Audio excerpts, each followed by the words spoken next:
DP World ILT20 Season 4 has come alive with some heart-stopping thrillers over the last few days.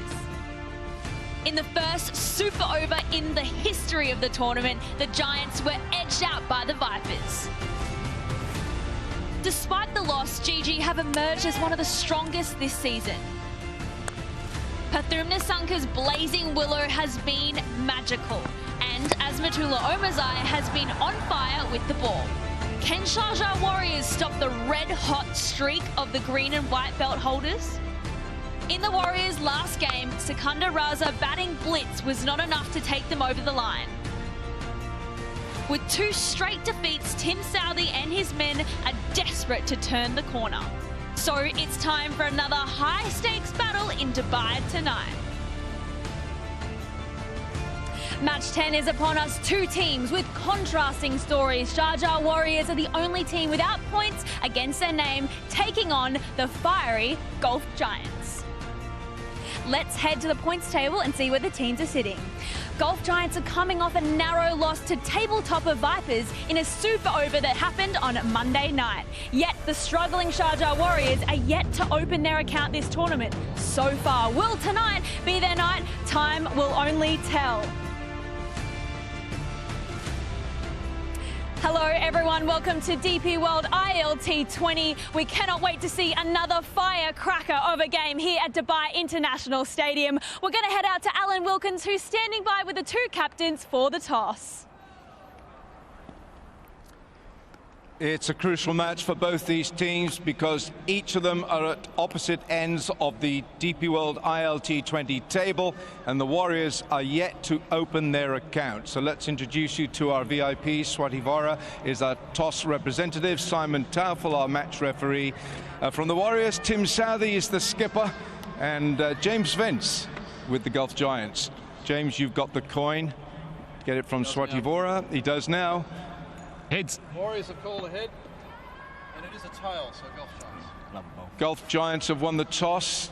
James, that's the first thing right tonight. What have you told Tim? What are you going to do?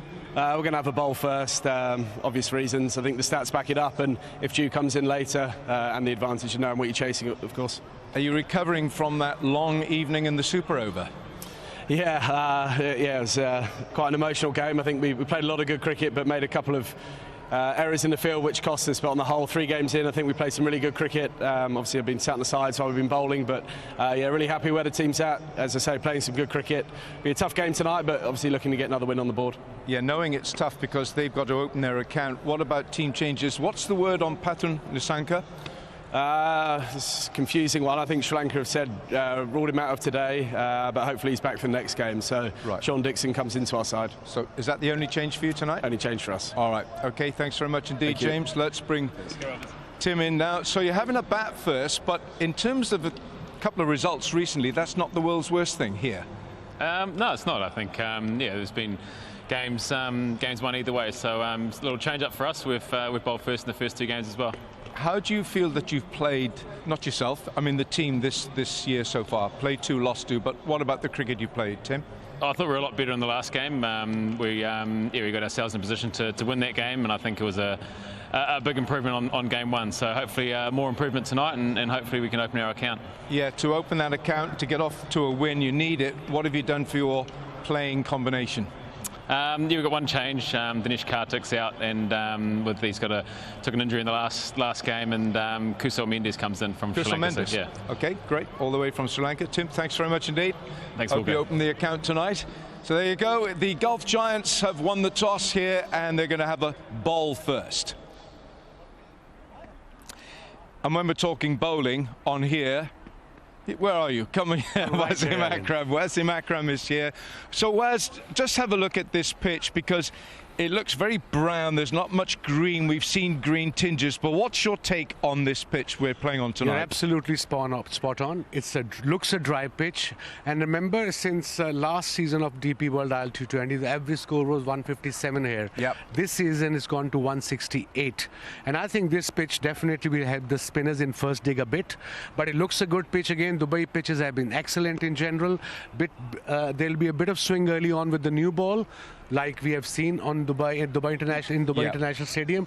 But over and all, I think if any team they're batting first, at least get to 170, 175 if they want to have a good competition, Alan. So Waz, we've seen seam bowlers doing well here. I mean, and they're bowling a length. If you can just I'm batting a good length is around here, right? I mean, there's length from 6 to 8 meters. Right. That depends. But the semi-new ball, but the new ball should be just around here. Right. It's about not in the slot, just here, and try to hit the stumps because there is a lot of grass. It's a dry grass, but there is a lot of grass on the pitch. And early on, if you go down and put your hand there, there's a bit of moisture there as well. Right. So that can also help the seam bowling early on. All right. And of course, your speciality was here, the Yorker.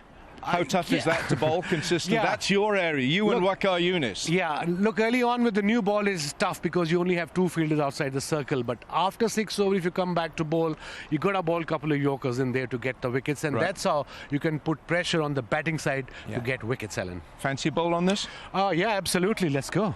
Get your kit on. All right, Wasim Akram from the far end. Well, there you have it. The Giants are going to have a bowl first at Dubai International Stadium. Joining me this evening is Darren Ganga and Mike Hazeman. Now, Darren, I want to start with you. Last match, you were here. Giants taking on the Vipers. They went down to a little bit of a last wire loss, but do you think the day off, they've been able to recover and sort of reset the mindset? Yeah, they have to, because it was a cliffhanger of a match. Could have gone either way. Of course, they would know that there were moments in that match where they could have taken full control. Firstly, with the bat, they were poised to get close to 200. They ended up with 179. So that was a little bit of a window of opportunity they gave to the opposition. And then when they bowled, you felt that in that middle phase, when Dan Lawrence was there, he kind of took the game away from them. They were not as disciplined as they have been before. And maybe in that super over, why not a left-right combination as against 2 lefties? So many areas of that game to reflect on. But today, it's a clean slate, fresh day. You have to be at your A game in all departments of the game. Talking about down to the wire matches, Hazy, you were witnessing one last night as well. Yeah, it was amazing in Abu Dhabi. I mean, it's quite extraordinary to think about the Vipers. I mean, they've had a close one here, and they got up at the end, and then a last ball with a run out. I mean, the guy who was who perfected the run out, Aravind, obviously was the substitute keeper because Host got injured and he's got a bad calf, so he's out for a little bit. But it was unbelievable. 2 wickets. David Payne picked up 2 wickets right towards the end in the 1 over, and it changed things dramatically. It was a track which wasn't easy to get runs on. Sixes were few and far between, but a wonderful, wonderful finish. When the Vipers have benefited on both points, and they're top of the table now. And 2 close games could have been a very different story for them. Absolutely, it could have. Now, big news out of the middle. Nissanka, their star batter and player for the Giants, is out.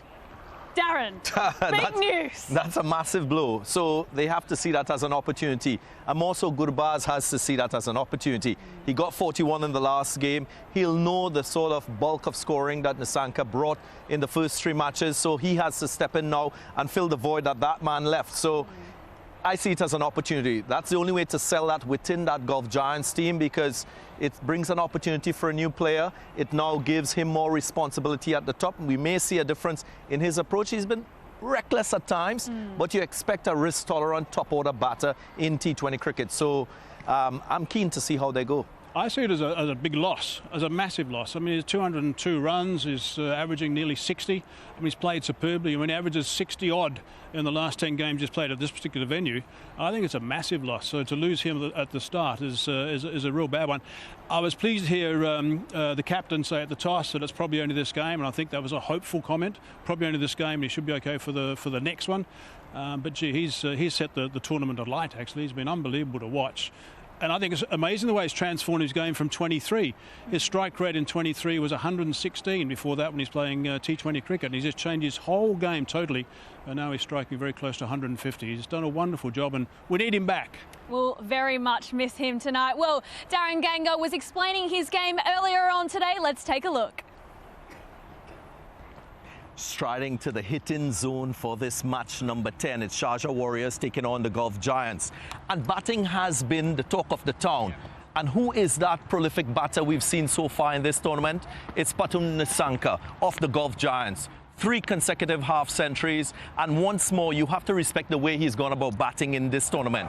A 360 type player. He's scored runs from leg side to mid-on to straight down the ground to over cover to square offside. He is the ideal T20 player, and he loves playing at the Dubai International Stadium because his last 10 T20 matches here, 750 plus scores, and that includes a century against India in the Asia Cup. So you have to respect what he's achieved, and he's done that alongside an opening partner. So let's look at what they've done. Gurbaz and Patun Nissanka. Gurbaz more of a player that goes on the move, tries to impose himself on opposition bowlers. He is one to premeditate a little bit more, and he moves around the crease.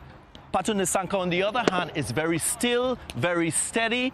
He reacts to the ball, and that's his mode of approach to run scoring. Now, batting is pretty much an expression of self. It is something that you can customize. Of course, there are core threads across the approach that you may choose to use, because you got to ensure that you got a still head, you keep balance, you establish a sound base, your backlift comes from a good point where you can access the ball as well. So let's dive a little bit deeper into their technique. When you look at the triggers from these two batters, one is present in that of Gurbaz, and Gurbaz, of course, left of screen. He is the one that moves before the ball is released. It gives him a little bit of an advantage. He gets a little more time on the ball. And Patun Nissanka, on the other hand, very still, very steady, reacts to the ball. Now, there are pros and cons for both approaches. Sometimes you can tell with Gurbaz, he gets out of position, but with Patun Nissanka, if he makes the wrong initial decision, he has less time to correct it. We saw that in the last game against Nur Ahmed, where he was looking to go forward, he was looking to hit vertical, and then he decided to go across the line, and that led to his demise. So no one best approach to batting. However, the goal all the time is to score runs and achieve that outcome. Hazy, I'm really interested to see your take on that. Is it, important to have two different technical batters who have a partnership together? Yes, it is. I mean, I think it's nice if you can dovetail off each other, and I think that's quite nice. And the one thing that I get very annoyed about Gurbaz, because I think he's enormously talented, but he so often throws his wicket away, and it just seems to me that he's such a good player. He could play catch-up if he just settles down a fraction. He's naturally aggressive, he's impetuous, Nissanka's just totally controlled. I mean, I just love the way he plays and the fact that he's got more time. But I think that it's a really nice combination, those two guys, because they're both very, very different. But yeah, it is important, I think, and it works very nicely. Do you think Nissanka sort of eases Gurbaz's mind and play a little bit, watching him down the end? Well, I was going to say what I didn't talk about is the mindset that followed that sort of technical approach. You can tell that Patun Nissanka is very calm, very assured, very confident with his ability to score at a rapid rate, whereas you can sense that Gurbaz was a little more anxious. He's trying to force the issue, not comfortable with probably where he's at in terms of his form. So it gives you a little bit of an idea of the mindset of the batter. The other thing too is when you look at those two players, you can customize your game while your innings is unfolding. I saw recently and heard recently when the West Indies played against Australia in that test series in the Caribbean, Steve Smith talking about using a different grip throughout the course of his innings if he's batting a particular type of bowler. So there's nothing that limits you as a batter to changing your approach, getting a little more premeditated in your approach, staying still, using a different grip to a particular bowler, and that's the beauty about this game. That's why batting is an art, and it's an art you must enjoy. Absolutely, and we certainly did the other night. Now, who else, Hazy, are we really looking to shine tonight? I want senior players to shine for the Warriors. It's time for the senior players to come to the fore. They got to make sure they get the job done, because the Warriors have really been struggling. They haven't performed well. The first game now out of Sharjah, didn't play well at Sharjah. So the Warriors need to really make sure they get things right and play really well. The Warriors have got Kushal Mendes in their lineup tonight, which is a plus, I think. He's a wonderful cricketer and a wonderful batsman. He's been in good form of late. Dinesh Karthik has picked up a bit of an injury, and he's more of a composed player and a very polished keeper. But I think Mendes will boost their batting. So I think the Warriors are probably winning with the fact that there's no Nissanka, and they've got Mendes in the lineup as a batsman, so they've got a double win. Taking a win where they can. Well, there is so much more to come. It's the Giants taking on the Warriors. We cannot wait to see who will open. Will it be the Warriors who open their account, or will the Golf Giants add another win to their end. Let's have a break and we'll be back very soon.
Everyone, welcome back. Now, news is the Giants have won the toss and they're going to have a bowl first. Let's take a look at the teams for this evening. Mark Hazeman, you're going to run us through the Warriors side. Yeah, just that one change, of course. We've got, obviously, Kushal Mendelson coming at number 3, so he's going to bolster the batting. They need Colin Cadmore and Johnson Charles to perform like they did in Season 3. That's going to be important. Tim David, of course, we think this might be his last game. He's got to go to the Bash. I've got confirmation on that. Sikandar Raza has been very good. Rashid has been very good with the ball. He bowled brilliantly in Sharjah as well. Tiksana as well. But I think Tim Southey would like to lift a bit. And also Siddiqui, who's a fine performer. We'd like to see him get up and perform too. All right, Darren, you're going to head through the Giant side. Well, this is a bowling 11 and they'll want to get back to winning ways. Just one change in there. Of course, no Patan Nasanka. So they will have to make sure that they cater for him. Liam Dawson, left arm spin. Ayan Afzal Khan, also another spinner in that side. And they've got the scene of Razak, Adair and Tushara to help bolster that bowling lineup. And they'll expect Tom Moores and James Vint to produce with the bat, so too Moeen Ali. And Omar Zai, with his all-round skill, will be critical in all departments. Alrighty, well, the Warriors, they've lost their first 2 games, but they've got fresh meat in their side. Mendez is coming in today. Hazy, how important is he as an addition in the side? He'll be very important. He's someone who's pretty relaxed and pretty controlled. He's just come in now, so he's obviously going to keep also. But he's a very good player, and he's been in really good form of late, and that's important for them. And he will take that responsibility of coming into that side and making a bit of a difference as something that he can actually make a difference doing, and to really boost this whole setup and get a bit of buzz going in that change room. So that's a nice big positive move for them. Why is he so special in this side, and why is he going to be an important asset? Well, I think it's his batting ability. If you look at that last game that the Warriors played, they had to score 35 runs in 30 balls against My Emirates, and they failed to achieve it. They lost by 4 runs. So he will bolster that batting lineup. Experience helps when you're in pressure situations. So I feel he'll bring a nice equilibrium to this side. His skills behind the stumps too will be important. So experience will always bring a calming effect, and hopefully they can push hard and secure a first win this season, because you don't want to be losing 3 on the trot and then trying to get ahead of the 8 ball. The one thing about the Giants, they've been brilliant in the power play. They picked up 6. They picked up quite a few wickets, but they've only gone at 6.3 per over. They've been the best in the power play, and power plays are really important here. Radio, time for predictions. Who's it going to be, boys? I'll go golf. Okay. I've thought long and hard about this. I've thought about the Warriors a lot, and I'm going Giants. You've thought about them, but it's not quite enough. I love that, just straight to the point. Alrighty, well, we are going to head to live play in just a second. It's the DP World ILT20. The Warriors are up against the Giants. We can't wait to see who's going to take it out tonight. We think maybe it'll be the Warriors, it'll be the Giants, but we cannot wait to see.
races along the turf. DP World ILT20.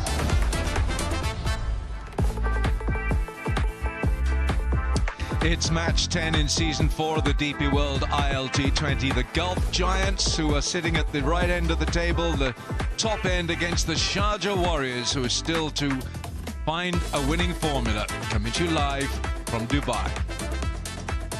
That's where the Giants are in 4 points. The Desert Vipers are winning, and they've won 4 out of 4. The only unbeaten team. The Giants 2 from 3, and the Sharjah Warriors, they played 2 and lost 2.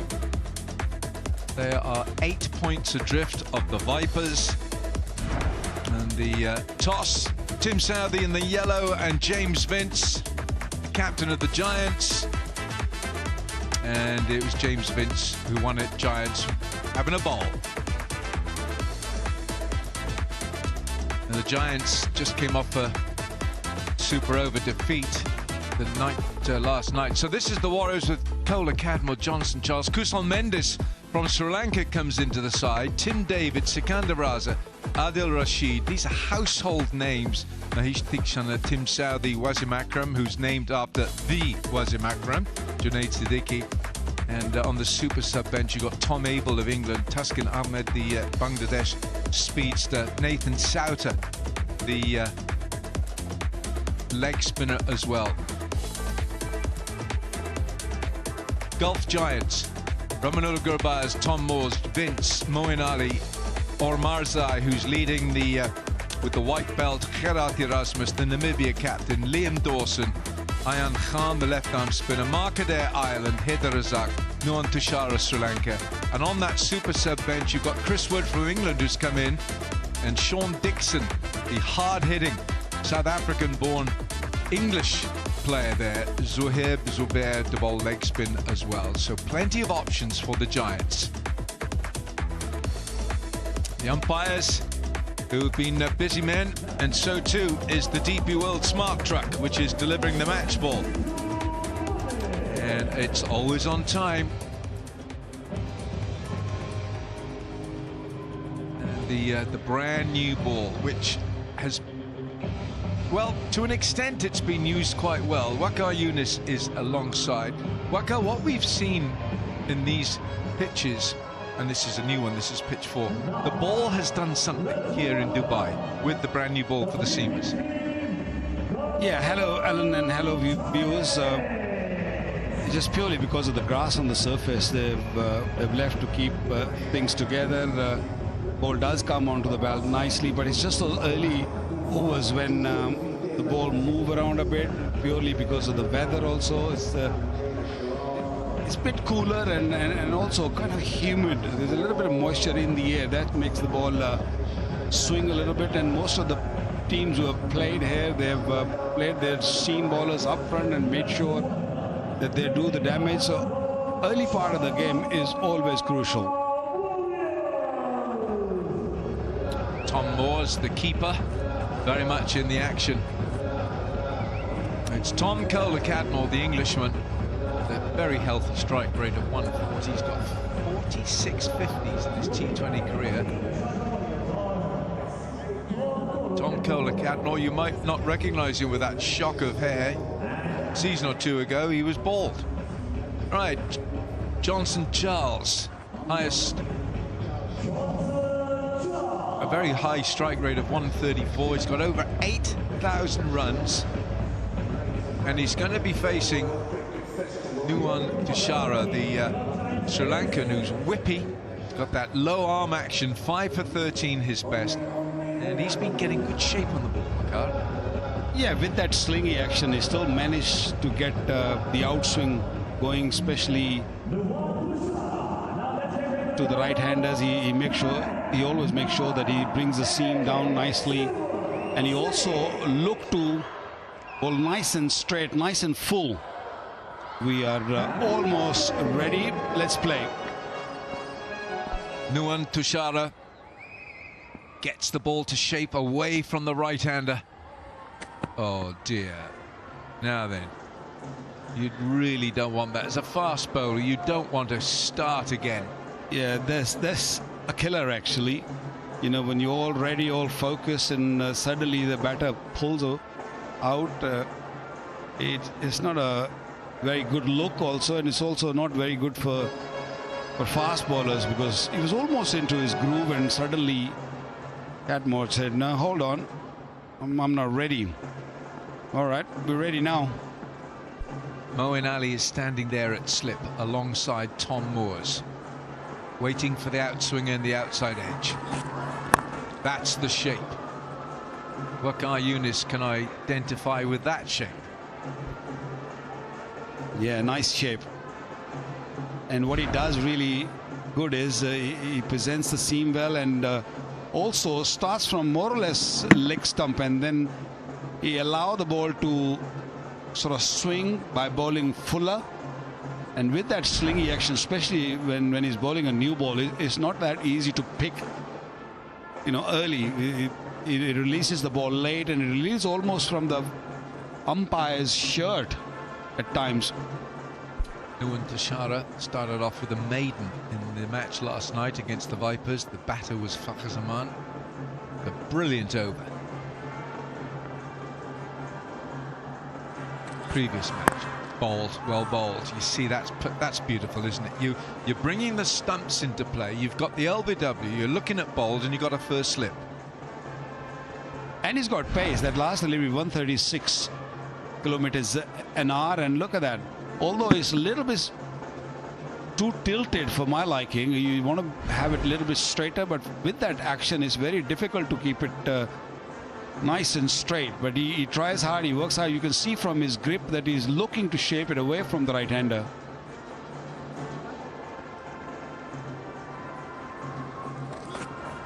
Bowled, beautiful. This is really high quality fast bowling, getting the shape with the brand new ball, which does swing. The white ball swings for about 3 or 4 overs.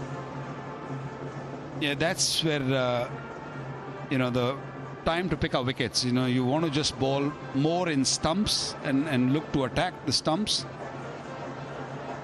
And this guy Omar Zai is also very good with the new ball. He swings it both ways. He's more high arm. Good, very good 3 deliveries. Oh, Johnson Charles has thrown his arms at that, and he's got a thick inside edge. It's 212th big ticket 4 of the innings. Got to play big and dream bigger, and that's what Johnson Charles is doing. He's literally thrown his hands at this.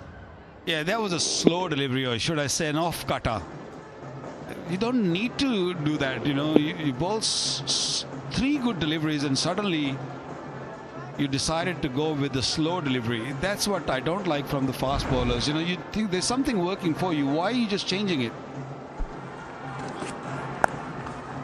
And he's bashed it in short. Oh dear, that's horrible. Oh dear, oh dear. You really don't want to be doing. Ramanullah Gurbaz is the fielder out there, so he's already -4 in his batting.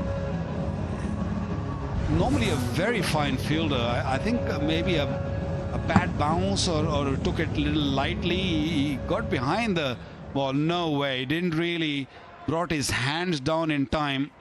Don't look at the turf. I don't think turf had anything to do with it. It's just bad fielding.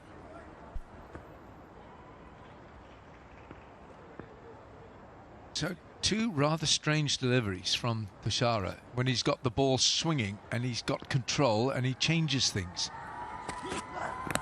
Well, there you go. Oh, fabulous take. Tom Moores. 9 for no wicket from the first. That's it. 9-0, Sharjah Warriorz.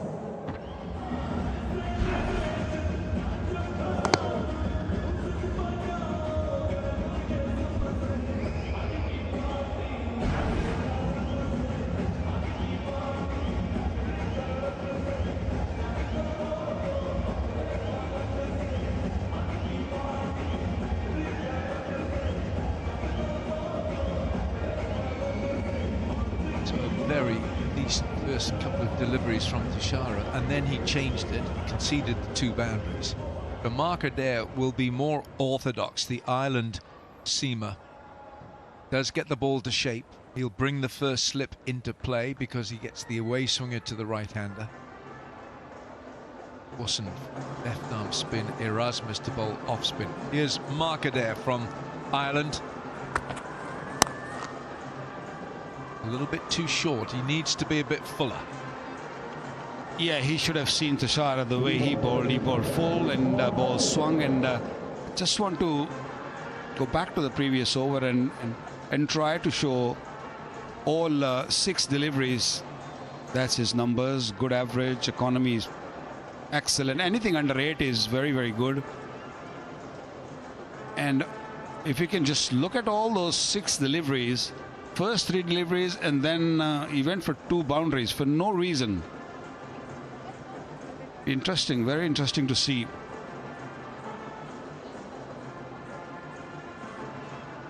Johnson Charles has a stand named after him at the Darren Sammy Stadium in St. Lucia.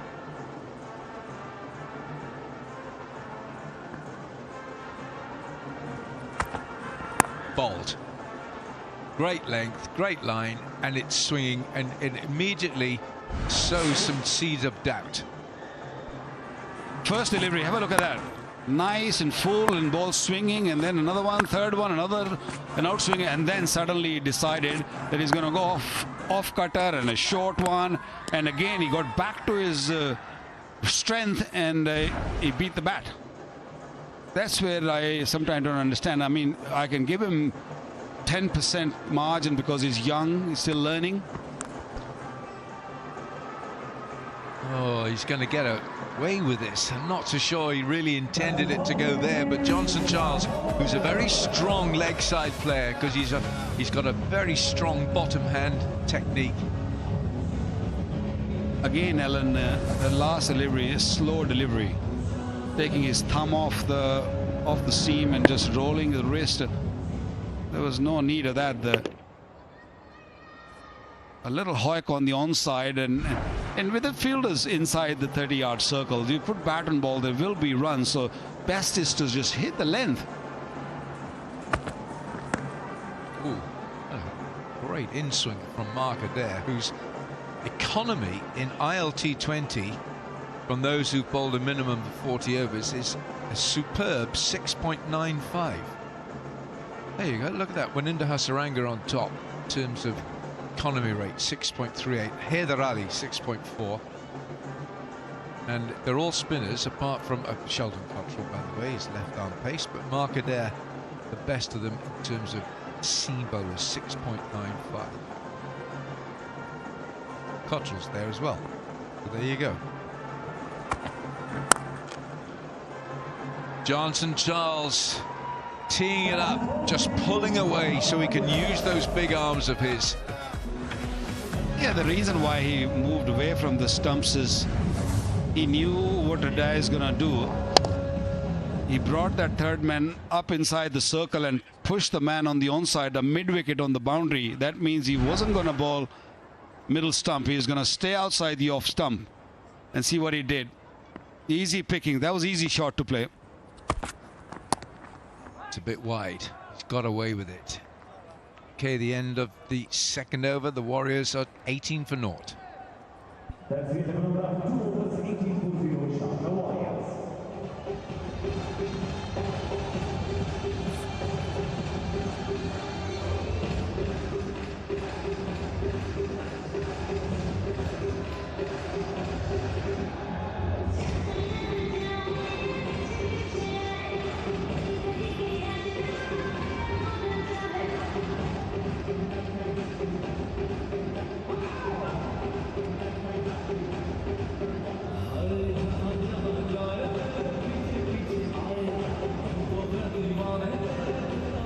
Warriors put into bat by the Giants captain James Vince, and we're going to see Azmat Omarzai. This Afghanistan bowler is the current possessor of the white belt, which goes to the best bowler of the tournament. He's been bowling well for the Giants. 9 wickets and he's on top of white belt standings. And he picked up 4 in the last match. So Marzai is in a good run here. Got a dive, that's going to go. You've really got to stretch if you're in that position. You're up inside the circle, you're in the firing line. At the way we have seen, there's so much grass on the surface, so you don't really play those slog sweeps, so you don't really need to take any risk. Just play like the way Cadmer played that shot. Allowed the ball to come to him and made sure played it down to the third man. There's no third man there, so those are the runs. It's been hit pretty hard. There is that man out there at the deep point. It's Erasmus. TKC, Tom Kohler-Cadmore's a century in T20 cricket, which he scored some 9 years ago for Worcestershire. Okay, where have we got? Oh, there you go. Azim Akram, Waqar Younis, Darren Ganga, Mike Hazeman, and yours truly, all going for the Giants. If the Warriors win tonight, we've got some pretty humble pie to start eating, haven't we? James Vince, we're with you. Oh, there's a chance if it's a direct hit, possibly. Moeen Ali. The average first innings in Dubai this season is now crept up to 168. How close was this? No, he was well home. Well home. Because we've had some pretty decent scores. We've had bigger scores here. So 168 is the average first innings. Early days in the tournament, of course. Team batting first have won just 1 out of 5. Bowled. Beautifully bowled. Probing. Well, this is a surface where you want the batter to take a risk rather than bowler being on the back foot. Nicely presented seam ball, nipping back. He likes room, Cadmore. He likes to free his arms, and that sort of deliveries will always cause issue to him. He's staying inside the crease, he's not really standing outside, so he's waiting for the short delivery. Wonderful. Well, Marzai just getting the ball to shape, just to leave that outside edge. Dubai Capitals batted first here, scored 186 for 4. Ball's got a little bit on it. That was the 7th match here. Rovman Powell was the man of the match, player of the match, 96 from 52, and Jordan Cox also weighed in with him, the stand of 119. 186 was a winning total. It's the Knight Riders. Tom Kohler-Cadmore's practicing his golf swing. 3 gone, 24 for naught.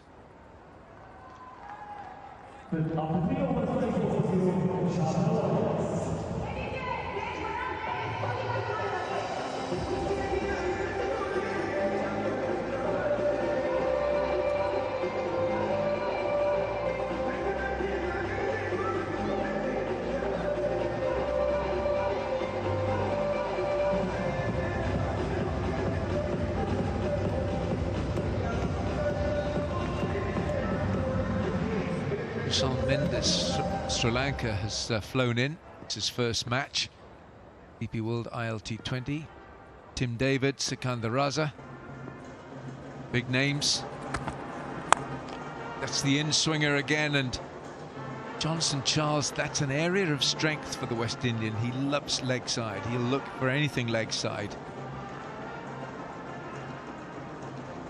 I think what Adair is trying to do is he's trying to bowl those in-swingers, and he's got 2 men on the boundary on the onside. So the idea is to explore that big boundary rather than just keeping it outside the off stump.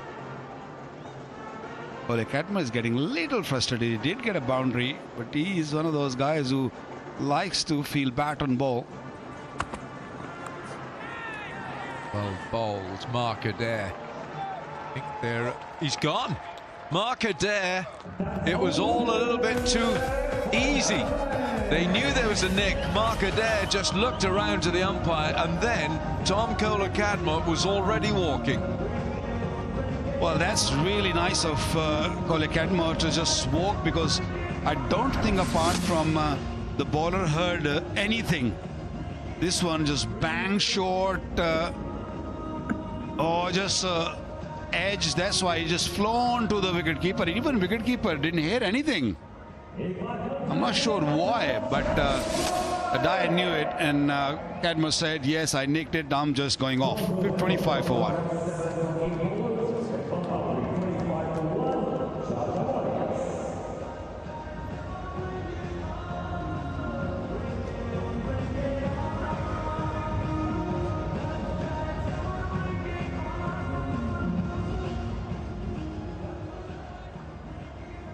The new batter for the team, Sharjah Warriorz, is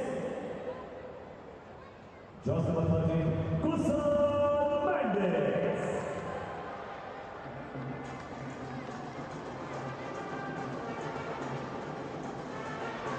And it was his one to come on, takes the one to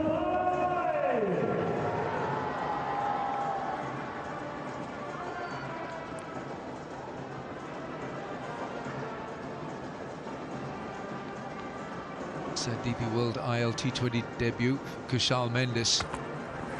Oh gosh, and he gets an absolute beauty to start. 30 years of age. He's played 73 tests and 151 ODIs and 95 T20 internationals for Sri Lanka. Hugely experienced. And after facing first delivery, he'd be thinking, he showed his T20 cricket.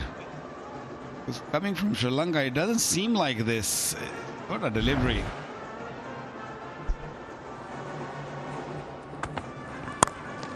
It's wide. There's a third out there.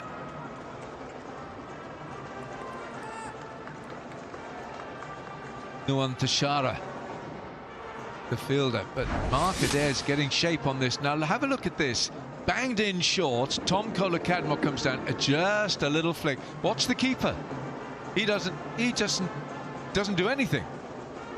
He hasn't seen or heard that nick. Yeah, he did not hear anything. Oh, that was a good delivery. It just came in sharply. Suddenly, we see the ball started moving, and things have started working for the Giants. Very, very good over. Picked up a wicket. Only 3 runs in this over. Great seam position, and really cramped him for room. He actually tried hard to play to third man, but because he hit the glove, all the pace came off. Kushal Mendes has got 200s in T20 cricket. Both of them scored last year.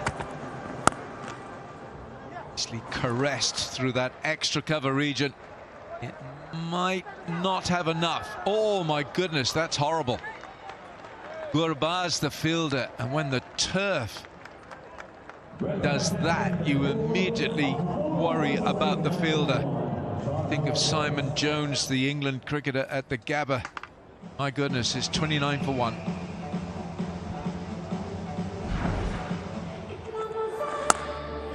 Lovely caressed shot. Now just watch this, Gurbaz. The turf gives, oh, that's horrible. You can rupture knee ligaments.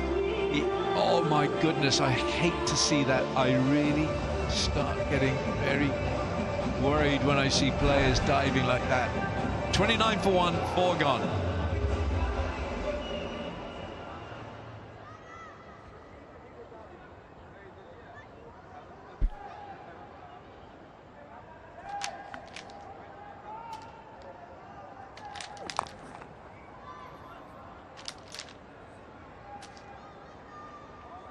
Johnson Charles trying to keep a sustained tempo to the innings in this power play.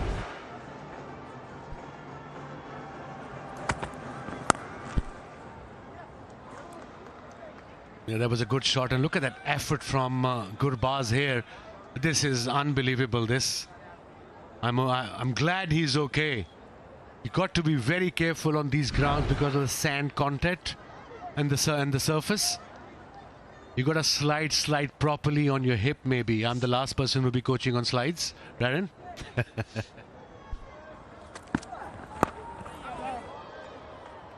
Yeah, indeed. It's about technique, making sure that you get the right part of the body, hitting the ground initially, not the knee, but the thigh, the outside of it.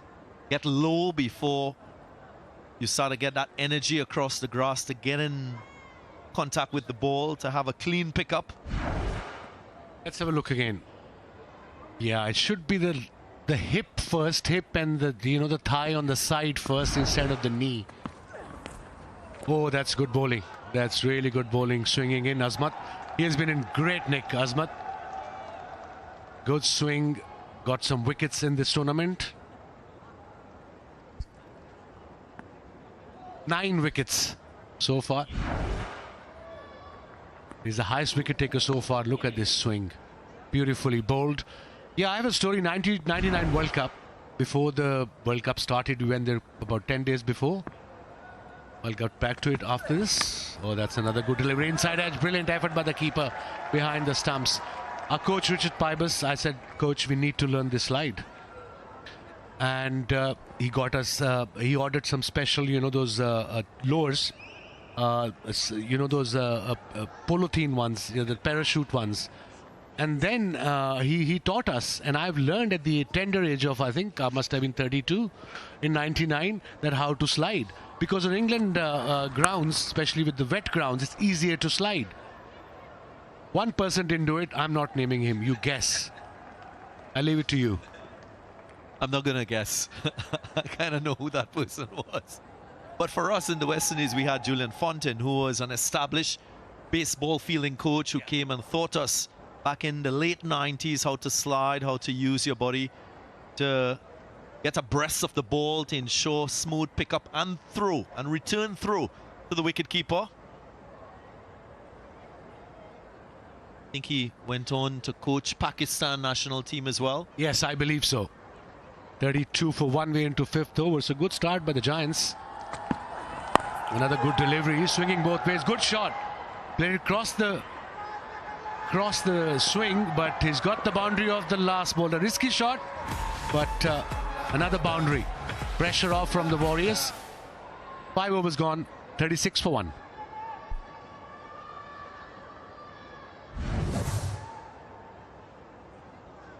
Salman is such a quality player, has good technique. What's important there was how he kept his eyes on the ball, despite him being in an awkward situation. Had good access to the ball and his hands. Brilliant. Good bowling. I thought he was expecting the in-swing. And the last minute he realized it's the away swing. He checked his shot. There is an informed batter, Sikandar Raza. He'll be crucial. He gets a chance with the bat, and then we'll see him with the ball, most definitely.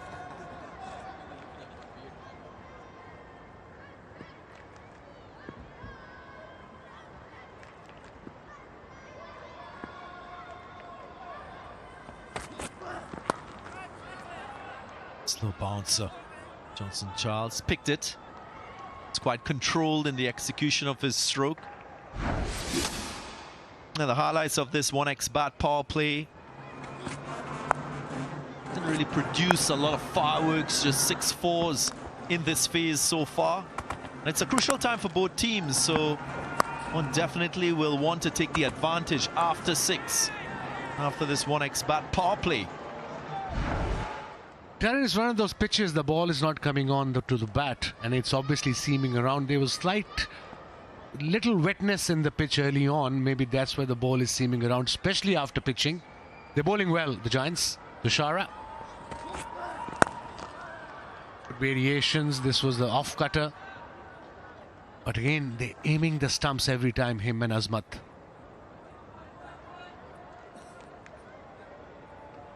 Jalwa Dekau, Nampao contest. A question for you. Who captained Giants in the first game of the season 2? Was it Vince, Cox, Smith, or Jordan?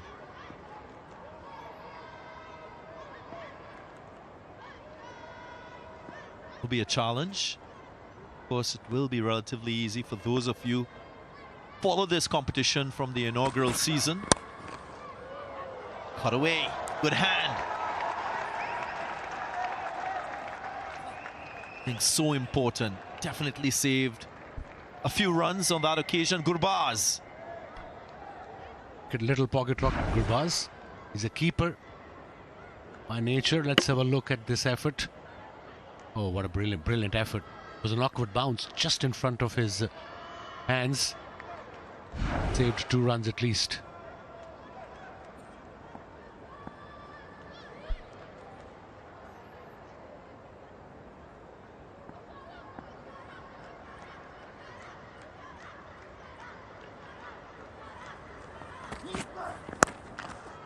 More pace on that one. Is latched on Tate.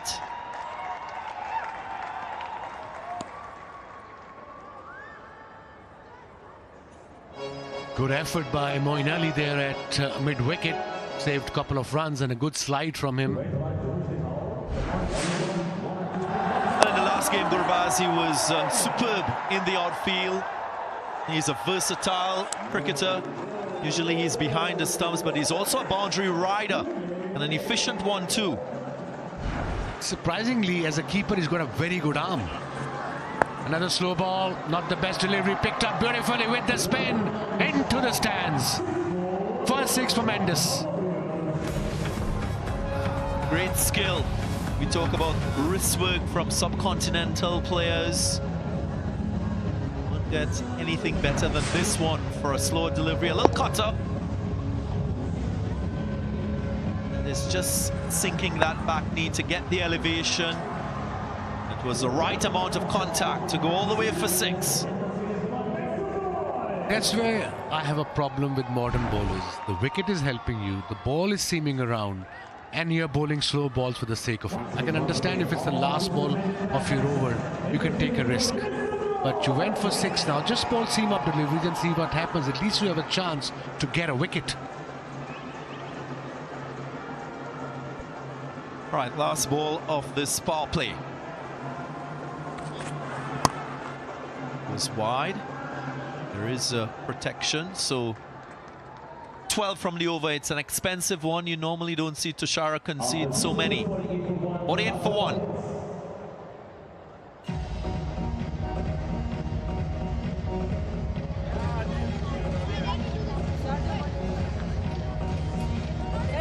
Man's out, supporting the Giants.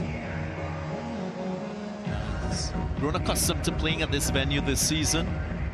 Should understand the conditions a little bit better than the Warriors.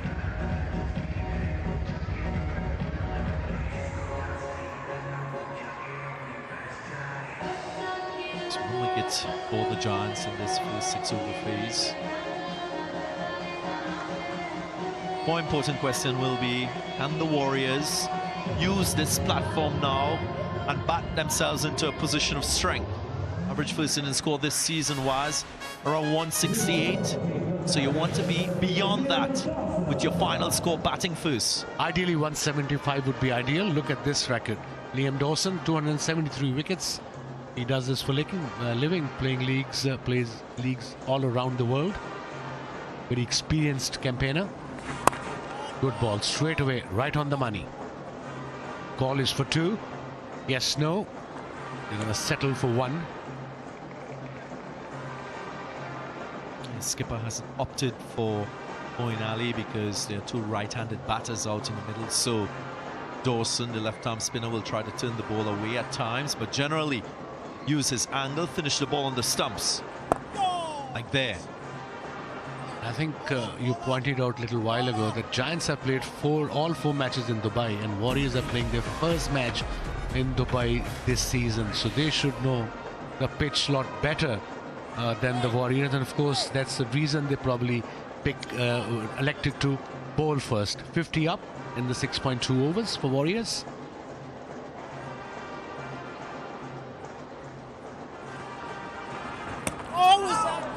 There is turn. A peach of a delivery from Dawson that will plant a seed in the mind of the batter. What a delivery. Bit of drifted in and then turned. because there's a bit of moisture in the pitch.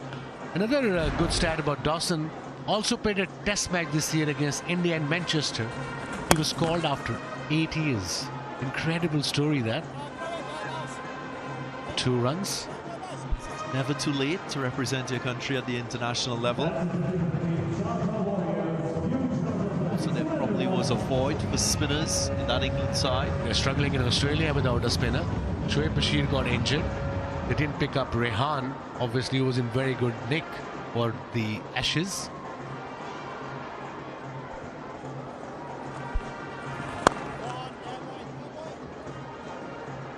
You're seeing the real value of Kusal Mendes in this Warriors side.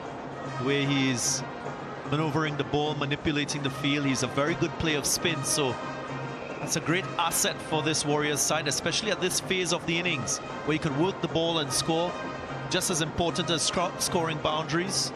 Sri Lanka's are such a talented cricketers, I must say. It doesn't matter the era. Kusal Mendes playing his first game this season for Warriors, and look at his score. 7 overs gone, 54 for 1.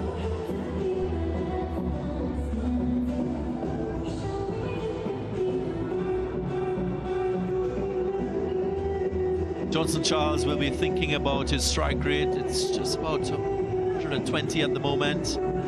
Will want to have a move on.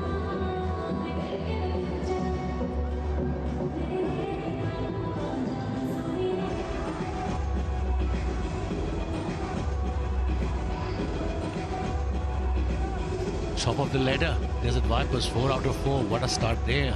At 8 points. Gulf Giants at number 2 with 4 points. Dubai Capitals on 2, 3 out of 1 by Emirates, 2 points. Sharjah Warriors, 2 games, 2 losses. So it's a big game for them. Ayan, UAE player, a very talented cricketer, 56 wickets, averaging under 19. Good record.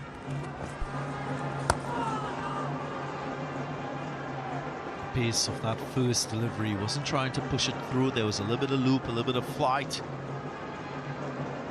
and of course if you find the right pace, you can extract turn from the surface, as we saw with Dawson in the last over.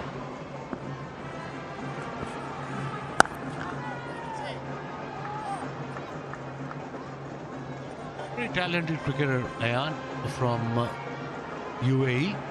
I mean, a couple of games before, he bowled 1 over, conceded 2 runs, and got 3 runs and got a wicket, and they never gave him the ball again. And idea is to promote UAE cricketers and his associate country cricketers. You got to give them their full quota of overs, unless until they're really getting hammered.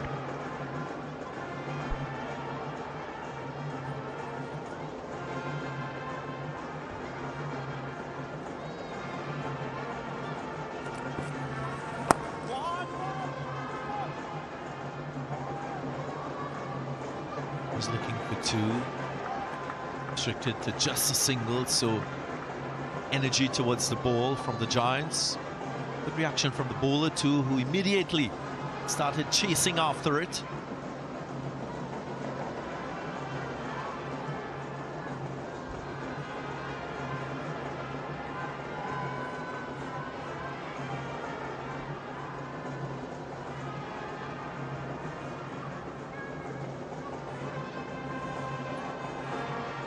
Just 2 runs in the over so far. Can he close it out?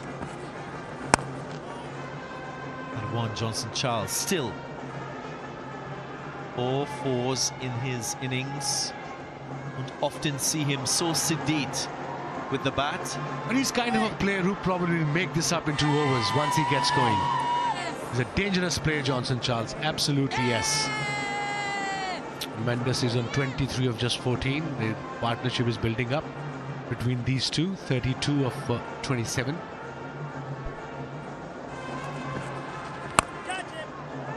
Advancement, didn't quite get hold of it, and catch is taken. So Ayan Afzal Khan strikes in his first over. It's a brilliant first over because he's induced that false stroke from a very efficient play of spin. That's a massive wicket for the Gulf Giants.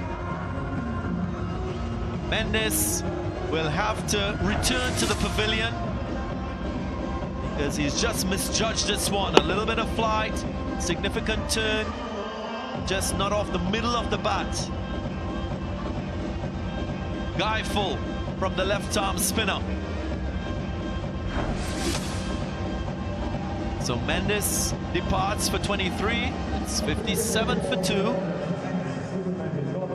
This signal suggests that we'll have a strategic timeout.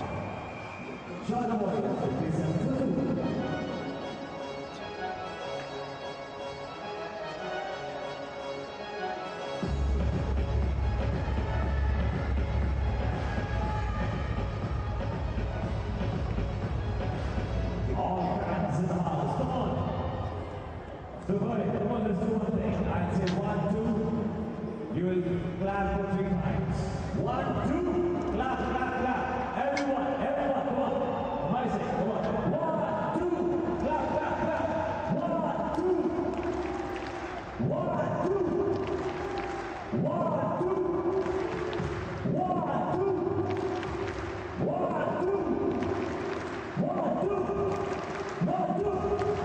2. 1, 2.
Sharjah Warriors were going on nicely as the timeout finishes. They've lost Mendes, 57 for 2 now.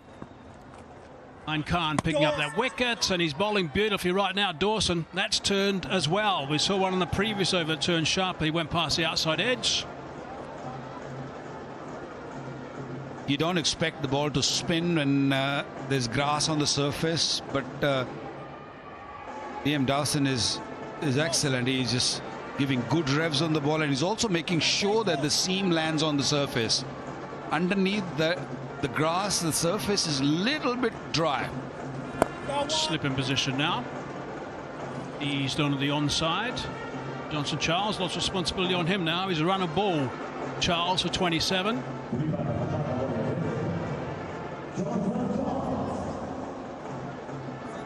Ranjane from the USA. Arrives in the crease now, strike rate of 125. This is the time they've got to just step on it a little bit. I'm not suggesting that he needs to go straight away. He needs to just acclimatise a bit against this bowling from Dawson, but that run rate's dropped under 7. I think it's Charles who's going to take the charge. He's faced 27 deliveries for 27. Slow going for him. He's a boundary hitter as well, Johnson Charles. Normally likes to do that against the quicker bowling. Mendes is playing nicely. Yeah, he played quite nicely. Just couldn't get to the pitch of the ball, allowed the ball to grip and spin. And that's the reason Liam Dawson picked up that catch at mid-off. An easy catch. And he was playing really well, wasn't he? He was. Now he's gone the reverse, a switch. Coming back, trotting back for the second. Ian Khan was the man that picked up that important wicket, by the way. Again, he's struck in his first over. That's good to see from the local boy.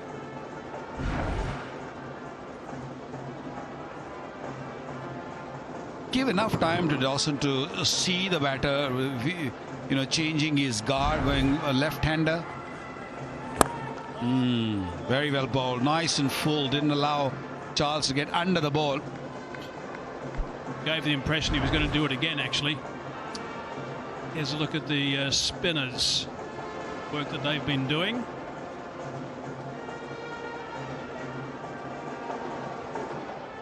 Length 114, the batting strike rate there, short 182.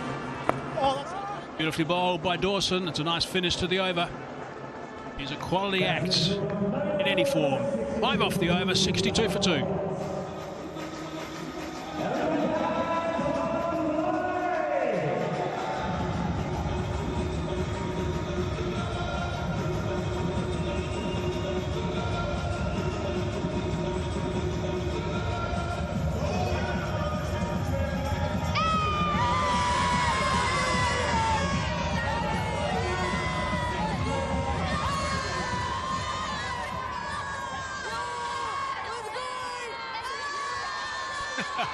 Very vocal group of young boys. I think most of them are supporting the Warriors. Slightly short. No run there. Warriors did well in the power play, actually. They were going at 8 and over. The Giants have been outstanding. They've been the best in the power play of all the teams in the tournament. Kept teams going at only 6.8. Going again, that's stronger, and flat, and that's 6. What a great shot that is. That's superb stuff. He has developed that shot just recently, especially against the spinners. He gets into a position early, he doesn't, he changes his hands also, and then plays as a left-hander. Beautiful shot. That'll be the contender for the dispatch of the day, the DP World dispatch of the day. That's a special shot. He's gone the other way this time. Has a carriage straight down the throat of Erasmus. From Namibia, Ian Khan, he's picked up another wicket. Didn't like getting smacked for 6, and he's come back with a vengeance. He's amazing talent, isn't he, Ian Khan? Every time he's been asked to bowl, the captain's given him the ball, he's delivered. Been picking out wickets in the first over, and now in the second over he's picked up his second, and that was a very important wicket. Charles was looking a little dangerous, but look at that, look at the jubilation. He deserves that. He didn't get much opportunity in the previous matches, but bowling his second over, picked up 2 wickets. Wicket of Charles gone for 36, is 68 for 3.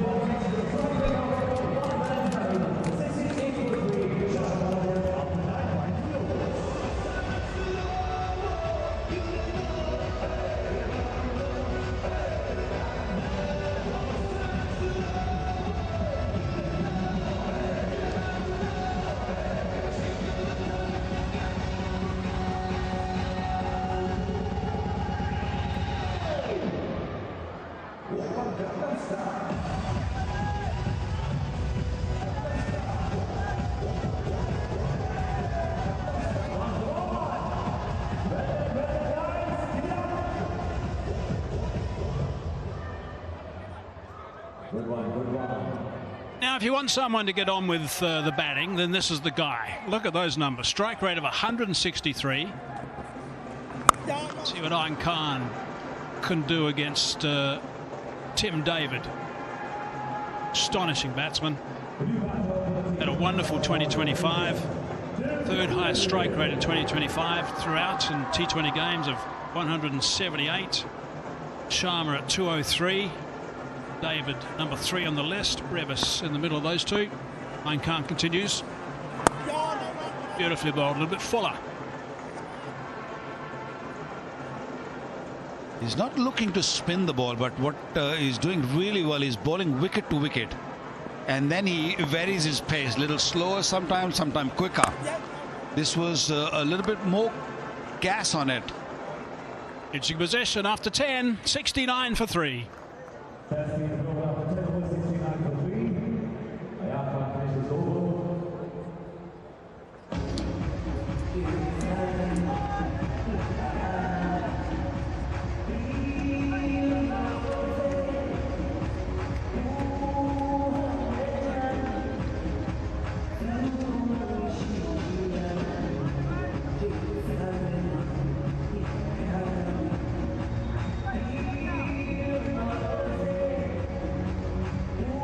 10 overs done, 69 for 3. Magnificent stadium. Looks wonderful, the Dubai International Stadium. Really important game, this one. The Warriors, they haven't won a game yet. Sitting at number 6 on the table. Giants are second. Played 3, won 2. So they've been okay. Went down the last time they played here in a super over. Tim David on strike again. To Dawson. Nice little challenge this. Might want to come back for the second. Yes, he does. Warriors are not finishing the games well. They have lost games from winning positions.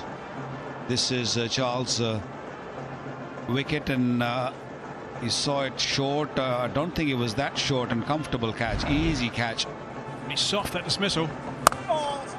Such an important player, Johnson Charles. Those wickets going down, he needed a bat for a long time. Maybe he was thinking more about those hits when he was turning around, when he hit the previous ball for 6. Hit it straight down Erasmus's throat. Really soft. Yeah, hit it flat. He wanted a bit more elevation on that. He's getting better and better with time. It's Ayan Khan. He's been with them for a while now, and every time he's been given opportunity, given chance, he's delivered. Current run rate not good, 6.86. So that pace was 95 k's per hour. That might be the pace to bowl on the surface for a spinner. A little bit quicker, bit of grip. New captain today, James Vince. He was originally going to be the captain from ball 1. So had a bit of an injury. We saw him hobbling around a couple of the games ago. To see him taking the lead today for the Giants. Oh, that's a top edge. Going to get away with that. And doubling up.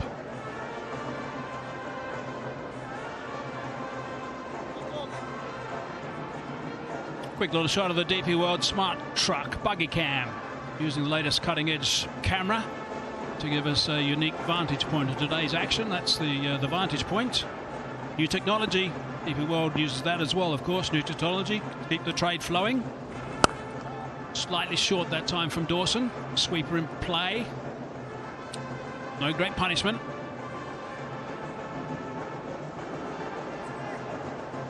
Dawson into his third over, not giving any room to any batter. He's making sure that he bowls within stumps. And he bowls a little quicker to Tim David. Like that. 7 of the over, 76 for 3.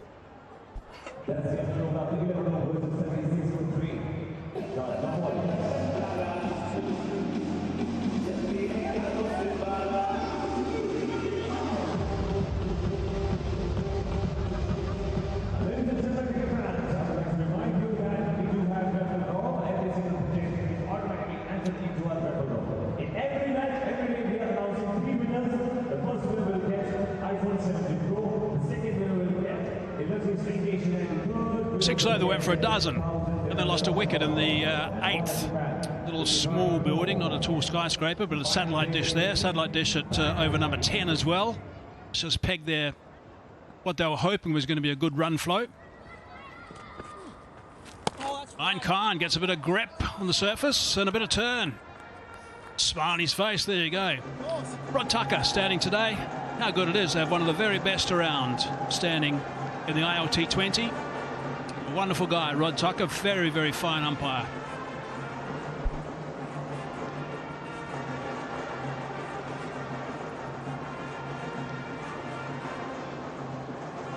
very calm umpire out there in the middle in tense situations and test matches. He would have given you some trouble, that's for sure, Waka. There's no doubt about it. Slightly short. Well, that first delivery which spun to Tim David and created some doubt in his mind, then that can he go big against him? Shiju Manil, another very fine umpire, local umpire.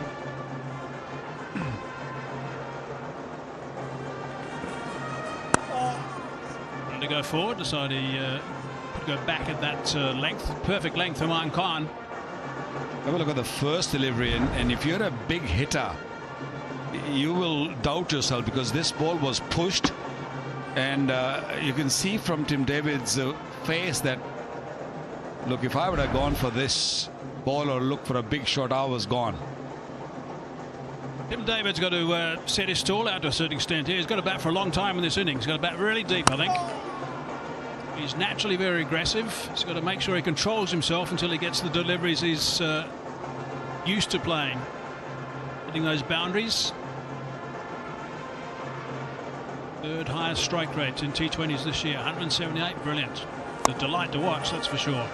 Got that away with power on the onside, and that's going to be a bit of a teaser. They're going to double up.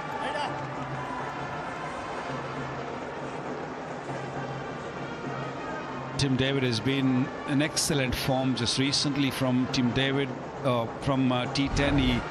He played a couple of wonderful knocks there also. Very, very good fielding. Rasmus there in the deep. Last ball of the 12th.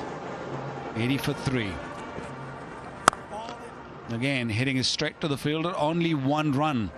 Very good, fine over once again from Ayan. 5 off it, 81 for 3.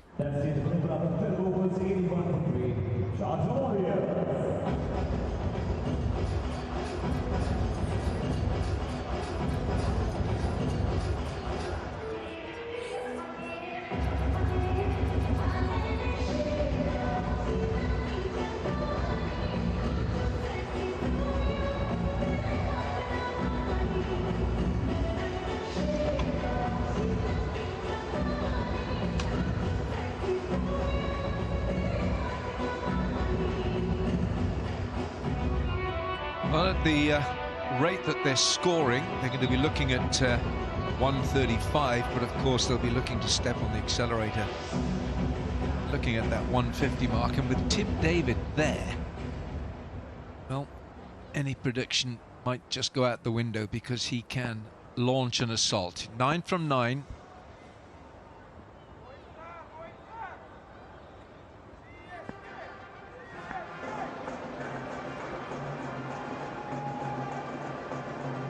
Tim David on strike. Here's Omarzai. Tucks him round the corner. Ooh, he's got away with that. Omarzai could have gone, he could have travelled, because his fine leg is up inside. And if you stray with your line down that leg side, it's a bit of a lottery. Man is up inside the circle. Shubham Ranjani now on strike. He's played 4 one-day internationals for the United States of America. And in Major League Cricket, Shubham Ranjani averages 42 with a strike rate of 140 in MLC. Last season, which was this year in July, played for the Texas Super Kings.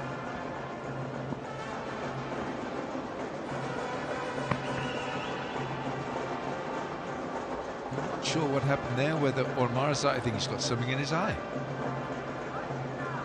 Thought he had lost it.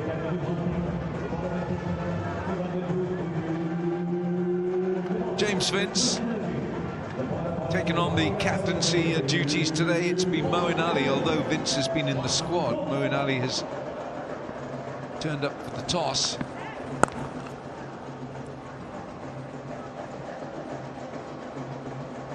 Tim David looks like he's in his mind, he's plotting a long stay here. Normally he comes in as the finisher and smashes ball to all parts, but he's got time here. He's got just short of 8 overs to go to mount a big score here for the Warriors, still looking for their first win of the season. 2 and lost to the Warriors. And David, orthodox cover drive. But he hasn't pulled out the big guns from his repertoire yet.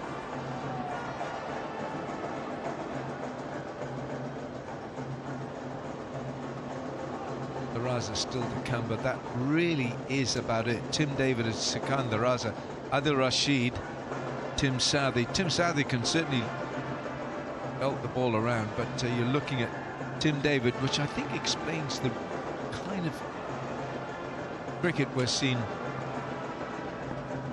from him now. Though Adil Rashid, I know he's got 10 first-class centuries. Boast those. Away by Shubham Ranjane. Darren Ganga alongside. Looks to me here, Darren, that Tim David has got a sort of an idea, a vision in his mind that he can't get out here. He's got to play a long innings. And by say long innings, he's playing quite circumspectly. Yeah, he's watchful. He's trying to adapt and adjust to the conditions, which a quality batter will do in this situation, as much as he wants to push the scoring rate for his team. No one down there, only the ball boy, and he'll throw it back. It's a little bit short and wide. And this stroke shows the reason why he's taken a little more time to understand the conditions, because it allows him later on to play shots like this, to know exactly where the fielders are, to understand the type of strokes that will bring him boundaries, but also allow him to manage risks.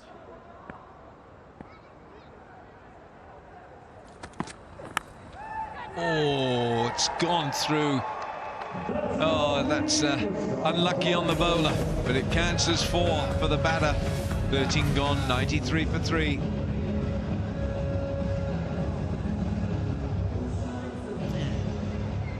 Ismatullah Omar Zai just reinforcing his quality as a bowler. Moves the ball both ways. That's high skill to have that in your armory as a bowler.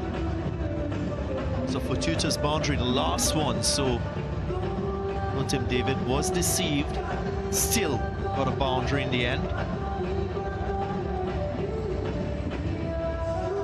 Boundaries, the last 2 balls of that 13th over. 93 for 3 for the Warriors. 7 overs to go here. Warriors yet to open their LT20 account for season 4. Played 2, lost 2. Their matches in Sharjah is Khan. And is getting some spin here. Since the end of the power play, 45 runs scored by this Warriors team, just over 6 runs per over.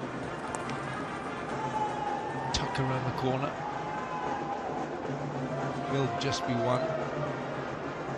Well, the Warriors, they had it all in front of them in their last match against My Emirates in Sharjah. They failed to chase 35 off the last 30 balls, and they had 7 wickets in hand. Failed to do it, the Warriors. So that would have been a cause for concern. Well, I was making the point that they're going at 6.5 in this middle phase. They average just about. Oh dear, dear, where's this going? Oh, that's a stunner.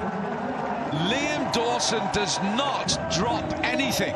That's a fabulous catch. And it's a big scalp. It's Tim David. And oftentimes it takes a special effort to dismiss a high-quality batter. Evidence of that unfolding with this event. Tim David just trying to power the ball. Was expecting more distance on that stroke. He was searching for a maximum. How about that for commitment? Courageous indeed. Fabulous technique. sliding to the side of the ball to allow the hands to come through. He gets rid of Tim David. Gone for 19, 94 for 4.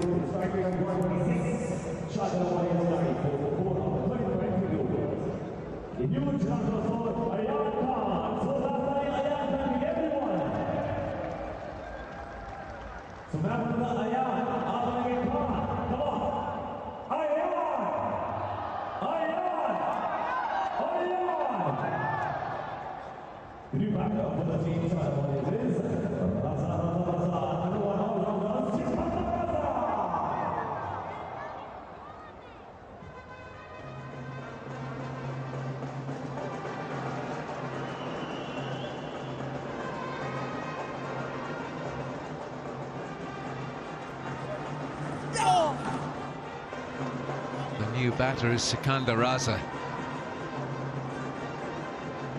I'm sure the Warriors didn't want Sikandar to come in right about now, though he can certainly handle himself in this scenario. Strike rate of 136, best is 133 not out, and he got a half century in the last game. So Tim David, they're just forcing it. In fact, playing a shot out of, not quite out of his nature, given the innings he was playing. Just to add to what Sikandar has allowed this Warriors team to achieve before the start of this game, this Warriors side, from a batting point of view, they've been the best in that middle phase of the innings, going at just about 10.9 runs per over. And Raza has been instrumental in driving that energy through that phase with the bat. At the moment, they're going at 6.5, so they're behind what they're accustomed to scoring.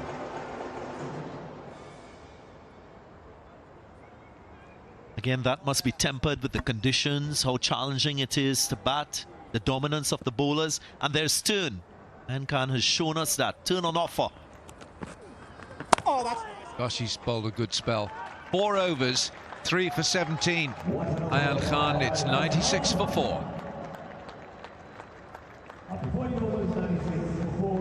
Rod Tucker will tell us we'll have a timeout now as well, 2.5 minutes.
Coming to the end of this timeout, and it's a chance for the Warriors to reassess and almost reset here now, because Tim David was key.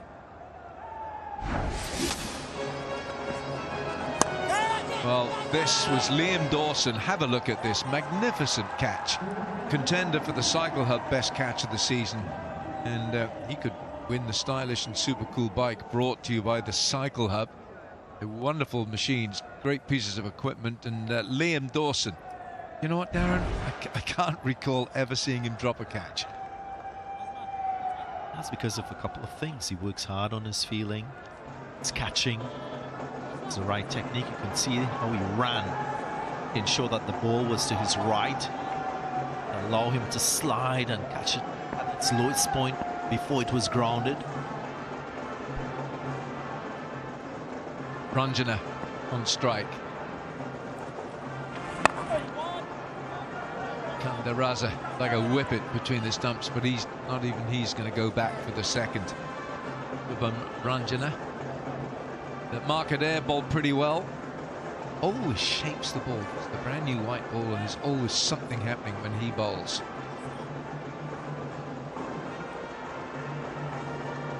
Well, one of the reasons why teams in Dubai, and generally speaking in this tournament, have opted to win the toss and bowl first is because you're not quite sure what's a good total batting first. That's a big challenge for batters, knowing what the conditions are like and then being able to conclude as to what is a good score batting first. Oftentimes you can find yourself between a rock and a hard place where you're too conservative, you're thinking about preserving wickets and making sure you have a final push in the end, and then you fall short of what is considered par. And then at times you can overcook it by going too hard, losing wickets, and then you find yourself not with the capacity to make use of the last 5. A total of 186 was posted here by the Dubai Capitals. Rodman Powell with 96 not out, and Jordan Cox weighed in with a 50 as well. Those two put on over 100, 119 I think it was. That was a winning score against the Abu Dhabi Knight Riders, who collapsed. They were 103 all out. But Rodman Powell had the measure of this pitch. Bit of a unit too, isn't it? Here's the ball and mighty crack. Scored 62 in the last 5 that particular game, which was a significantly high score in the last 5 at the Dubai International Stadium. Bowled, really well bowled. 15 gone, 99 for 4. Oh, I'm a little bit premature there, Darren. That's why I failed my umpire's examinations. I couldn't count. It's no good for an umpire. You've only got to count to 6. 5 ball overs is a new thing. Oh my goodness, that's good. It's so good, it's been given out. Sikandar Raza says, I want another look at this. You're not going to get me that cheaply.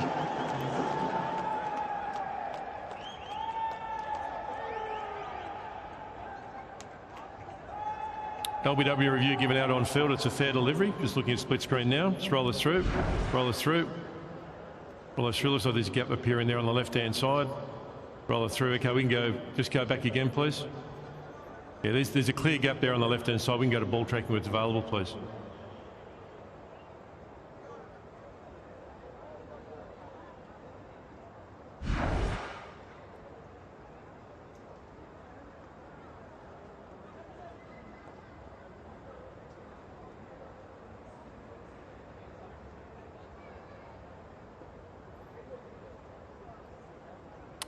Ball tracking coming up now.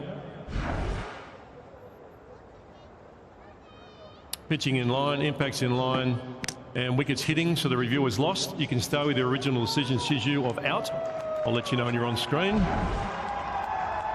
Signal now. Shiju Sam got it right initially, and we have the confirmation. That is as good a delivery from a left-arm spinner. Perfect length. The right degree of turn just to beat the leading edge. And even the skill and high profile of Sikandar Raza could not have contended with it. Another wicket down. Raza departs for 3, 99 for 5.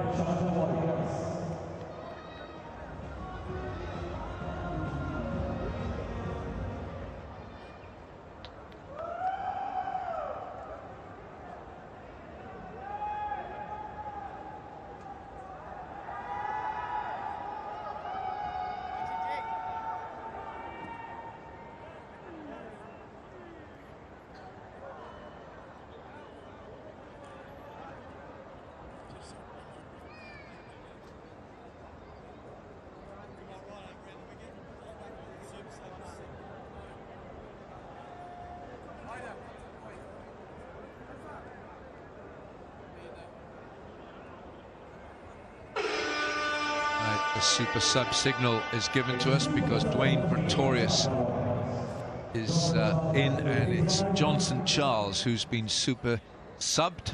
Dwayne Pretorius, the hard-hitting South African. Right, they need some runs, Warriors. 5 overs to go. Shubham Ranjane on strike. 10 from 14 is Moeen Ali. Oh gosh, that ball turned as well. Dive, dive, dive, down. Juan Tashara was the fielder. There's plenty in this pitch for the spinners. It's the 100 up here for the Warriors. Indeed. It's offering a significant amount of turn. We've seen here in terms of trend this season that degree of turn lessens a bit with the dew factor coming into play later in the game. Oh, yes, Mo. But I tell you what, it's another point that amplifies what I said earlier. It's so difficult to know what is a good total batting first. Again, a reminder of how highly skilled Lawson is, inducing Raza to go across the line. Dawson, beg your pardon. Highly skilled practitioner of left arm spin. He's got all the experience in the world, Liam Dawson, and gosh, what a good delivery. Moeen Ali come into the attack late in the piece here. Moeen Ali in the 16th over. Warriors 103 for 5. Where are these runs? They need runs.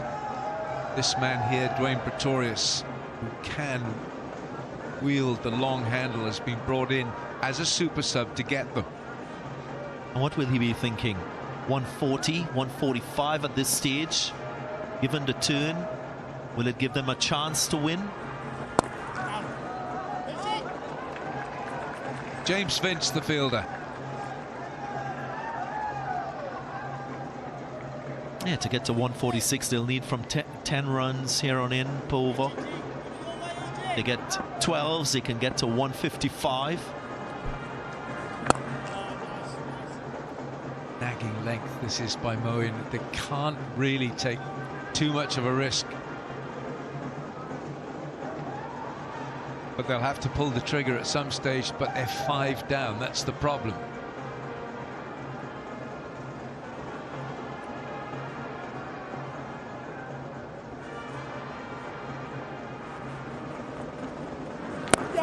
Bowled.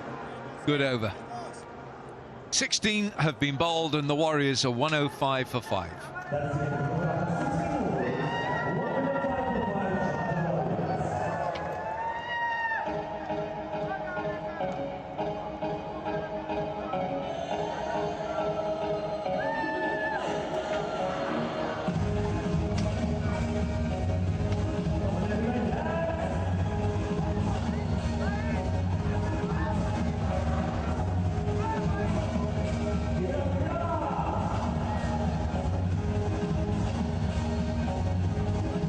Well, they were going quite nicely at one stage. 57 for 1 they were. Then they've certainly lost wickets since then. The spinners have got their teeth well and truly in this game, and if they continue at this rate at only 6.56, they get to 131. 8 and over doesn't get much better. 10 and over gets to 145. They're running out of overs here. 4 overs remaining now for the Sharjah Warriors. First time they've played away from Sharjah. quite a few of the players would have been familiar with playing at this magnificent stadium. James Vince will be feeling that he's pretty much in control right now. Tashara back into the attack. And leg side worked away. Need runs here. I can understand they are struggling a bit. They need a partnership. They need a run, at least get to 150. That should be the plan. Tashara into his third over conceded 22. Adar bowled really well, 2 for 14 and 1 wicket. And of course Dawson. And then 3 wickets to Ayan, bowled beautifully. 4 overs, 14 for 3 wickets. Incredible spell. Yeah, that's brilliant from Ayan Khan. Absolutely brilliant. 14 dot balls as well. Outstanding work. Good to see that he bowled quota off his 4 overs. Yep. Just the one, and then in and out. Bowled superbly. They're running for the play of the match. Ayan Khan at this stage.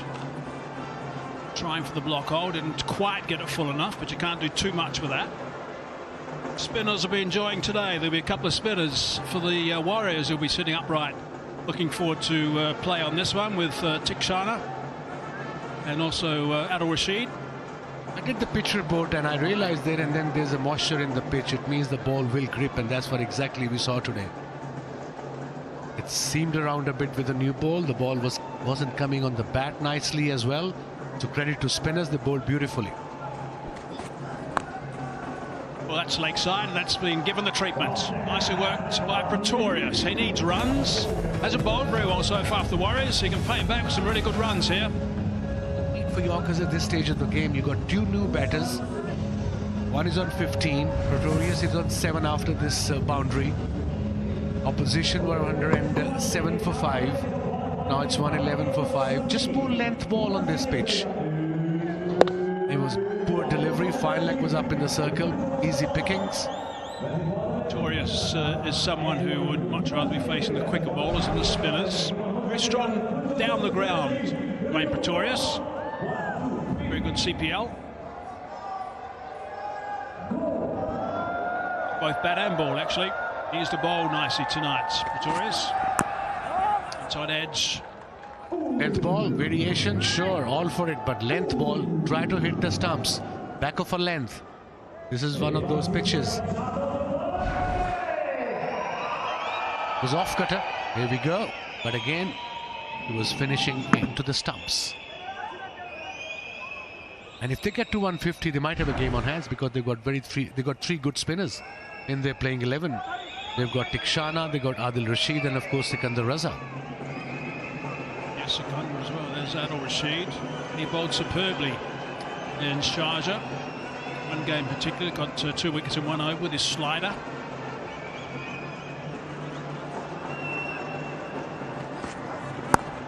A little bit of width that time, and he's got that away. That's a nice shot. That's what they need. A couple of boundaries at this stage.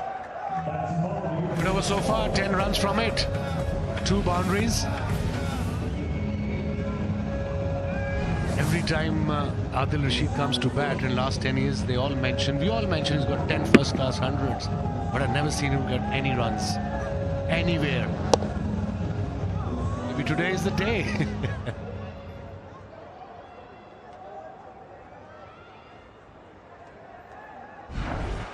Right, what can they do with this last ball? Do with this going for a boundary as well. Pretorius 11 off 6 at the moment, striking the ball quite nicely. Sweeper on the offside, protection on the leg side as well. In fact, man at deep backward square on the offside's gone back. Also, last ball of the over. Full toss. Going to try and come back for the second. If they don't collide, they don't. They looked like they were going to at one stage. They did get 2, so it's a dozen off that over. That's better. 117 for 5.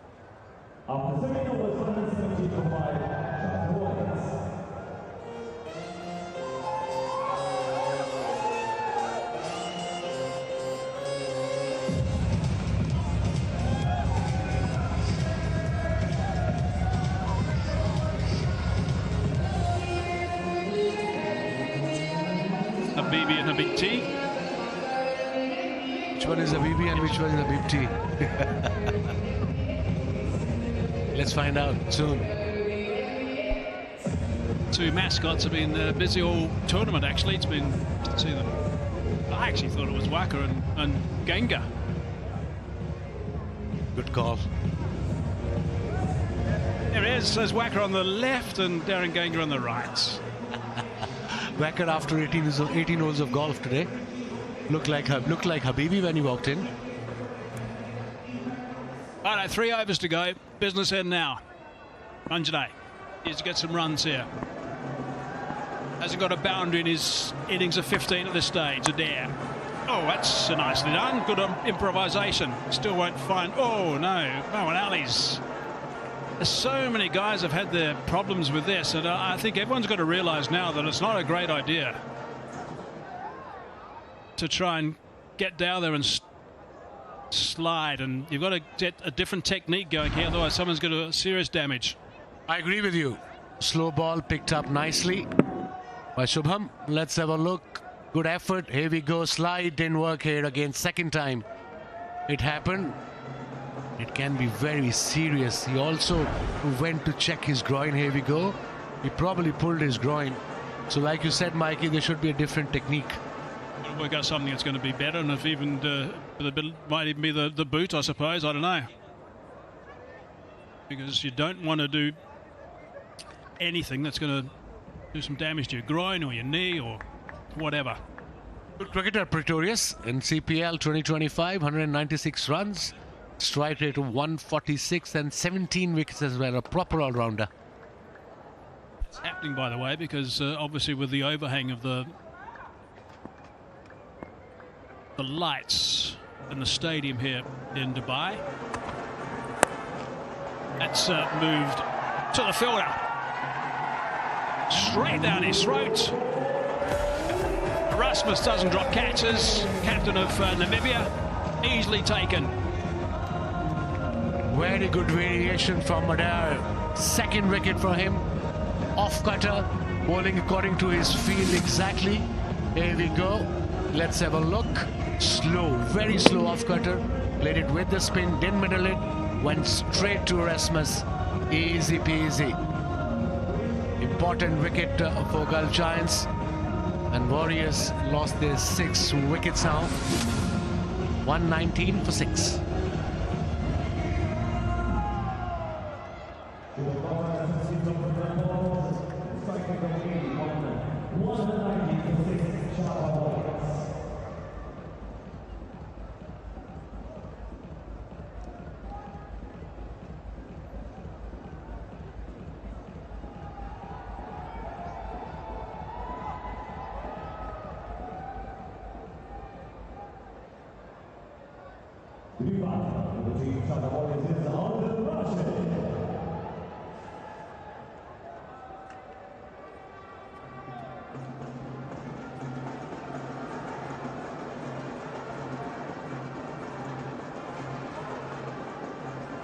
Rashid. It's going to work nicely with Pretorius here.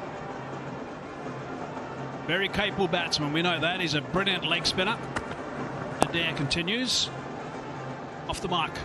Rashid. The right thing and just getting Pretorius down on strike. Look at the slide for Erasmus.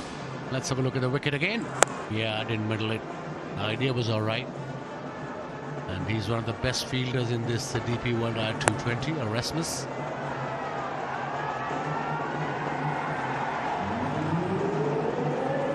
Halfway through the 18th over.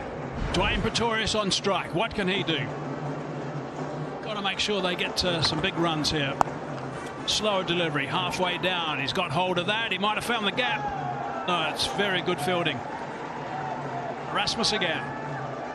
That's the way you should be sliding. That's his second slide in a row, and every time it has been 100% on the money. It's the area that's in front of the commentary box. It's only the one side of the outfield which you can't slide on, where the divots are. That's because it's under shade, or in shade a lot throughout the day, because the overhang at the stadium. The rest of the tournament, or the rest of the ground, I should say, square and down the other end, which is where Adair's bowling from, is fine. You can slower bouncer, had to give it everything to find some momentum. Going to come back for 2. Rashid The highest test score in test cricket is 61, which was at this ground in 2015. Look at this slide. That's the way you should do it. Easier said than done, though. Reasonably controlled this over, picked up the wicket of Ranjane. Gone for 7. Important delivery this. Can he get a boundary, Pretorius? Little off cutter. It's just going to be 1. That's nicely bowled from Adair. 8 off the over, 125 for 6. That's it from the team. 125 for 6.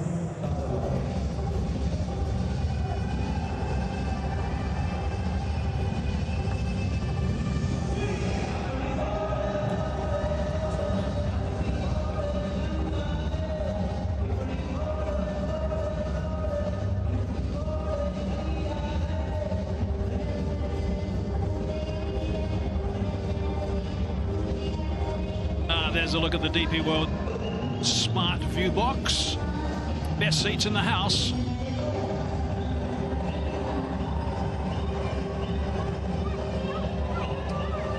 Where is it? There it is.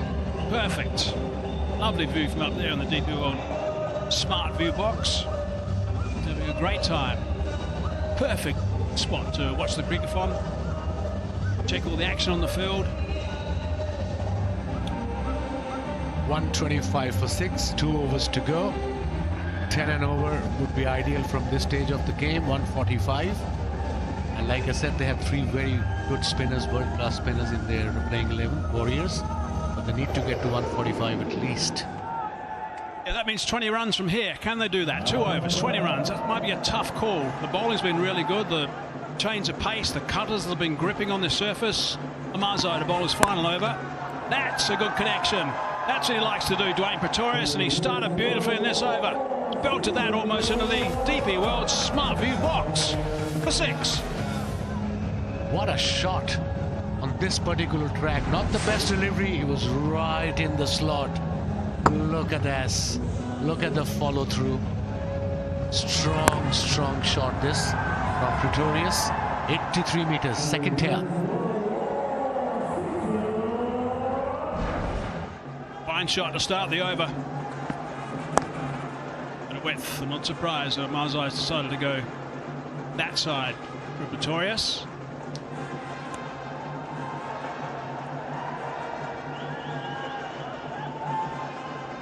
He's got 9 wickets. Marzai. He's the leading bowler at the moment. Top of the pops of the white belt points table. 158. Points for 3 wickets in innings, 5 wickets in innings, dot balls, maidens, and of course wickets in general. There we go, that's what he's staring at the moment. It's a little bit leg side, I think. They might want to come back for the second. No, it's not there. Rashid's job is to give the strike to Pretorius. Don't need to hit any boundaries. He should rotate the strike and make sure that Pretorius faces enough deliveries. He's on 25 of 12. Strike rate of 208, 2 4s and 1 massive 6 already in this innings. Seam up delivery. I just nipped back. Down leg side.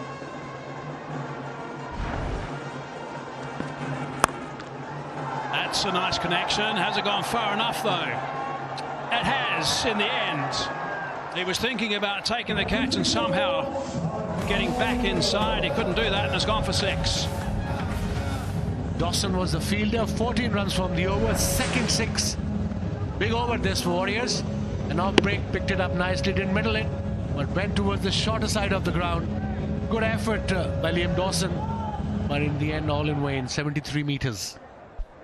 Disappointed it didn't affect that, if nothing else. Let's get it back inside the ground. Ball toss on middle stump. Just a single. Big over, 15 from it. They should get past 150 now. 1 ball left in this over. This has been a valuable over for the Warriors.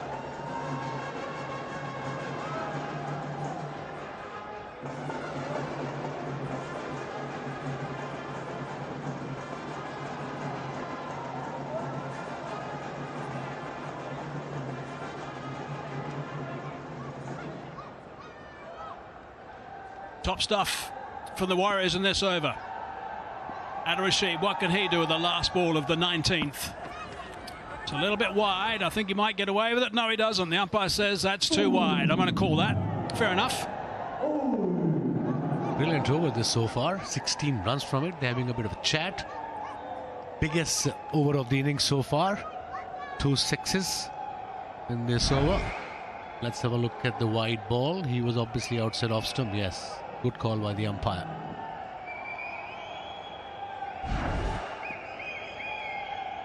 Boundary off this last ball will make it around 20 if they can do it.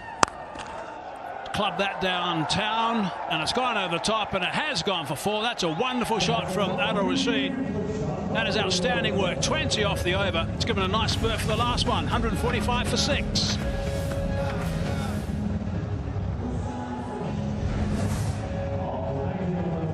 Boundary on the last ball. 20 runs from the over. What a shot from Adil Rashid. Every run matters. Good total now. Runs on the board. 145 for 6.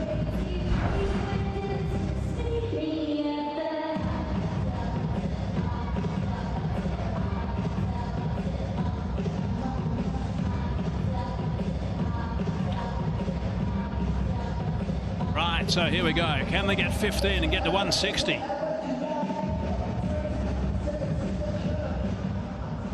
Shara been getting economy rate of 11 so far. Marzai 4 overs, none for 44, so his numbers have been expensive. They struggled, Giants. They're number 2, second last. Economy 11.53 in last 4 overs, and we've seen it today already. Last over. Dragged on the onside. The early call was for 2. Come back comfortably. I think that's a decent total. 5 balls to go now. 147 for 6. And again, another young bowler from UAE, Razak, who impressed all of us in this DP World ILT20 Season 4. Didn't get to bowl anything. He's just standing at short fine line doing nothing. Dew starting to take effect, of course. You can see the wiping going on there from Shara.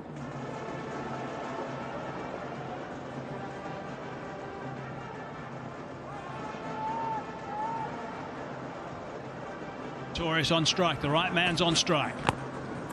Trying to slide that one at leg stump. Missed an opportunity there, Pretorius. He'll be annoyed with himself. I think he was aiming middle leg at Toshara because he's got fine leg back on the circle. There's no square leg. So now a dot ball. They took a single, so Adil is facing. He's on 5 of 3. Let's have a look at that Yorker. Yeah, cross seam because the ball is getting wet. We've seen the towels are out. He was lucky there, he got away with it. To get a bit of bat on that, and that was going to run away comfortably for a boundary. 4 balls remaining now. Gut feeling from me is 160's got to be the score. That's nicely played. Nice little scoop shot, and he's got that away for a boundary. Good stuff from Adil Rashid. Clever. Awesome stuff from Adil Rashid. He's got 10 first-class hundreds, I've told you. Mikey, thank you very much. 9 runs from 4, second delivery. What a shot. Look at that. Beautifully played. He knew where the fielders were. Fine leg was up in the circle. Yes. 152 now. Runs on the board. I think it's good enough total with 3 spinners in their playing 11. The track is definitely going to help the spinners again. He would have noticed that. Tixana also would have noticed that he likes to bowl in the power play as well, Tixana.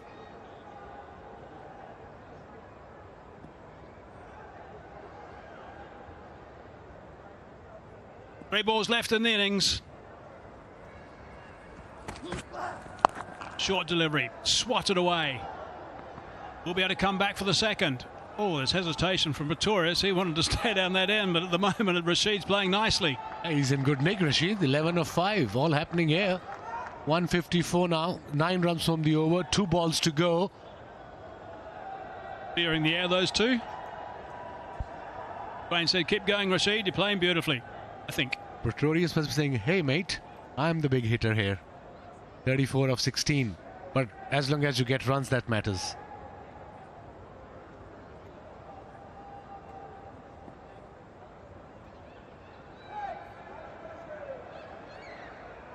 Seamers, the guys that have travelled today, the spinners certainly haven't. Seamers have got some tap. Hard down the ground. Hit it too well. Only going to be the one. Straight away goes for the cloth. The batsman, I'd just actually sneak a quick meet halfway like they've done now and just keep running the other side. I agree. Situation awareness is very, very important. He's on should be 36 of 16 between these two. An important one for Warriors. Shara doesn't want him to get underneath him with a standard pace delivery. That would be the opportunity that Pretorius is waiting for. It's a low full toss. He's worked that away, but he's hit it too well. Coming back for the second. Sent back by Pretorius. Now they can go. Now they can double up. Ends up being a pretty tidy over in the end. So they've got themselves a pretty good total. Not quite the 160 I was looking for, but they'll be reasonably pleased, I think, with 157 for 6 after their 20 overs. Didn't look like they were going to get to that, but a couple of good overs gave them a nice little spurt. Good work from these two guys. The partners with 38 off 17.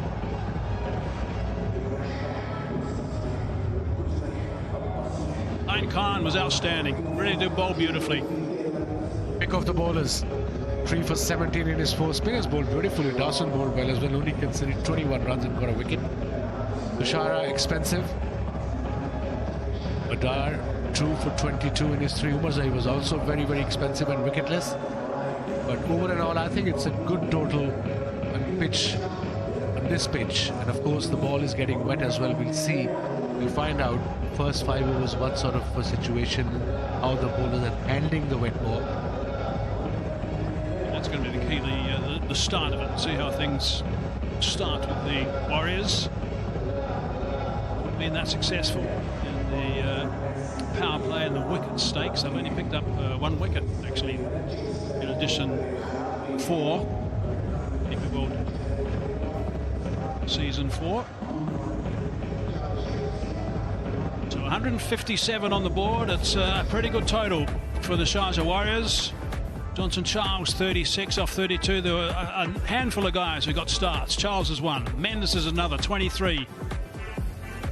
Runs in his 17. Tim David 19. Pretorius not out 36, but it's a good 36. It was 17 balls only. And Rashid a dozen off just 6 to get to 157 for 6. Tushara 4 overs 44, no wicket. Adair pick of the fast bowlers, 2 for 22. Umarzai expensive, 4 for 44. And Dawson 1 for 21. And Ayan pick of the bowlers, 3 for 17 in his 4. Let's go downstairs now and join Grace. Mark Adair joins me. Now, it was wickets all round for the Giants today. Yourself and Ayan Khan were the standouts. Yeah, look, good day for the bowlers, I think. Pretty tough wicket to bat on.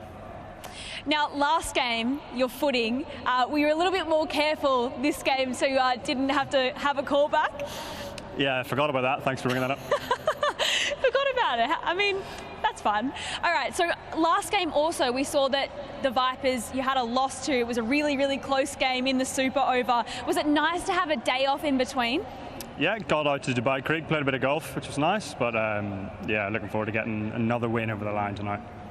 Plan of attack, chasing this total.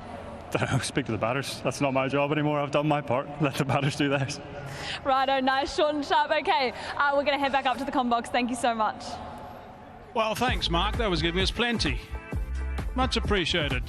Righto, Golf Giants. That's the target. They've got 158. This is going to be an interesting game. Might be another tight one. We've had a couple in a row. Don't go too far away, because this is going to be wonderful to see the start in particular.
Ladies and gentlemen, after this innings, now it's time for some entertainment.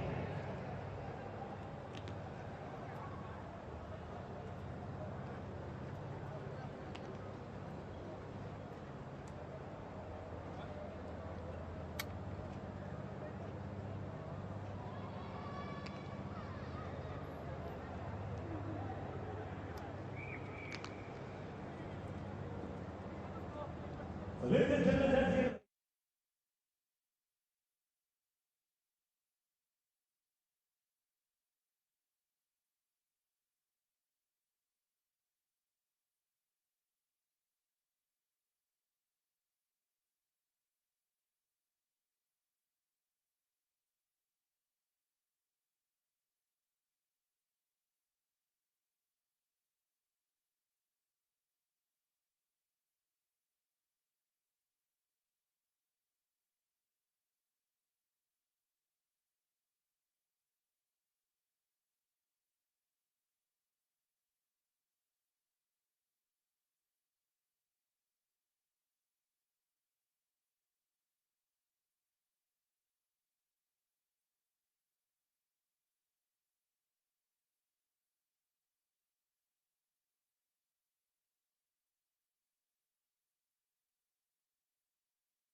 Which team will take 2 points in match number 10 of Season 4 DP World ILT20? Well, at the halfway stage, the Warriors sent into bat. They ended on 157 for 6. No one in that batting lineup getting a half century, but quite a few useful contributions. Charles with 36, Mendes 23 in his first game this season, and Dwayne Pretorius 36 from 17. A nice partnership with Rashid.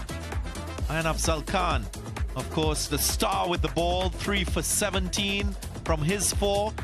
Had good support from Adair, 2 for 22. Another very successful bowler on the night. But if you missed the action, the highlights of same started with Johnson, Charles and TKC at the top. Charles in his usual aggressive sort of mode, striking a few early boundaries. And then TKC was departed. First wicket down. Yeah, that was important wicket. The man in form altogether. But again, I think we did well to get to 157. And of course, Mendes looks really good. A very good player, a busy player. It was a difficult pitch to bat on early on, but and then they lost wicket. At one stage, they were 119 for 6. But I think they recovered well. Runs on the board. And they have 3 very good spinners in their playing 11. Indeed, they struggle in that middle phase. That was the only phase where they didn't score fluently. They only scored 51, lost 4 wickets, but that last partnership really brought them back into the game. Real beauty there from Dawson, accounting for Sikandar and Pretorius. He had different plans. 36 from 17, 2 6s, 2 4s, and he found an able partner in Rashid Khan. She joining him after the wicket of Ranjani. 32 runs in the last 2 overs. 20 coming off that Omar Zai over, and 12 from Tusara. Warriors finishing on 157 for 6. So what that means is the target now for the Gulf Giants will be 158. It should be an interesting chase. Action after the break.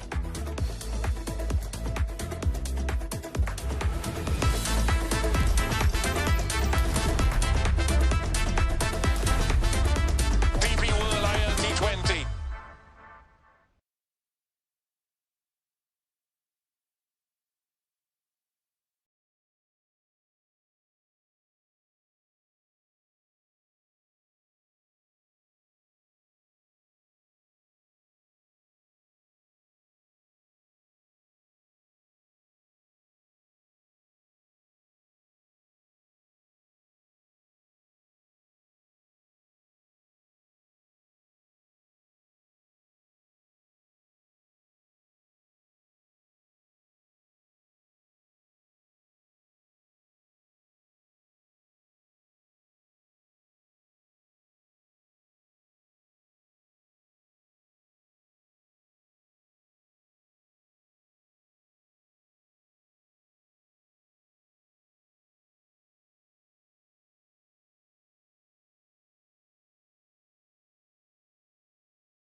The sun is fast asleep here in the UAE, but the spotlights are on here at the Dubai International Stadium, where we continue match 10, season 4, DP World ILT20.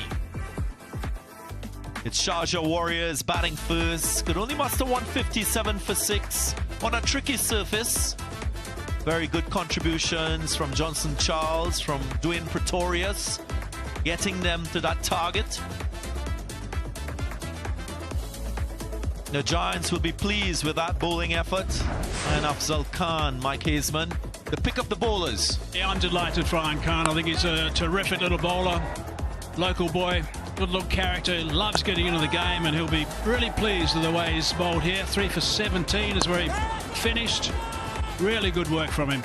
Really nice. Look at him. Elated that he's done so well. Terrific stuff for the little fella. Look at the work that he's done. Really good pitch map as well. 59% in that good area. Shorter deliveries, the ones with the wicket deliveries, the pulsing balls, the 3 blue balls. This power play is going to be interesting, Darren. Will be interesting. What we saw in that first half of the game will, of course, motivate the spin options in this Warriors side. You think of Adil Rashid, who's been the trump card spinner. Tim Saudi inspire his bowlers to defend this target. Warriors have only picked up 1 wicket across the 2 power plays that they've had so far. So it's been a real problem for them, the fact that they haven't got amongst the wickets like all the other teams have, pretty much. I'll make sure they strike early here, try and get a little bit of damage done by the likes of Southey when the ball's moving a bit through the air. Kabaddi is dangerous, we know that. Vince is more settled, more stable player. If Kabaddi plays nicely, and he can be impetuous, there's make no mistake about it. He can be impetuous at times, and we've seen that already in season 4. If they play well together, they'll dovetail perfectly with each other as well. James Vince is a wonderful cricketer. Look at those numbers: 12,730. 445 innings. Amazing stuff from Vince. Good to see him captain again and fully fit. And here's the other skipper, Tim Southey. What a career he's had.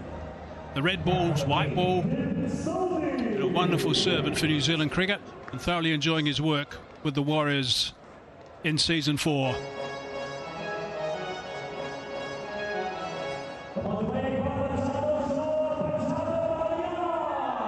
Tim Saudi trying to ensure that fielders are in the right places. Very, very important to set the tone to the innings with the first over. As captain, he'll want to do so. We do know is this surface offers lateral movement, and you can swing that new ball too. So it will be a challenge for Gurbaz and Vince. First ball in the defense. Hint of swing away from the right-hander. Yeah, just a little bit. If the ball runs across this wet outfit, when I say wet, it's wet because of some dew. It does get sprayed, and they put that same spray they use at golf courses, where they put a wax coating on the blades of grass, so when the dew forms, it just runs straight off that wax on the blade of grass and goes straight in the soil. That's the idea. Certainly helps quite a bit. Gets a little bit on the damp side, so I've got to swing for long.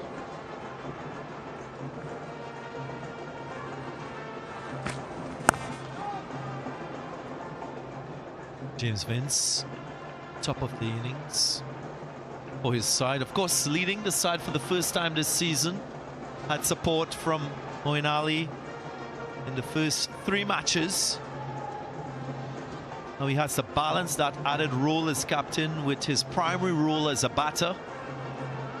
See him moving freely now too. He was hobbling around a couple of games ago. Got through the game, which is important, and got some runs as well.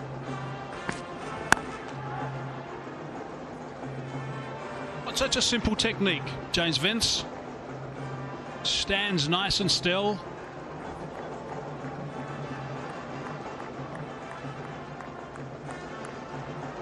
We were talking in the build-up, Darren, about Nasanka, how still he is in his crease. He's not there at the moment. He's injured, and hopefully just on the sidelines for the 1 game. He stands very still. Kabaddi does a bit of moving around. Vince is the same, nice and still. Likes to access the offside more than anything else. Kabaddi has some trigger movements.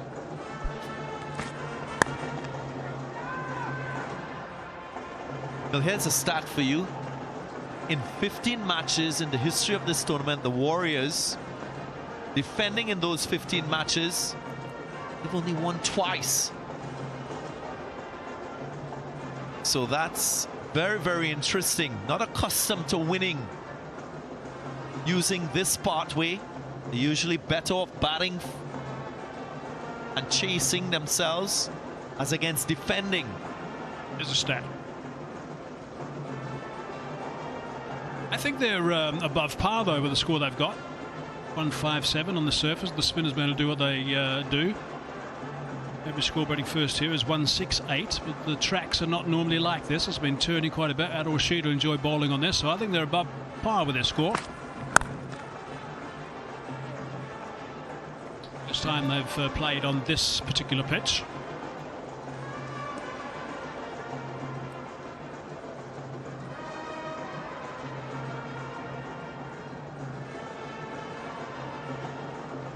Last game they played, they had a bit of a nightmare. They failed to get home. They were chasing 35 off 30 balls with 7 wickets in hand. It was a thriller in Sharjah, and they went down. First game they played, they had a bit of a shocker. They conceded 233, so it's been a rough road for them. Watchful from Baz, taking responsibility. End of the first, 2 without loss.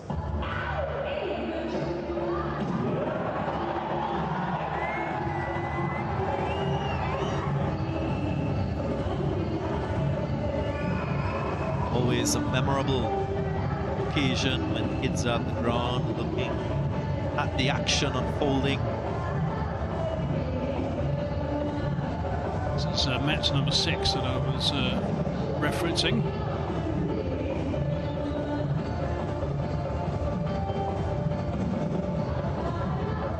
Match 6 in Sharjah. Emirates posted 185. And the Warriors, they were coasting.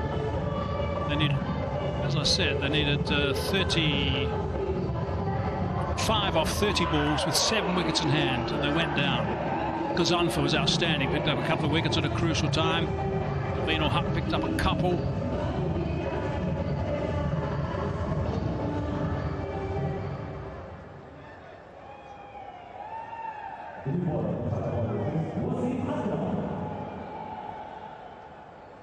Wasim Akram with the ball.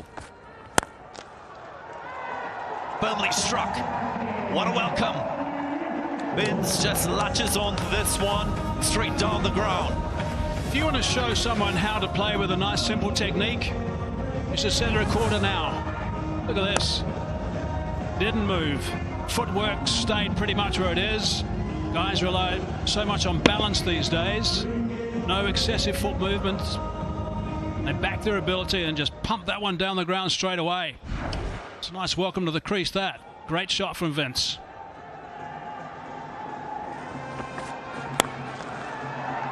Away she goes. Firmly struck over cover. You can understand what Wasim was trying to do, pitch the ball up to get swing. But Vince too good on that occasion. He's trying to pitch it up, get some swing, and also stay away from something around about Midland leg. So went a little bit wider. Did swing back a fraction, but it was just over pitched. Got underneath that with still wrists and just belted that for 4. 2 wonderful shots with that simple technique. Unhurried, totally unhurried. Crisply timed as well. Indication of the form. Vince with the bat. It's not a bad comeback actually from Wasim Akram. It was called away by Rod Tucker, but it did move away. Let's have a look at those 2 boundaries for starters. This is the very first ball that he bowled, Wasim Akram, and that was beautifully driven on the up. And this is the second one, slightly over pitched in the slot, over extra cover. 2 fine shots from James Vince. For the young cricketers, to appreciate how he's balanced that bottom hand. Hasn't tugged those deliveries to leg. Nice firm top hand executing those strokes. Very strong offside player, James Vince. Scored a lot of runs in this format of the game. He's nice and tall as well. That last delivery was just back of the length a little bit, but he again didn't move his feet. Because he's so tall, he doesn't have to. Literally just shuffled back a fraction, that's all. Goes a little bit forward initially. Weight transfer just a little bit. The feet really didn't move, actually. Because he's so tall, he could play that comfortably. Open stance.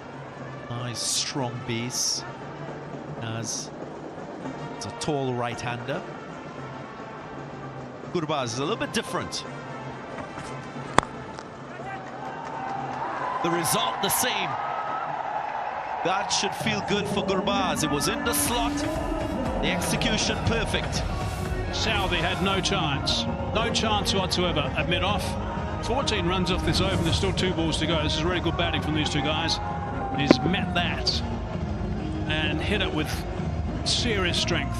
Good work from Gurbaz. In the air, doesn't mind that. That's how he travels. And already 14 from this over. Honest with you, he's walking to the top of his mark to start this second over. I was thinking about Tikshana maybe as an option. That should go all the way. It does. Real power. Going to be the DP World Dispatch of the day. In sport and logistics, you need precision, adaptability, exactly what we're seeing here. Should be a real contender for that DP World Dispatch of the day. Wonderful shot, really nicely played. Tikshana, start warming up. Brilliant stuff from Gurbaz. 20 already from this second over, so Giants taking full control of this chase. Remember, I did say when the Warriors batted, they achieved 48 for 1. They made use of that new ball, which is so important.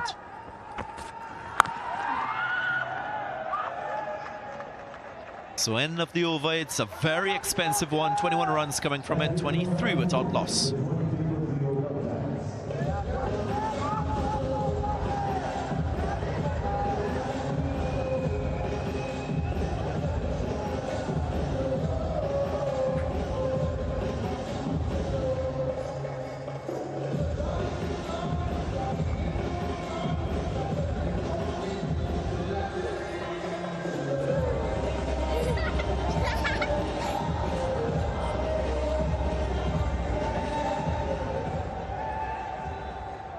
Fun times in the DP World ILT20, not only for the players and officials, but the fans too. So to stop play then, because the little fella didn't make it, he tripped. He was just finishing his little celebration up there. Good work that over. They're trying to score as many runs as they can when that ball's nice and crisp.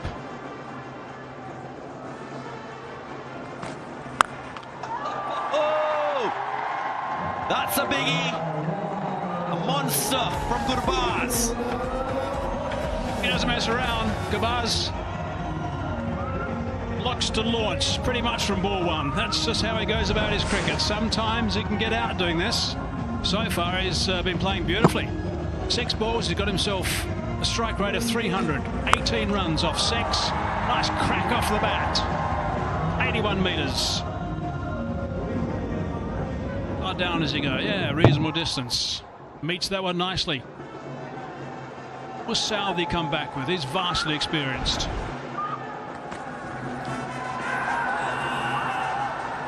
Wheeled on the leg side, wide signal by Shiju Sam. Appeared to be any glove on that one. Dancing down, he's got very quick feet. Gurbaz, long extension with that follow through. Seeing that white ball fly. It's going to be a lovely shot. Yeah, look at that. Picked up superbly on the stump cam. Oh, what a beauty. Quick response from Tim Southey. More pace, some bounce. Leg cut on that occasion. That'll teach him. At the senior pro.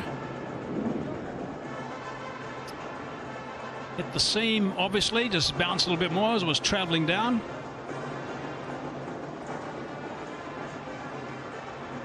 Okay, all good down this end.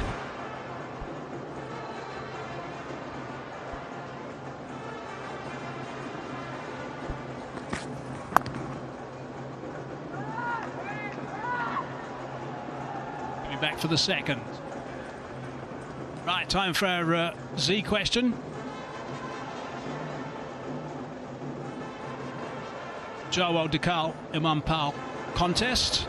Who led Warriors in their first game of Season 2? A. Koda Cadmore. B. Guptill. C. Wokes. D. Sams. Give the answer and the winners tomorrow. Nice prizes. T's and C's apply.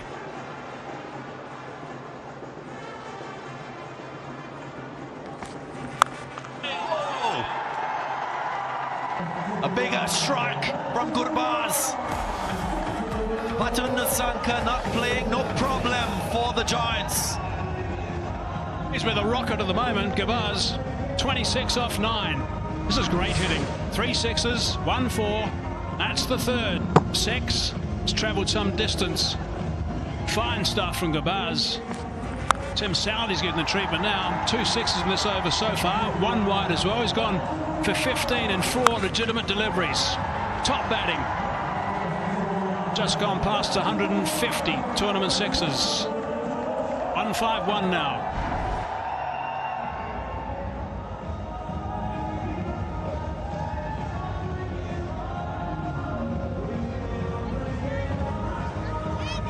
And there we go. They got their crayons and felt tip pens.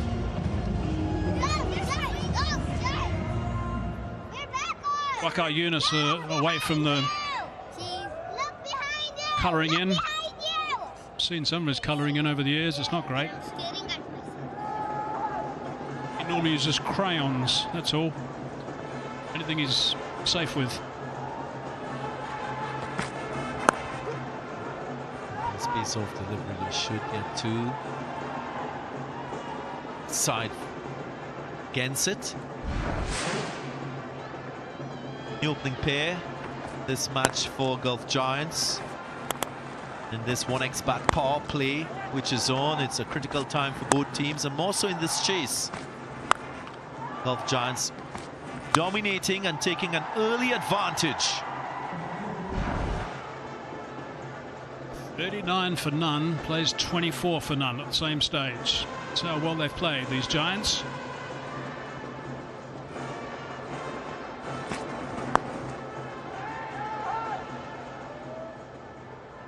Nice and controlled. 17 from the over, 40 without loss. Is it time for Tikshana with the ball? Yes.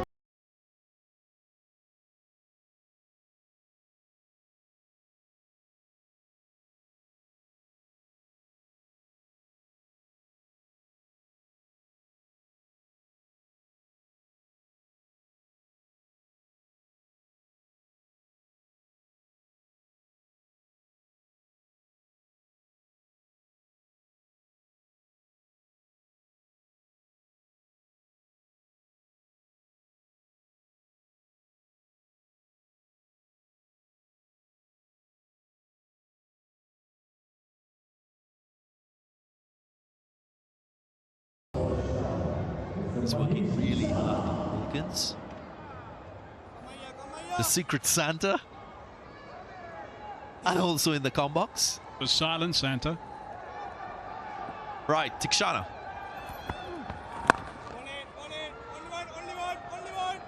You can expect from him is, of course, to get that drift. Has the ability to drift the ball, not necessarily turn the ball off the surface. He's very accurate. He also uses pace variations. A carom ball as well, which is very potent. Tikshana doesn't mind bowling with a new ball at all. He's one of the few spinners around the world that relishes with that opportunity. It's great pride in the fact that he can do a job right at the start of an innings with only 2 men outside the circle. How's Gurbaz going to go about playing him? There's the answer. He's going to attack Shana. Quicker ball, quicker carom ball, I think. Moved away a fraction from Gabaz off the surface. It's bound to get a bit of grip on this surface. Tixon up. Two deep fielders leg side. There is a long on deep mid wicket as well, so the line might be outside off, going further. Goes to straight. Luckily for him, finds the fielder. There's a bit of a freebie from Tixon. I'm not sure I've seen him do that very often. Anjanen, the fielder. An awkward bounce. Hopefully he's not damaged. Nasty blow. Just bouncing up at the last minute. It's a tough nut.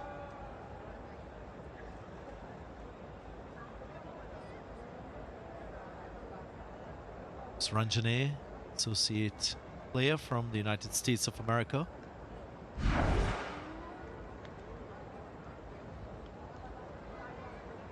Just popping from the fingers onto the face.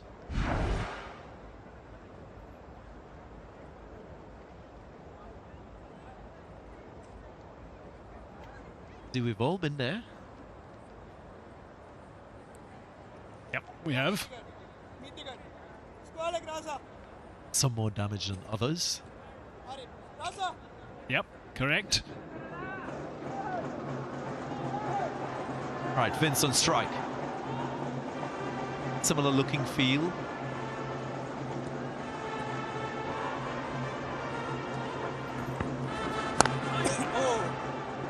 Not surprisingly, he's trying to make room, pierce the field offside, so that'll put a little more pressure on Tikshana. Can't just bowl outside the off stump and think that he can contain the opposition. Have to try and use his guile. To Phil placing, he's moved the wide mid-on to a backward square leg. Lots of space in front of square on the leg side. Lofted drive. He's found enough bat on this stroke. It goes all the way. So another classical looking stroke from the skipper. And it's done effectively. He's hitting the ball so sweetly. In fact, they both are. Vince is all about timing. When he plays aggressively, there's that carom ball. Didn't matter. Gripped a fraction, turned a fraction, and disappeared.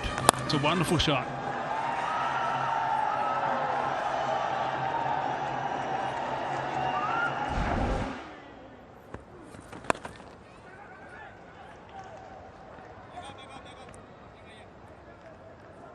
Superb effort so far from these two openers.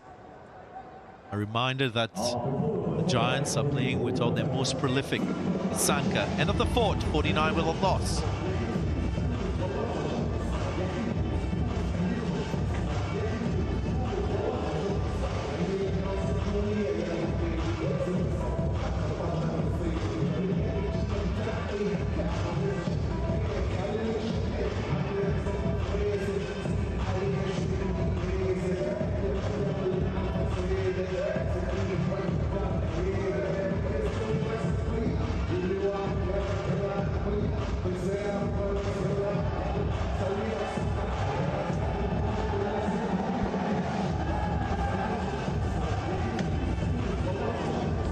What a racing start this is by the Giants. They have leapt to 49 for no wicket, only 4 overs bowled. Gurbaz is in a hurry, straight out of Dubai. And Warriors have it all to do. Pretorius now. Oh, it's going to slip through. I'm not sure if there's a little inside edge on this.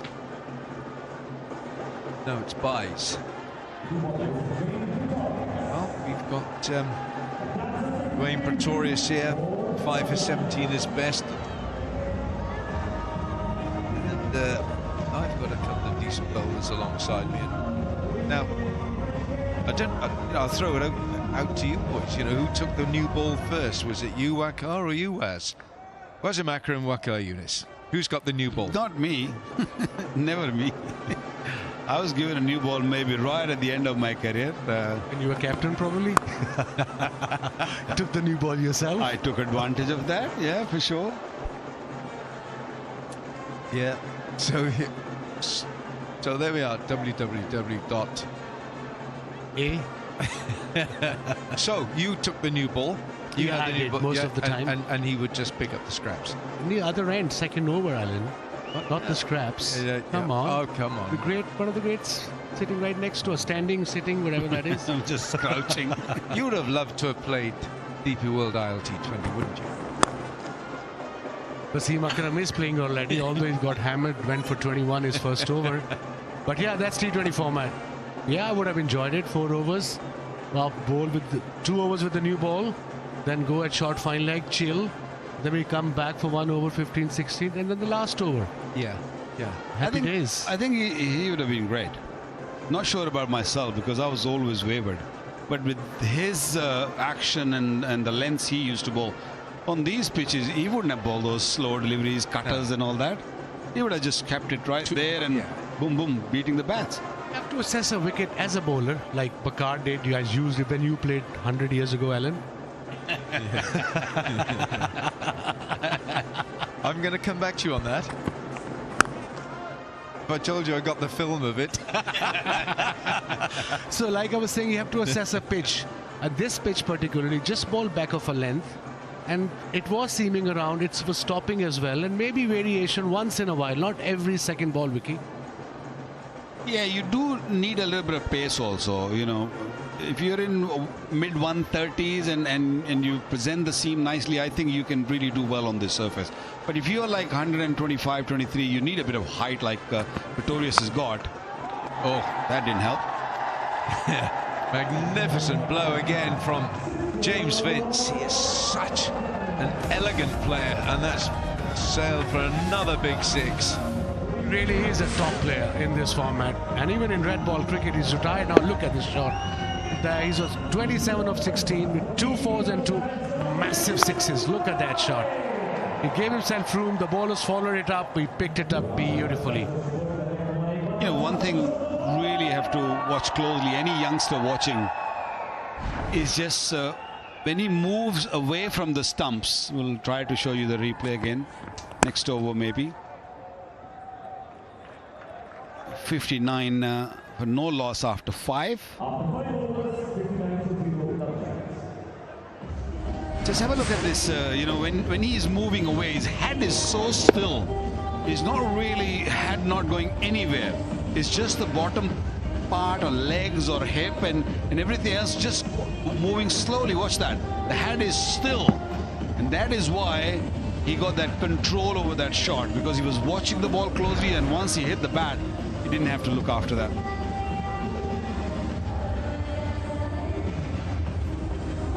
James Vince, Hampshire captain for a long time. Incidentally, Wasim Akram, the first version who's here, he's the first Pakistani to hit 6 in T20 cricket. You're welcome, Alan. For Hampshire in 2003. I think I played 3 games or 4 games from Hampshire in 2003. 5 games.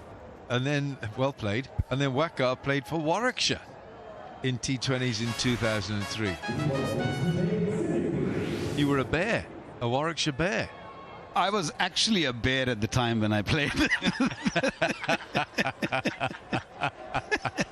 A big brown grizzly big brown bear, yeah. Because I was done, I was cooked. And that contract came to me just incidentally. I was just roaming around and they didn't have the overseas. They said, okay, would you like to play for us? And I said, let me think about it. Just give me a couple of weeks and let me run around and see if I can. I think you did well. I just managed the season somehow. And I actually in 2003 when I joined Hampshire, and that was pure out of kind of frustration, anger, because I retired from Test cricket 2 years before. So I did tell my coach Paul Terry, PT, great guy. I said, Coach, I haven't played Test cricket for 2 years, so please, I'll come back to this after this delivery. Oh, white ball and 4 or 5 runs in fact. They're coming. Runs are coming easily. Pressure on the fielding side. So I said, PT, I haven't played Test cricket for a couple of years. So first day, please don't tell the skipper. I think John Crawley was our skipper, JC. white ball, follow the batter. And the first game was at Worcestershire. I bowled 28 overs. Literally, they had to pick me up on their shoulders to take me to dressing room. And I used to wake up every morning and go to a leisure centre in Hampshire just to warm up in the swimming pool. So it wasn't the best decision. That's not your scene, warming up in a pool. Shot. Must be for the one run though. Tim David is the fielder.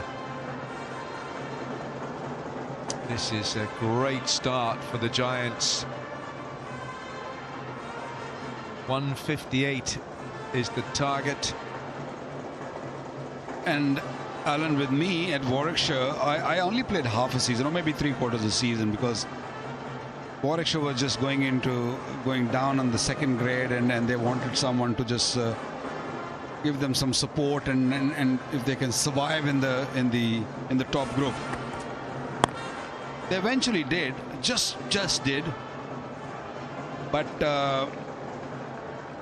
for me, I was like, I used to play a game or two, and then I used to honestly go into the toilet and sit there and had that book, you know those books when you have like whole year calendar in it, and I used to have a pen with me, and I used to tick the matches off. Okay, this is done, I'm done with this one, and I used to pray when it's gonna finish. Honestly, it was tough that year. And I retired halfway from, I had a contract for the whole season. So I retired in July from cricket. I said, that's it, I'm done.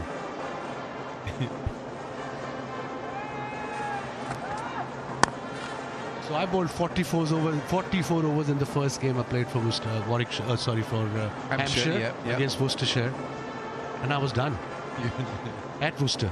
So you probably had a little bit of rehabilitation to do. A little bit. I had to have new legs.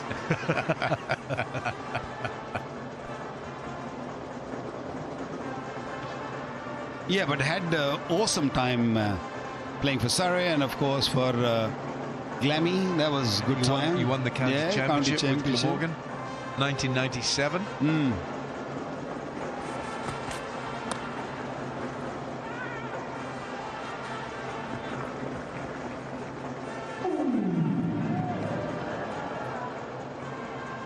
Adil Rashid has got to play his part in this. They've got to maybe get him on. Don't waste too much time, because this game's going to go so far away from the Warriors. 68 for no wicket. The 2 balls to complete the power play. 3 world-class spinners, and Adil is one of the best one in the world. Now is the time to bowl at him. They are taking away the game. 68 for none. We are only into 6th over. 2 balls to go for power play. I think they're just waiting for the power play to finish, and I'm sure they're gonna quickly bring Rashid on. But before that, have a look at this boundary. It's beautifully crisp through the covered region for another boundary. Lovely shot. They have to bring Rashid now before it gets too late. Another slow delivery in the zone, in the arc, and he's so good. Wins through that cover. 227, that's the number, the big ticket for the innings. Play big and dream bigger. But the big ticket for 227. James Vince going well here. Just want to add to that, Waz, that in your Hampshire career, you bowled 1,000 deliveries, 168 overs in 5 games. No wonder you walk like you do. That's the end of the 6th over at 73 for no wicket.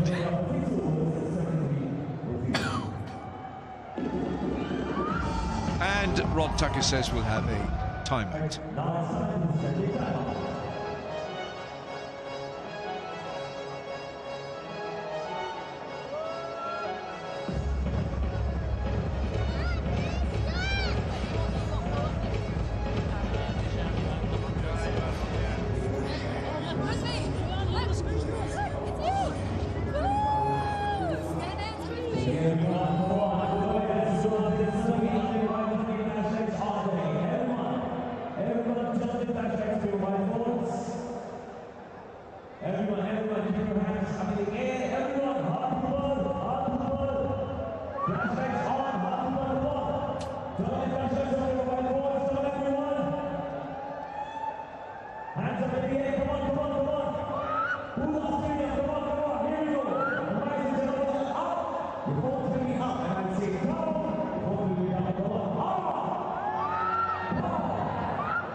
A bit of pause for thought for the Warriors, because they have it all to do here. It's a huge score for the Giants, 73 for no wicket from 6. That's the power play, and it's their biggest ever power play in DP World ILT20. Sitting alongside Wasim Akram and Waqar Younis, who together played 61 test matches for Pakistan and just a small number of 1,705 international wickets between them. Right, Adil Rashid is the guy who has to make an inroad here. Absolutely. Look at his record. 388 wickets, economy of 7.50, best 4 for 2. He's got the leg break, the flipper, the googly. And he looks very fit too. Thanks to Maz that he showed us that the 2003, when I played for Hampshire, I played 5 test matches, bowled 168 overs. No wonder I retired from every format after that. And I said, I'm retiring now. Sorry, I can't play the whole season. They said, we pay you 10 grand extra. I said, please take it back. I'll give you 12 grand back. And I did. No, that was it. The legs had gone. Why did you say yes in the first place? Well bowled. You really want me to answer that? Really? At the end, you gave the money back. Did you leave the sponsored car in the drive as well, Wes? You just let in ODI, I gave them back as well. They gave me a house, 6-bedroom house I was living in on my own. I think he left that car at the airport before leaving. He just ran away.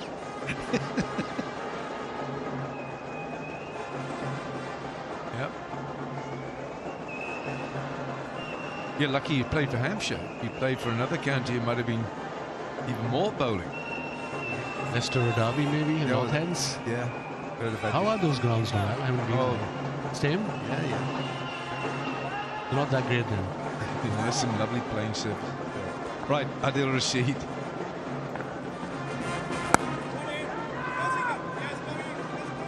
Biggest power play score achieved here tonight for the Giants in their 4 seasons. DP World ILT20. Gurbaz is making a real impression here. Strike rate of 230 from 15. He's twitching as well, isn't he? He's absolutely twitching. He's dying to put Adil Rashid into the stands here. Yeah, but Adil Rashid, I tell you, he's such a smart individual. You saw that last delivery, he bowled so slowly because he knows. See that? He's just telling him that he's bowling very slow, and I think that's the way to go. I know he might go for a couple of sixes, or Vince might hit him for 6, but time to get a wicket here. If you don't pick up a wicket, almost picked up a wicket on the last ball of the 7th over, 75 without.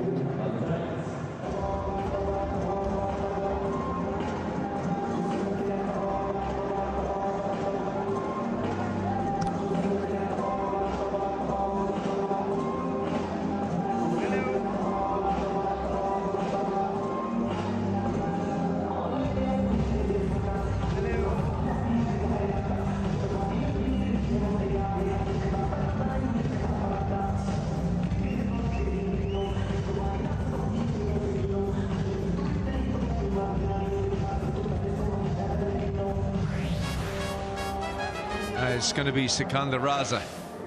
They're looking for the breakthrough here, the Warriors. 83 required for the Giants in 78 balls. They haven't lost a wicket. 206 wickets in his career. Economy of 7.3. 7th bowler already. So that obviously shows the pressure on the fielding side, Warriors. Of course, Giants looking so good. 77 for none. We are into 8th over.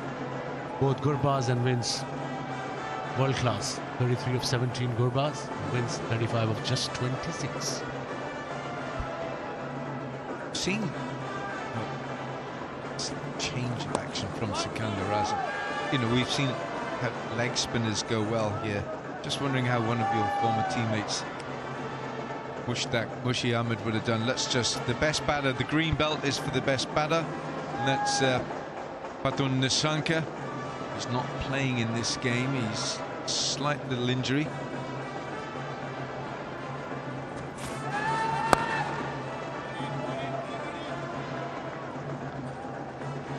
Padon Nissanka has batted beautifully in this tournament. He really has.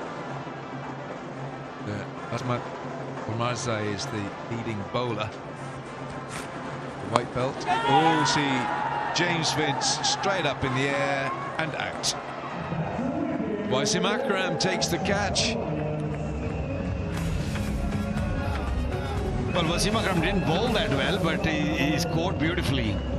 That was it was there to be hit. It's just that ball bounced a little bit. Just extra kick, a little slower. You all know how good Sikandar is. That was a carom delivery and just bouncing a touch more than Vince was expecting. And yeah, easy catch. Yeah, he was under it for a while, and they got the breakthrough, but they need more. 78 for 1.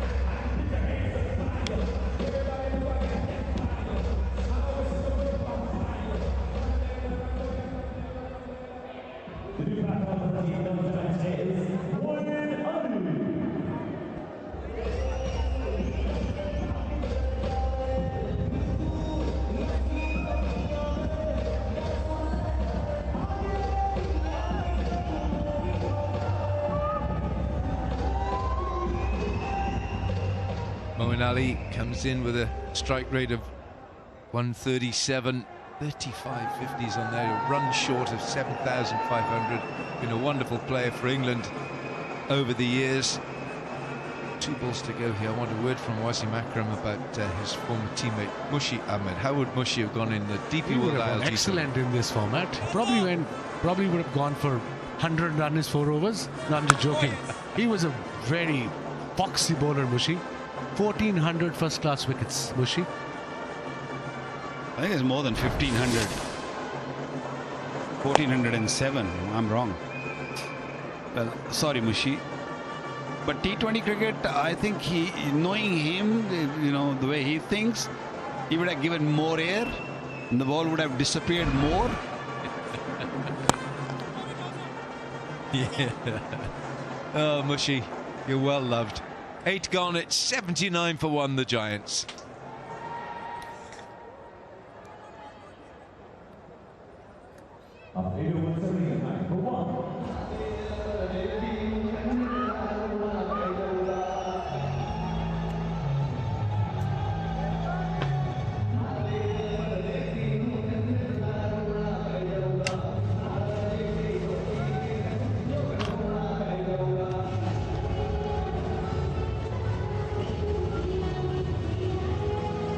The breakthrough got the wicket of James Vince. I've been listening to the 3 Ws. Bakar, Wasim and Wilkins. Morning. To continue that conversation just very briefly, was just one thing I know that you've always watched, and you also, Waka, while you've been playing county cricket, some of the young talent coming through from around the world that came and played in the UK, played county cricket. You mentioned you were a bear at one stage. You still are a bit of a bear, Waka, by the way. But tell us about the first time you came across a 20-year-old Alan Donald. Was? I remember Alan Donald, AD, the White Lightning. We had a game, I think it was 1989 at Old Trafford, a 4-day game, and I got hit by Alan Donald. I think I was batting in number 8, through my helmet, got 20 stitches. But I went out, had my stitches done, came back and bowled in that particular game. I was waiting for 80 to come out. I'm sure those were the days. And Lancashire has been instrumental in me. What a shot, what a delivery. Picked up beautifully, googly towards mid-wicket. Another 6. First boundary in 16 deliveries. Gurbaz is on 40 of just 20. And Lancashire has been exceptional. When I joined them in 1988, I remember Neil Fairbrother came up to me in Sharjah And those days, you have to be a top player to be considered to play county cricket. Only one player was allowed in playing 11. You can register two. It was me and Patrick Patterson, another great man. And I thought they were asking for Lancashire League. I said, yeah, I'm ready to play Lancashire League. They said, no, it's Lancashire County. And they're giving me a 6-year contract. First time ever. It was incredible. Great start. That's where it all began. What about your most memorable moments? Waka, playing in the UK. What would you say that is? You got done for speeding? Don't go there. Oh, now you're talking. Let's no. Okay, are we talking that? No. Let's stick to cricket. Not yet, but soon. Let's stick to cricket. Your proudest moments playing in the UK? Look, I played five and a half seasons for Surrey, and then I played 2 seasons for Glamorgan. I thoroughly enjoyed my Surrey time also, but I enjoyed more Glamorgan at Cardiff, because they really looked after me, and it was just great. And winning the championship for them after 27 years, I thought that was icing on the cake. They wanted me to do well, and I did well. We managed to win. That's it. 88 for 1. We'll come back to the speeding story shortly.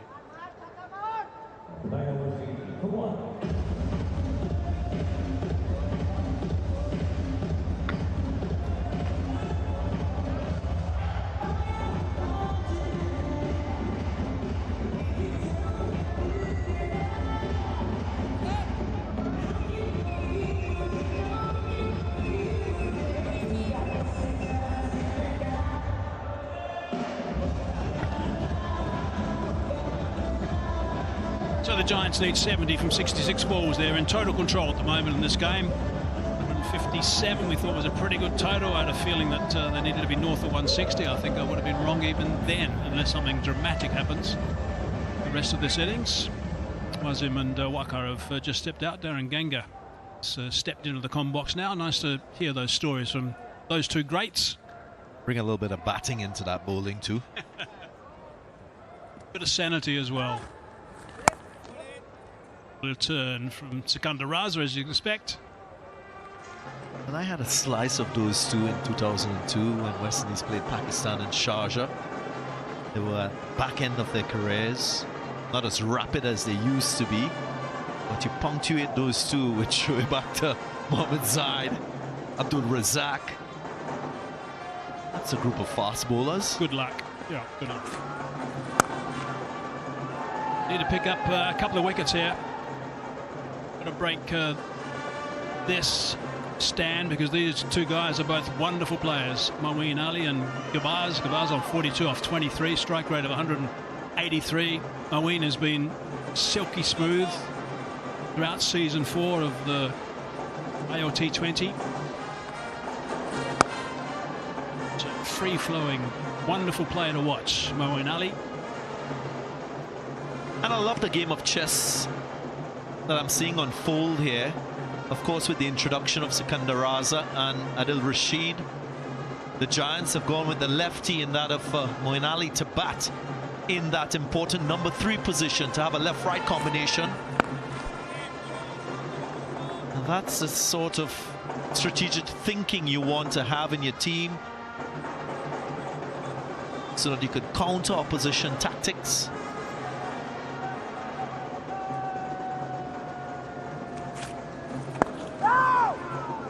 Another thing I was impressed with as well, Adil Rashid and his first over, not afraid to flight the ball, bowled relatively slow, was extracting turn, bowled a couple of wrong-ons as well. Highly skilled bowler. One slider in, his slider's been successful so far this season. In Sharjah, picked a couple of wickets in 1 over at a crucial time for the Warriors. End of that over, only 3 direction, only 4 from it. 10 done, 92 for 1.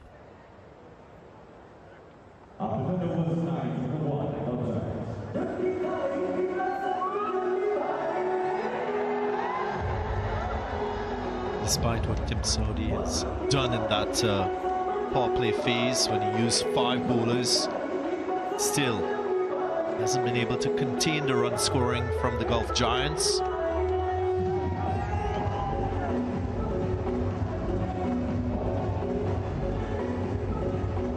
It's a nice little game break at the moment. 92 for 1, 69 for 3.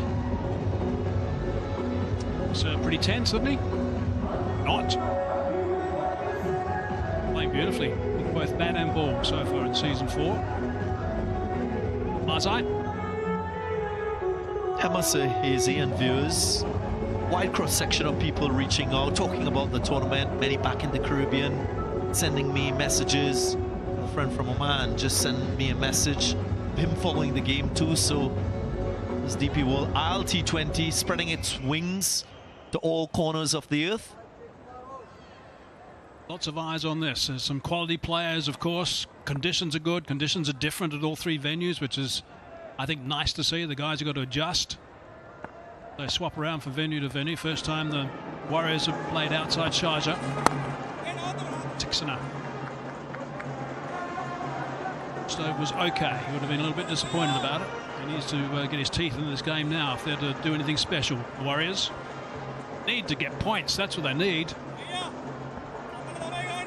Played 2, lost 2 so far. Bottom of the table. Need to start getting some momentum. Start getting some joy in that change room. That's short and wide, and that's been hammered on the bounce. More than anything else, this Warriors team should know that you've got to keep believing that they can still win the game. Nasanka is the leading batsman at the moment. He's at the top, the green belt points table, 261. Missing him tonight, of course. Really played beautifully. Strike rate of 200 in season 4 for Nasanka. He's just having a bit of a breather, just resting that hamstring, I understand. He's having a chat to Tabraiz Shamsi. No one laughs at Tabraiz's jokes. Batum. Just joking.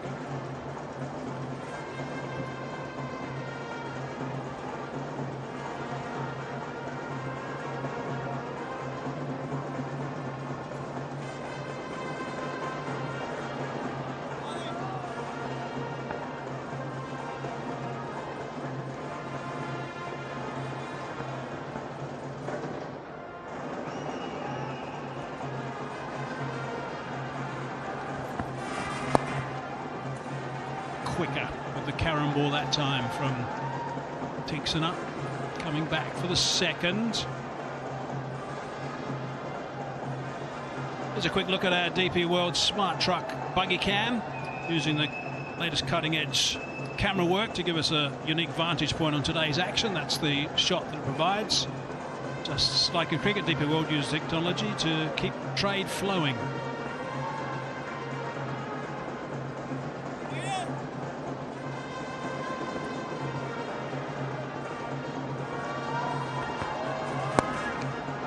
Leading edge. Stopped on the pitch with that carom ball. She bowls so beautifully, Tixana. And they should remember that last game against Emirates when Zanford bowled a double wicket maiden, just turned the game on its head for Emirates. When the Warriors needed 30 from 35, they lost the game. So that belief should be there for something similar to happen from the Warriors. White hit that cleanly. Still going to pick up 1 and also retain the strike. 6 off that over, 11 done, 98 for 1.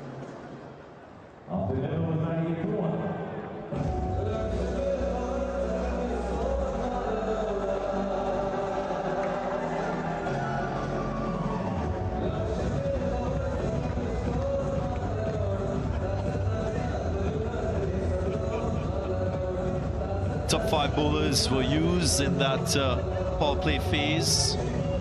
Then we had the introduction of spin, Rashid and Sikandar. Got to get someone else in that wickets column. Sikandar Raza is the only man that's picked up a stick at this stage. 1 for 8.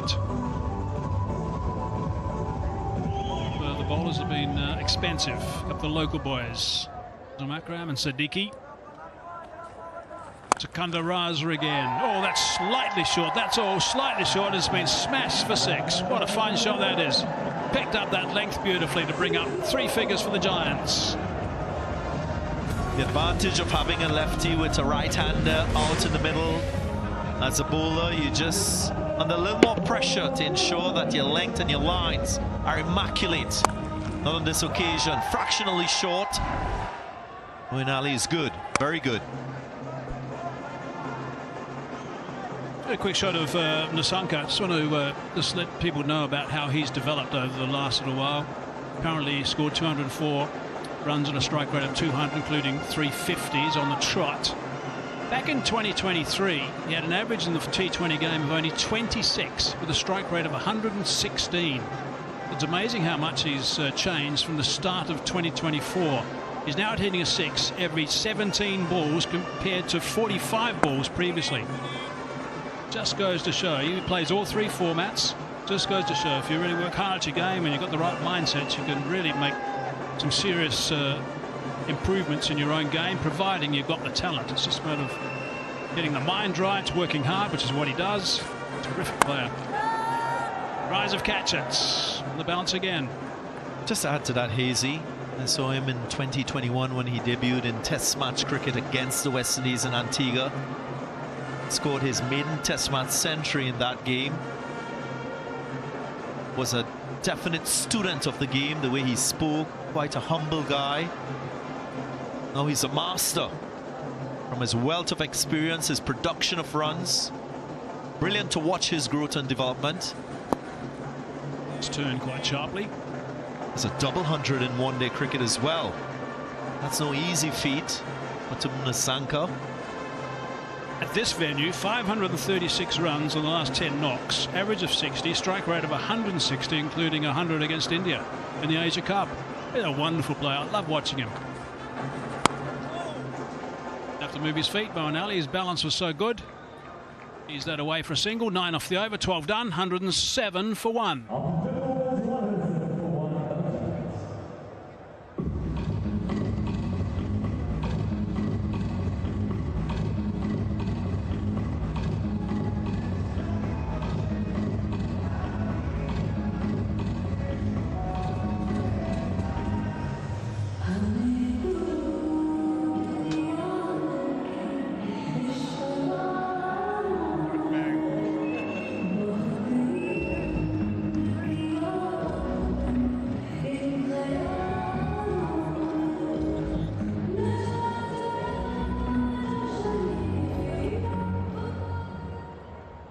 Rashid, 2 overs for 11, no wickets yet.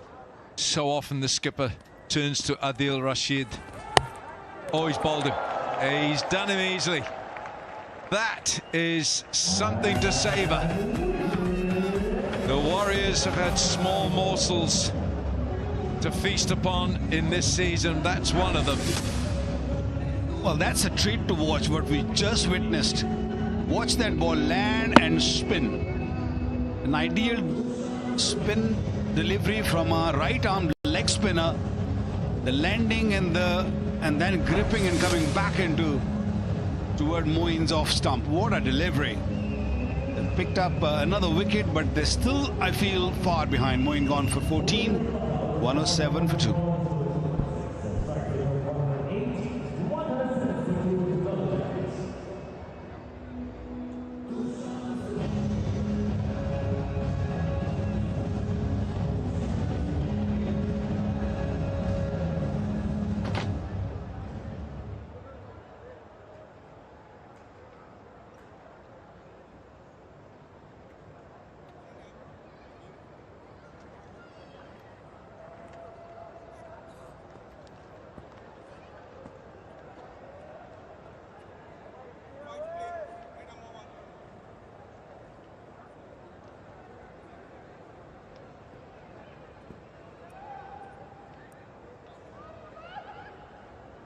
Gerard Erasmus, captain of Namibia, got a century on the CV. Strike rate 119, 2,650 runs. Adil Rashid will fancy finding that outside edge. He's got a slip in there.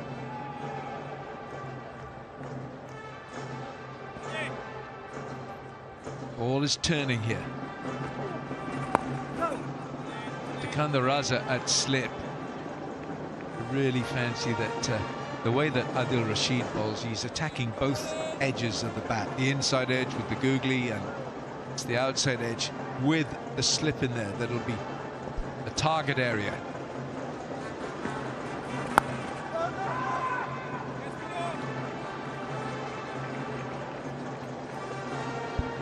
Classical delivery from Rashid to Moeen, spinning back. Very unlike Moeen Ali, because he normally uses his feet or he covers the stumps. Oh! I couldn't help myself. Yeah, that was lovely. This was a delivery. Normally he comes down the pitch and he'll hit that. He missed it by a long way. That's not the way he bats. Come down the pitch and play that shot, or play a little bit straighter, go mid-on. That's a loose shot.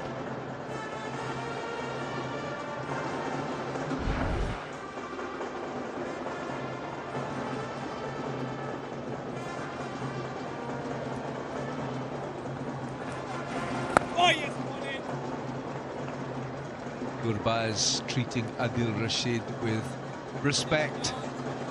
Just a single off this over, and the wicket, of course, first ball. This gifted leg spinner who's given yeoman service to England and its franchises. Cracked away for one it'll be. Oh, they're looking for two. There shouldn't have been two there. That's close. Gerard Erasmus scurries through.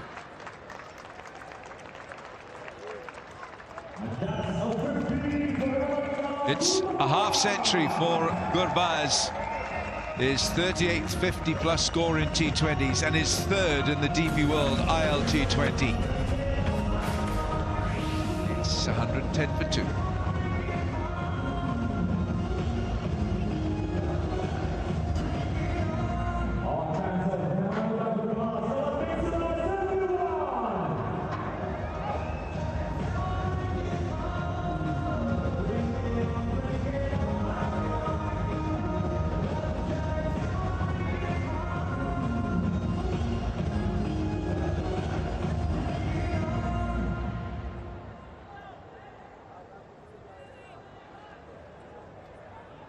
.48 required, 42 balls remaining.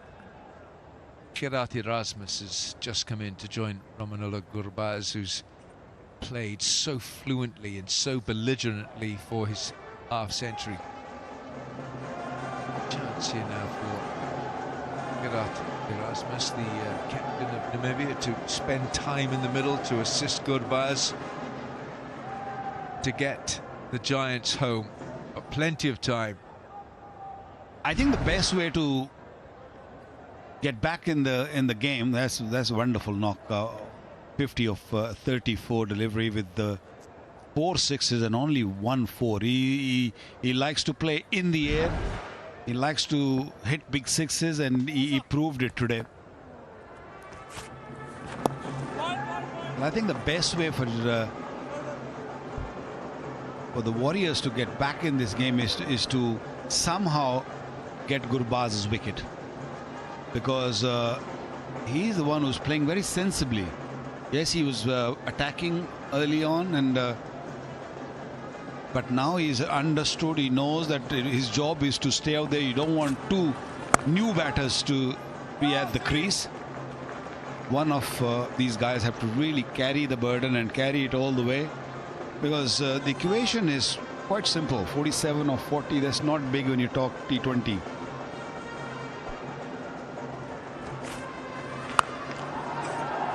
Gurbaz goes big. He hasn't got enough on it. Tim David underneath it. Great pair of hands. Raza strikes, and Gurbaz is removed.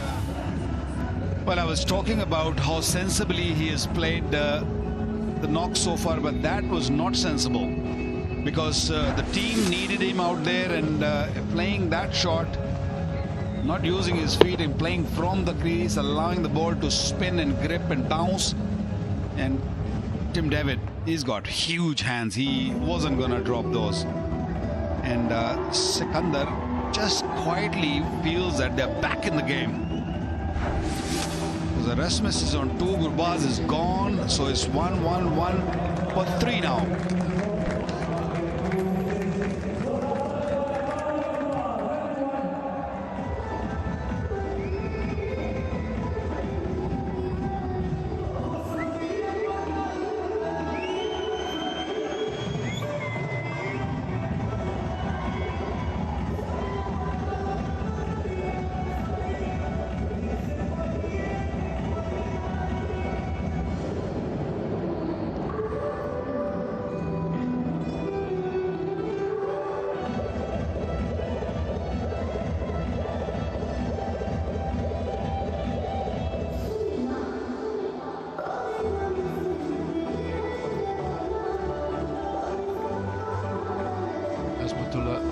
The Afghanistan all-rounder.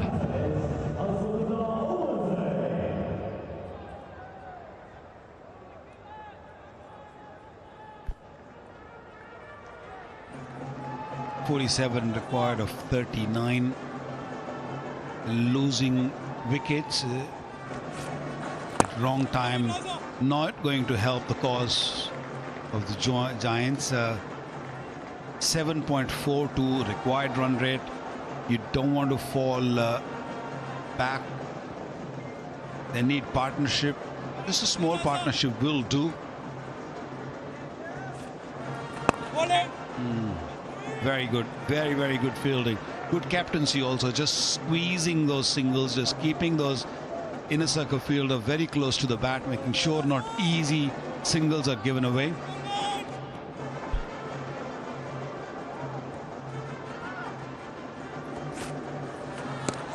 Oh, it's spun and it's turned a long way, which means that Rod Tucker's got to give a wide. It's gone too far down the leg side.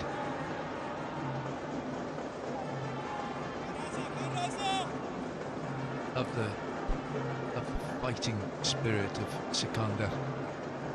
He is a true warrior.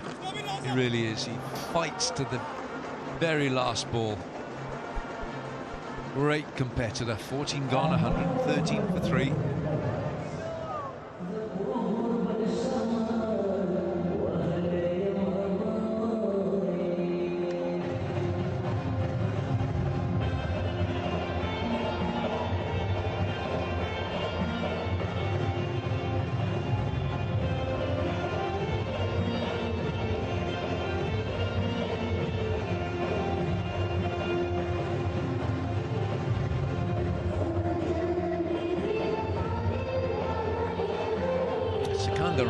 Splendid bowling tonight. 4 overs, 2 for 20. Sikandar, the way he took that last wicket, the way he celebrated, he really believes that the Warriors can finish strongly here. Giants need 45 from 36. Here's Dikshana. Rashid has 1 over to go. Sikandar's finished. Dikshana has another one after this one. This is the end of Gurbaz. Yeah, the arm speed was a lot quicker than the ball coming out of his hand. A lot slower. Yeah, a bit more flight, bit more spin in it. They need to keep taking wickets if they have to win this game.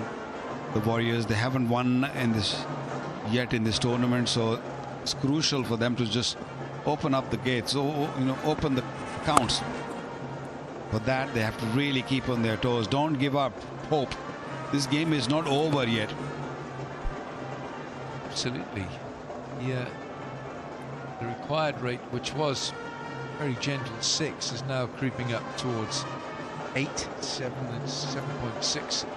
Right now, 7.59. I'll take 7.6. 2 new players at the crease. Pushing it through, isn't he, Dikshana? Because he has bowled with the new ball so many years, and he's got that carom ball and the ball sort of kind of in-swinger deliveries. So he's not used to of giving flight. and also the ball's getting a little damp, the towels are out, so they're looking to just keep it really dry. So all what Dikshana is trying to do is just keeping it straight, bowling wicket to wicket.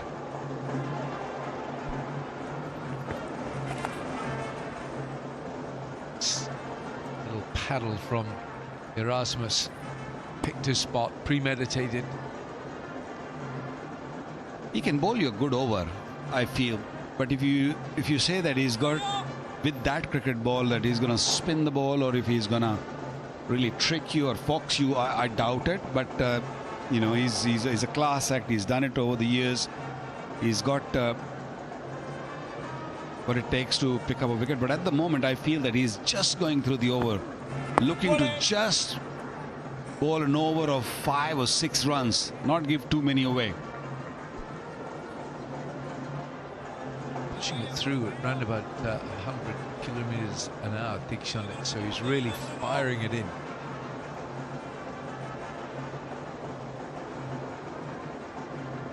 One ball to complete the 15th over. 40 required from 31 balls.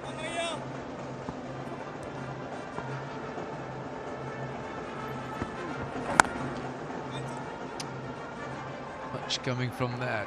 15 gone. It's 118 for 3.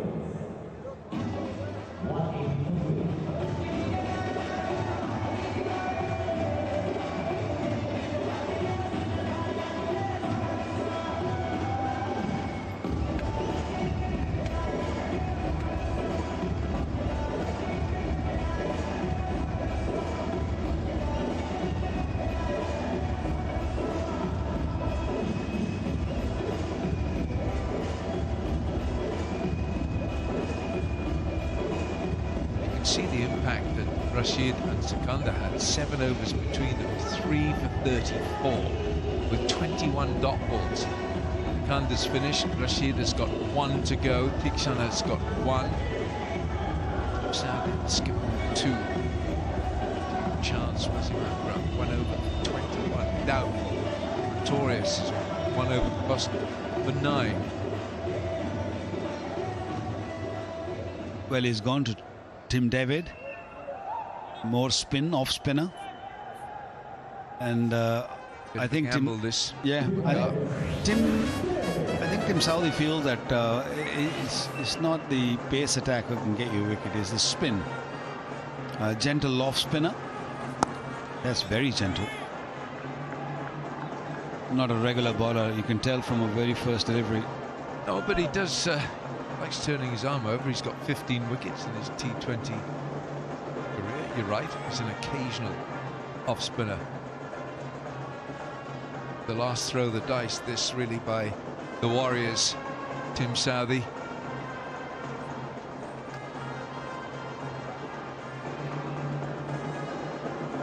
Did he bowl it that wide? Did he bowl it that wide?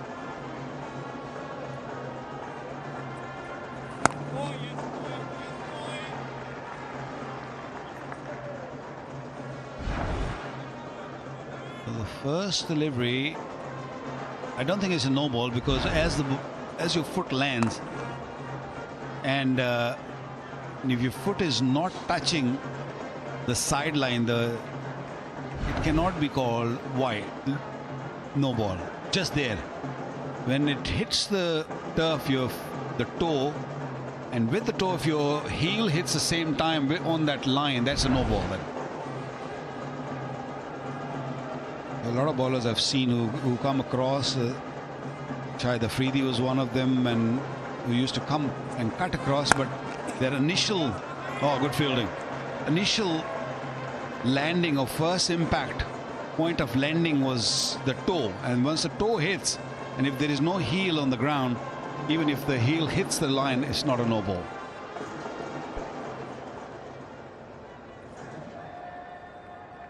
But now the required run rate has crept up to 9.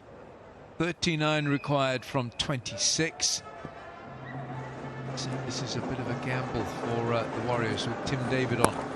He's doing well. It's only a single. Bit of pressure mounting up here for the Giants.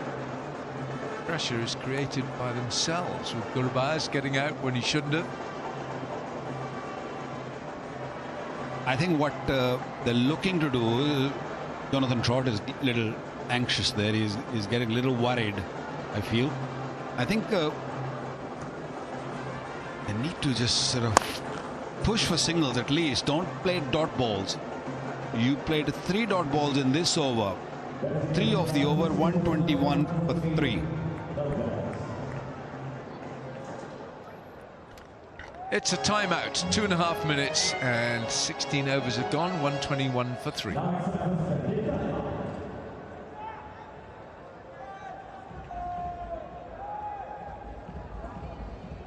so ladies and gentlemen, now it's time to announce the winners of record call. जी हाँ दोस्तों, वक्त आ चुका है कि आपको record call के winners बताए जाएं और winners होंगे big screens पर. So everyone keep your eyes on these big screens.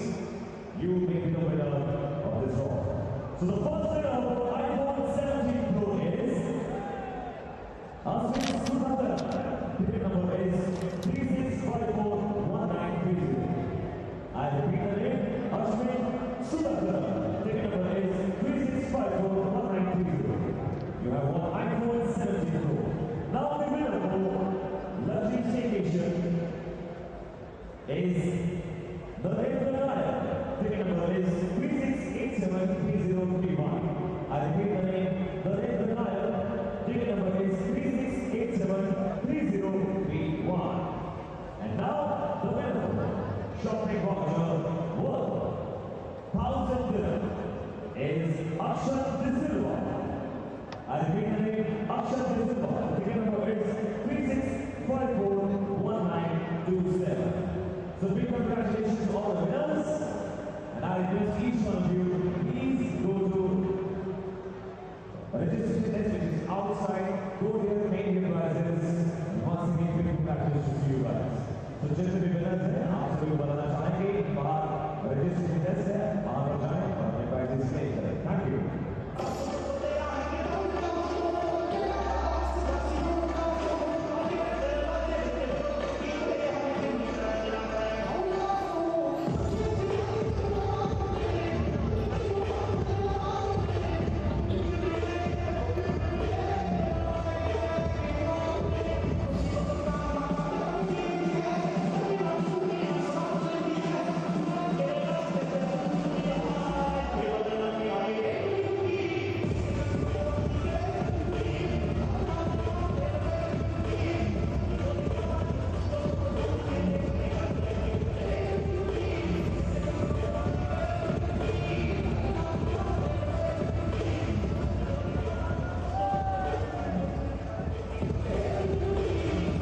Match number 10, season 4, DP World ILT20. Shift now in how things are going. Last 5 overs, only 23 runs and 2 wickets for the Warriors. Giants lacking a bit of energy in this chase. Oh, here's some energy. That's thumped, walloped in mid-wicket for 6. Pressure off after this 6 of the first ball after the break. Let's have a look at this shot from Umarzai. Oh yes, right in his area, slightly short, took his time, picked up beautifully. An important shot at this stage of the game. They were under pressure, and that too against Tikshana.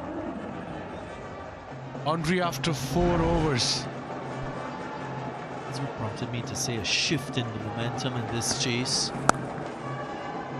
That should be 4. A little bit of hand. Nice effort. Ranjane, the fielder, diving away. The umpires might just check to ensure that his effort was not in vain. Brilliant effort. He never gave up. That's what fielding is all about. This is excellent. So 9 runs from 3-2 deliveries. Pressure is back on the fielding side now. They have 7 wickets in hand. They're favourites, surely.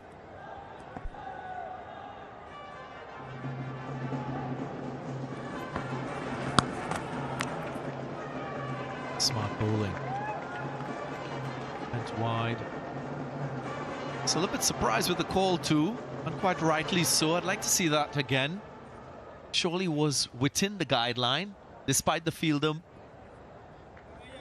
and the batter moving leg side. And you can feel and tell that ball is getting wetter, and that's why the control is not there by Tikshana, who is one of the top bowlers in this format and very experienced.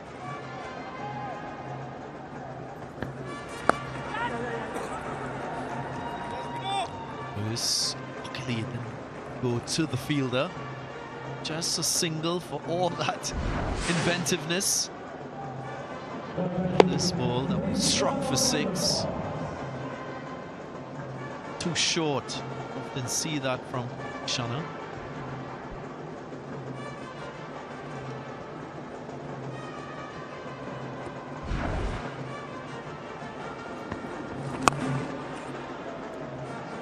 Dot ball.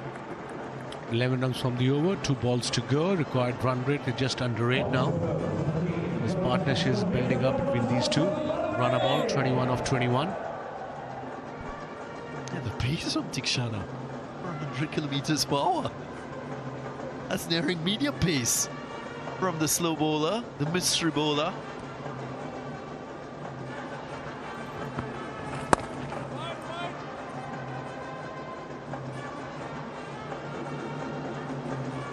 .25 required of 2019 deliveries. 1 ball to go of the 17th over. Good over for Giants. 12 runs has been conceded in this over. Let's have a look. What would they do on the last ball? They go for a boundary, or will they rotate the strike? Darren?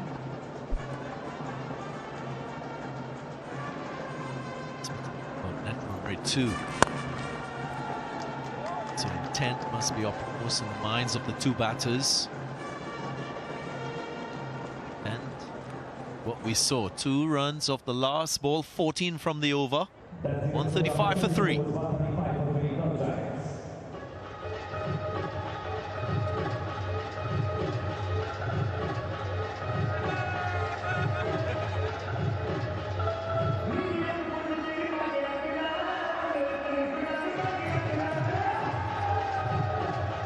Sound of music creating the vibe here at the Dubai International Stadium. Good crowd on our hands to witness match number 10.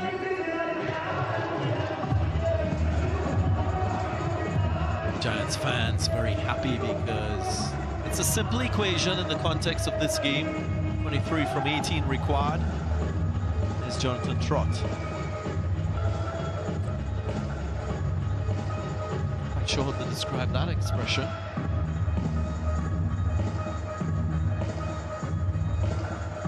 Perfect weather here in Dubai right now for cricket. Played well, Gurbaz. 50. They were cruising at one stage. 50 of just 36 deliveries. They were 111 for 3. And obviously this partnership has helped them a lot. Now, if I'm Jonathan Trott or Captain James Vince, I'm saying finish this game off. If you can't do it in this, the 18th over, do so to bolster on that run rate, because you just never know. When it comes to qualification into the playoffs, it might just be the net run rate as the differentiating factor. Sharjah Warriorz using 8 bowling options, so everything thrown at the Giants in this defense. Here's the skipper, Sauti, with the ball.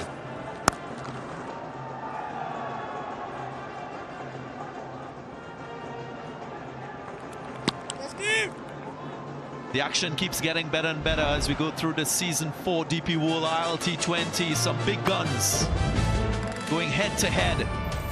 My Emirates will take on the Abu Dhabi Knight Riders. Coming to you live from the Zayed Cricket Stadium in Abu Dhabi. That should be a cracker. 2 big teams. An important game for both the sides. 22 required of 17. Tim Sadi, the skipper, bowled the first ball cross seam. As we know, the ball is getting wet because of the dew factor. What a bit of support for Gulf Giants today here in Dubai International Stadium.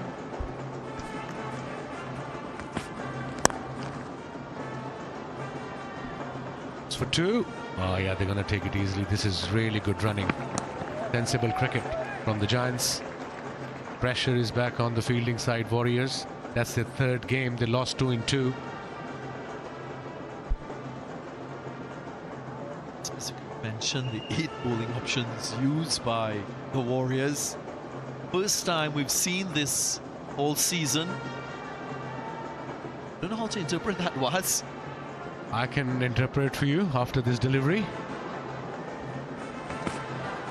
Another short ball. What a shot. There's a fielder there. They're going to settle for one. Yes, good fielding. Tikshana is the fielder. And they used 8 bowlers. Usually you play with 6 bowlers, the main bowlers. It means they're all over the place a bit. The way Giants started. Hence 8 bowlers they have used. Sikandar, David, Rashid, Sadiq, Pretorius, Tikshana and Wasim. The very talented cricketer went for 23 runs, went for 21 or 22 in his first over. Gurbaz was the other end, at the other end.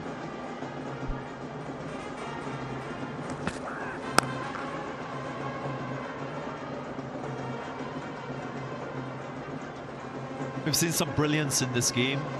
Of course, one such is Dawson, and that catch dismissed Tim David. It was a prize wicket, and it is a definite contender for the Cycle Hub best catch of the season. And the winner of that award will receive a stylish super cool bike brought to you by the Cycle Hub. Will he be the winner? With a stunning catch, no doubt. But early days in this tournament. Bowling bit short, the reason being the ball is wet. He's bowling cross seam. He's trying to bowl back of a length, and it's not happening. The pace is not there for that length. I mean, six and over should be okay for the chasing side. 6 runs from the over already. Like you were mentioning, they should try to finish the game in the 19th over, but now it's too late. It appears it's going to go till the last over, maybe till the last ball. Interesting.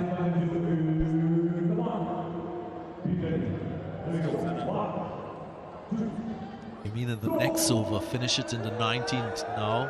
Wanted it to be done and dusted in this over. Saudi is roared back with an economical over, just 6 from it, 141 for 3.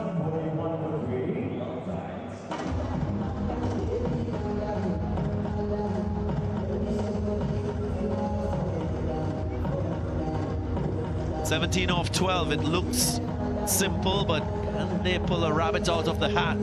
The Warriors. And they bowl a tight over this, the 19. Create a bit of panic in the last over of the match.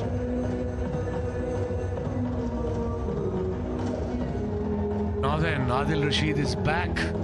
Interesting. He's got a wicket in his 3 overs, just conceded 14 runs. Do or die for them. Required run at 8.5.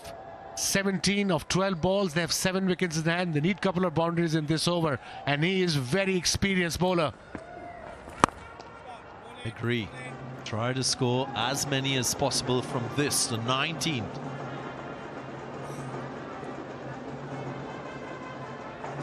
Skipper will bowl the last over. He's got 1 more to go. And Wasim Akram as well. He's got 1 more over to go. No, he's got 3 overs to go, in fact. He went for 21 as his first.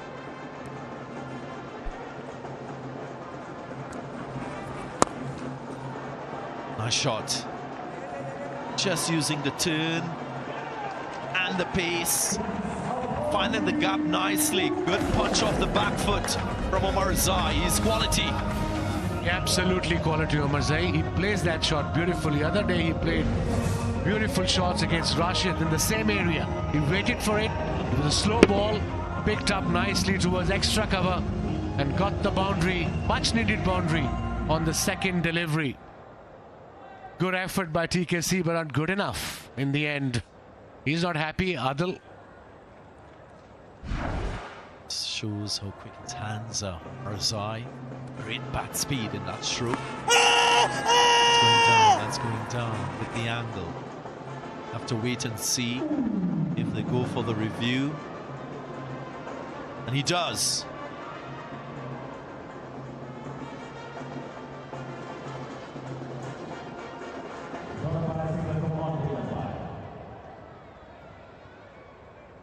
LBW review given not out on field. It's a fair delivery. Just looking at split screen now. Roll this through.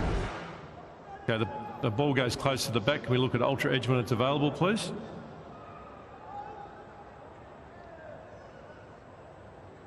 Roll this through. Roll it through. Okay, we've got a flat line as it goes past the bat, so no bat involved. We can go through to ball tracking when it's available, please.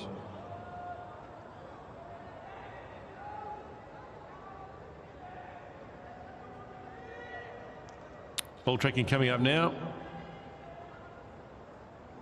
Pitching in line. Impact is umpire's call. Wickets is umpire's call. So the review's retained. Stay with your not out decision. Gigi, I'll let you know when you're on screen. Signal now. Good initial decision. You can understand why there was doubt in the umpire's mind. Closer than I thought. With the angle is Rashid. Tugged leg side. It comes around, so connection wasn't all that good, but it produces 2 more. 9 runs from 8 balls now. Slog sweep. We got 2 runs. Such a wily customer, Adil Rashid. Now 2 balls to go. He's conceded 8 runs already in this over. Will they go for a boundary or will they rotate the strike? Time will tell.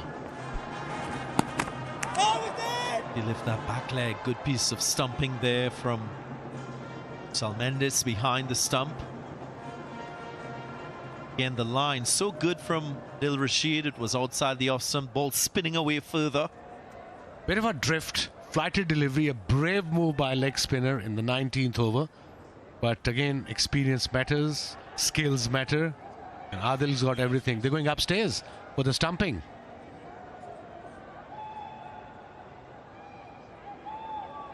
Stumping review, looking at split screen now. It's a fair delivery. Okay, we got a stumping review. Stumping review. That's fair delivery. We look at just look at the back foot as the bails are being removed. Just go drop it down, please. Foot's still in the air. Sorry, foot's on the ground, I should say. Go down, please, if you can. Just put the foot down. If the foot comes down, up. Just hang on a minute. Just can we just go back to the start? Okay, foot's down. Okay, roll it forward. Foot's still down. Still touching the ground. Still touching the ground. Okay, we've got the foot still on the ground. Just as the bails are being removed, I've got my decision to the big screen.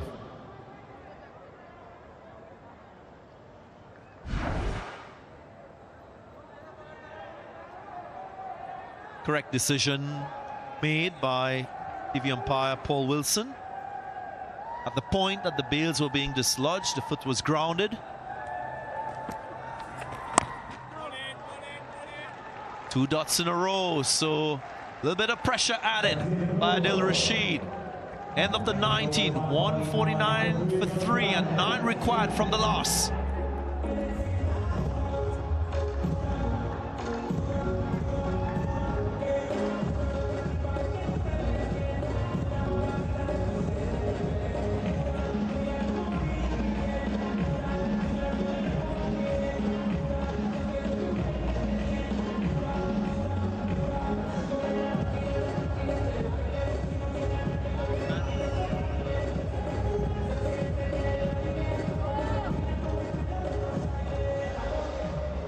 David White, CEO. And to his left, Hussein of broadcast. Pasha Somali, General Secretary of Emirates Cricket Board. So VIPs in the house. Gone for it. First ball. And it flies all the way for 6, so pressure off the Giants. What a player. Under pressure, Azmat Omarzai. Every time he gets run under pressure, he's the highest wicket taker already in this tournament. 9 wickets. Didn't got any wicket. Slow ball, off cutter, into the pitch, and then he picked it up beautifully. What a shot. He knew straight away this will go all the way. 3 runs required of 5 balls. He goes again to the fielder and catch taken. So attempting a similar outcome. It's Omar Zai who succumbs. Yeah, probably that was the idea at ball before as well, but it was right in his area, right in his stall. But this one got a little extra bounce, hence he got the edge, didn't middle it, went straight to the fielder at mid-on. This is experience we're talking about. And they got the wicket, although they need 3 runs of 4 deliveries. Very important innings from Azmat Omazai at this stage of the game. He departs for 28 of 21, and Giants are 155 for 4.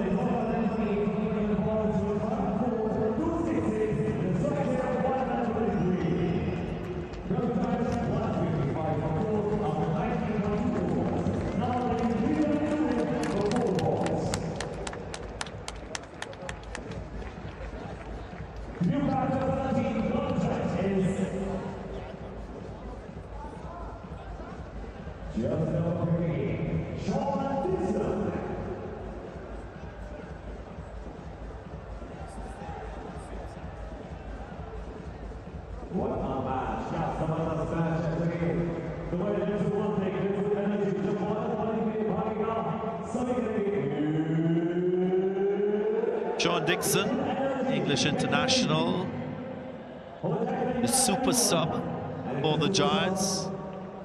He replaces Nyon Teixeira.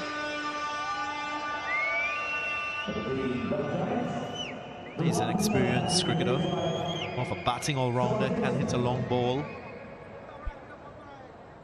What's in front of him? 3 from 4. Not a lot of pressure. No pressure at all. Okay, they have 6 wickets in hand. 1 dot ball can really add extra pressure. Single taken, no dot. Looking for the second, and they should get there. So excellent running, good pressure being imposed on the fielder. Excellent running. They knew the minute he hit the shot that he's going to come back for 2. Erasmus was there. Absolutely. This is sensible cricket by the Giants. And now they need 1 run to win. Scores are level. This is good cricket. Really good cricket by the Giants. One of the top sides in this season 4 of DP World ILT20. It's their 4th game. They won 2, lost 1. Lost in the super over. Now then. Pulled away, and that's the win. A single that will allow the Giants to tiptoe over the line. They've been efficient, firstly with the ball, when they restricted the Warriors for 157 for 6. And then that opening partnership with the skipper leading the way, James Vince, and even 50 from 36. And it shows that they've got character. After losing the super over against the Vipers, they've returned with a win by 6 wickets. Comfortable win in the end by the Giants. They looked really good, and I think over and all it was a proper performance with the bat, with the ball, a team effort.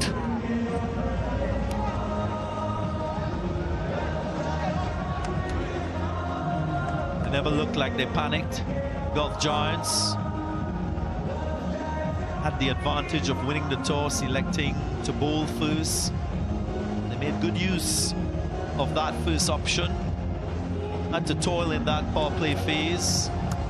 And the Warriors scored 48, but generally speaking, they were efficient through the middle. And then in the chase, they laid a really good platform. Top 3 getting amongst the runs. What that means is Tim Southee will be under more pressure, still without a win this season. Yeah, 3 losses out of 3, especially early on in the tournament. Although they got 7 more games to go, but now pressure is on them big time. Other teams are really flying past them. Gulf Giants winning this game comfortably in the end by 6 wickets. teams exchanging pleasantries, as you often see at the end of the match. Smiles all around for the Giants. They've turned up, they've dusted themselves off after a loss in the Super Over in their last game right here at the Dubai International Stadium. And Gurbaz will be a happy man, back to form with the bat. This was a winning moment. Dixon, the super sub, having to place the finishing touches in the run chase to the delight of their fans. And you can see Gurbaz saying, thank God that we won that game, because he knew who played that shot. He played beautifully 50 of 30 odd deliveries, but that shot he played when he got out, the pressure was back on the Giants, but not anymore. Comfortable win in the end by 6 wickets. Dixon was 3 of 2, and then Erasmus 15 of 18 deliveries. Important innings. He was giving the strike to the other batters every time, and in the end his team won comfortably. And look at that chase by the Giants, that opening partnership. It was a new one, no Patum Nasanka. He was out because of a hamstring injury. That meant that skipper James Vince had to open the batting, and he did it very well with Gurbaz. They put on 78. Good partnership, as was mentioned, at the top. Then 44 between Omar Zai and Erasmus. And Warriors used about 8 bowlers, but pick of the bowlers got to be Sikandar. 4 overs, 11 dot balls, 20 for 2, and of course skipper got 1 wicket as well. And in the end, Gulf Giants winning by 6 wickets. So wash-up of match 10 in season 4 DP World ILT20. The Warriors could only muster 157. Halfway stage, you knew that wasn't sufficient. Was confirmed in the chase by the Giants. Giants going on to win by 6 wickets. So what that means is the Giants, they narrow that lead by the Vipers. Now they jump to 6 points. Sharjah Warriors still yet to get off the mark. They remain 6th position.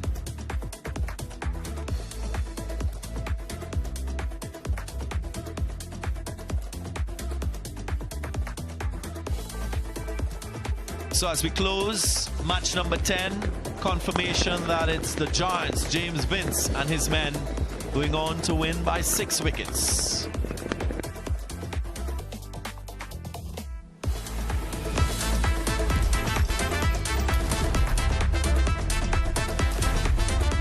DP World ILT20.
A third win for the Gulf Giants in Season 4 DP World ILT20. They win by 6 wickets tonight against the Sharjah Warriors. Warriors with more problems than answers, still to secure a win this season. Let's now go down and join Alan Wilkins.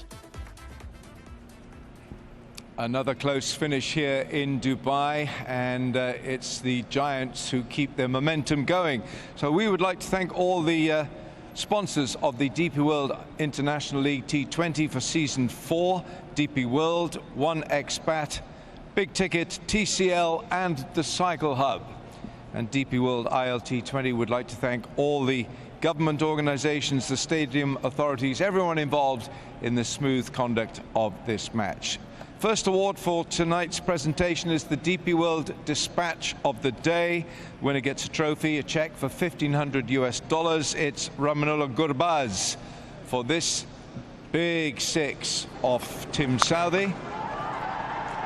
So Ramanullah Gurbaz with another big 6, trademark 6 for Gurbaz. Mr. Talha Al-Bana, Senior Vice President of Asset and Property Management of DP World GCC, presenting the award. Well done, Ramanullah Gurbaz. Now let's speak to Tim Southey, skipper of the Warriors. There you go, Tim. Right, at what point, played 3, lost 3, at what point do you say, okay, fellas, we're not quite in a crisis, but it's close to it? Yeah, I think the last 2 we've been in it right to the end. I think tonight was a good effort to take it that deep, the position we were in after the power play. So yeah, there's still stuff to take out of this game, and hopefully we keep going. But it's yeah, 0-3 is not where we want to be, but we've got another chance in a couple of days to put that right. Is it a huge advantage here to win the toss and bowl first? Yeah, there's a little bit of due, but I think we saw on that wicket, we knew we had quality spinners through the middle that could take it deep. So yeah, I think, like I said, we did incredibly well to take it that deep. Our spinners bowled very well through the middle to give us a chance towards the end. Yeah. Will you be thinking of making some sort of policy changes with regard to players, or are you just going to see how it pans out for the next one? Yeah, we'll get back, we'll digest this one, and then obviously there's a different opposition in the next one to contemplate. So yeah, we'll look at that and we'll make those decisions. Tim, thanks very much. See you at the next match. Thanks very much, Tim Southey, skipper of the Sharjah Warriors. Right, the winning captain and the match ball, which will be signed for James Vince. James, if you could get the match ball there and put your signature there. Thank you very much. And right, James, the Giants. Well, okay, you're getting some momentum, and you're looking and you're finishing well. How pleased with you with that performance tonight?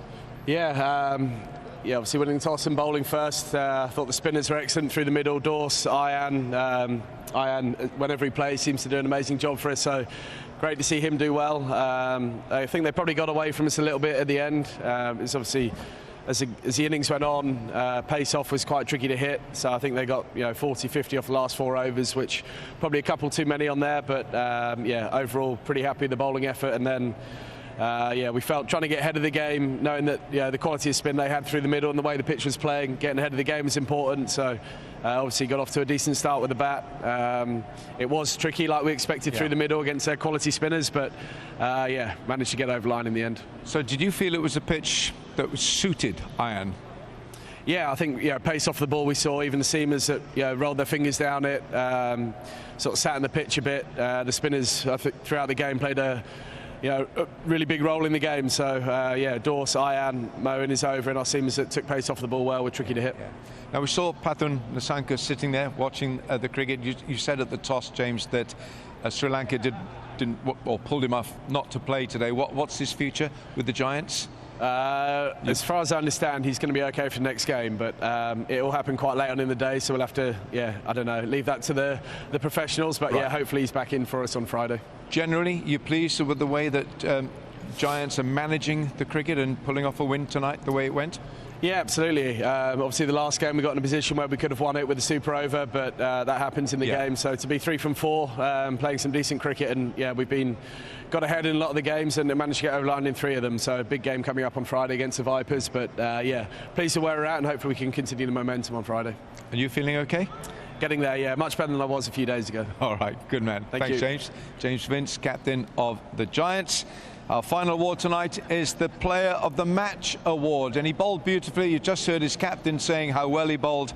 It's Ayan Khan from the UAE with figures of 3 for 17, and Mr. Pranav Vora from the Adani family will present the cheque, and Mrs. Kapna Vora of the Adani family will present the award for a very well bowled 3 for 17 for Ayan Khan, our player of the match for tonight. Ayan, well done. I don't know if it's a good sign or an omen, but I saw you as you yeah, go on, get the microphone. Sorry. That's all right. But I saw you when you first, before the match, and you were looking good, and you said, I'm looking forward to bowling. Did you have a feeling about tonight? You know, it was a bit spinning wicket. You know, for me, it was happy to take few wickets. I was, you know, seeing in this team, you know, for me to bowl 4 overs, it's so good because, you know, I didn't bowl for few games. So yeah, it was so good to bowl now. Yeah, I mean, it's just on the screen here. You can watch it. Obviously, there's some good catches, but this is better. You've been bowling well in a lot of games. So, do you feel that? And there was a great catch by Liam Dawson. Do you feel that this 3 for 17 that you took tonight, you've been building up towards it? Yeah, sure, because, you know, this match has been so good for me. I've taken, you know, few wickets, and you know, it was spinning as well. So, you know, of course, for me, it's so nice to be here. Yeah, it's good to play for the Giants and pick up the Player of the Match award. Yes, you know, so this team has been so you know, friendly to me. Yeah, and you're bowling beautifully. Long may it continue. Well done, Ayan. Thank you. Well done. Thank you very much indeed. Ayan Khan from the UAE, and he's bowling beautifully. 3 for 17, Player of the Match award, and a very fine win for the Giants. Congratulations to the 19-year-old Ayan Khan. Well, this game done and dusted. Coming up next tomorrow, a bit of Caribbean flair. It's my Emirates, Karen Pollard, going face on with Jason Holder of the Abu Dhabi Knight Riders. That will be a cracker, of course. That game coming to you from Abu Dhabi.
was here at Dubai International Stadium for the DP World ILT20, where the world plays. It was the Giants taking on the Warriors, and didn't the Giants have a great game yet again? And it's there now 3 from 4.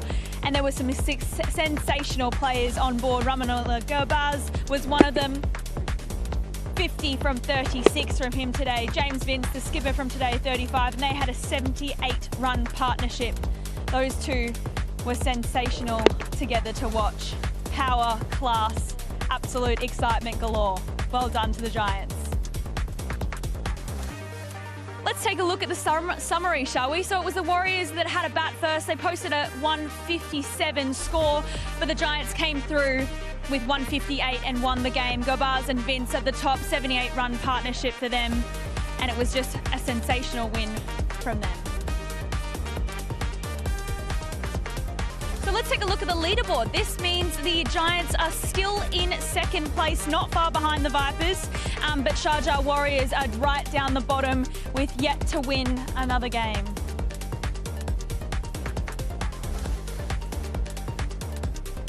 Hello everyone, welcome back. Joining me this evening for our post-match show is Waqar Younis, Mark Hazeman, and special guest Ramanullah Gurbaz. What a game from you, my friend.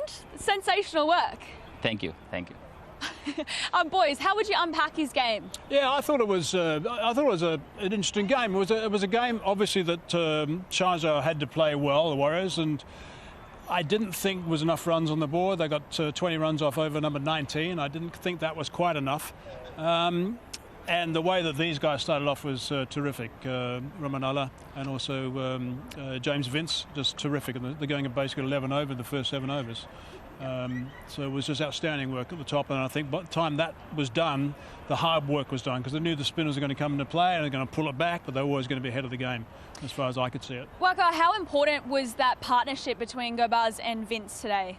Look, I think they did the right thing by moving, or Vince did the right thing by moving himself up the order, because Nissanka wasn't available with the injury we saw the other day. So I thought that was a smart move, because they needed a bit of experience at the top because of certain pitch.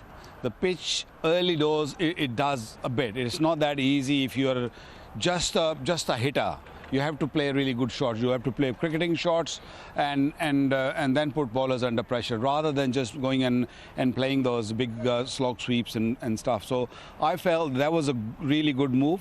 With Nissanka not available, these two took the responsibility and putting up 73 in the first 6 over, and once you got power play in your favor, the game was over. The ball was going to get wet, and it wasn't going to be that easy for the bowlers to handle the pressure, and it was always their game. Can I just ask you, Ramanullah, I mean, the batting with James Vince, I mean, you guys are dovetailing beautifully. You're a busier player than James Vince. He just does it so easily. I mean, you got the best view in the house, sitting at the non-strikers end, watching him play. He does it so comfortably and with no rush whatsoever. Bismillah Rahman Rahim. First of all, to be really honest, very happy to be around this beautiful group. I mean, nice group and good group of companies.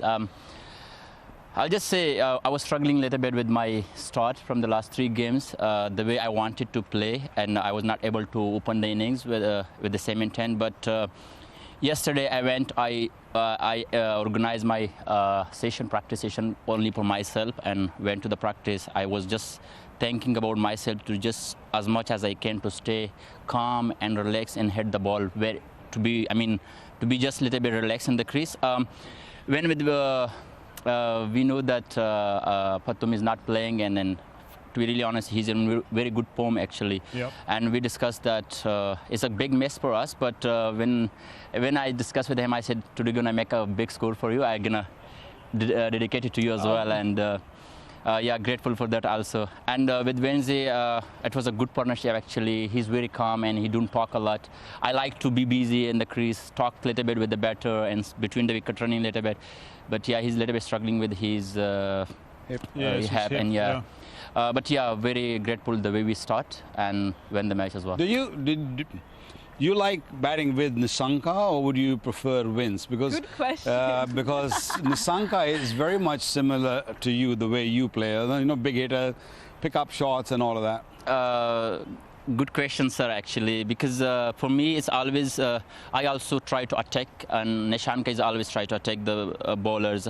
But for me, I think both of them are same, because Vince was also doing well today. You know, he just went from very first over.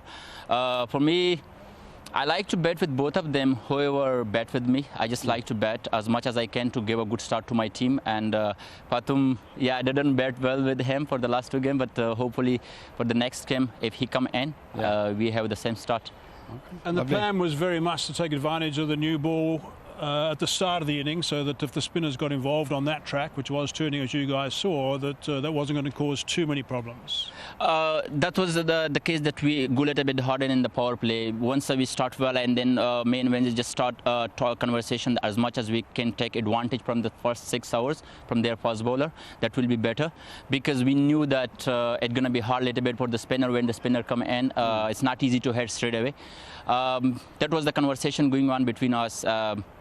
Yeah, I think spinner was not easy to hit today, because we had a lot of support for the spinner there.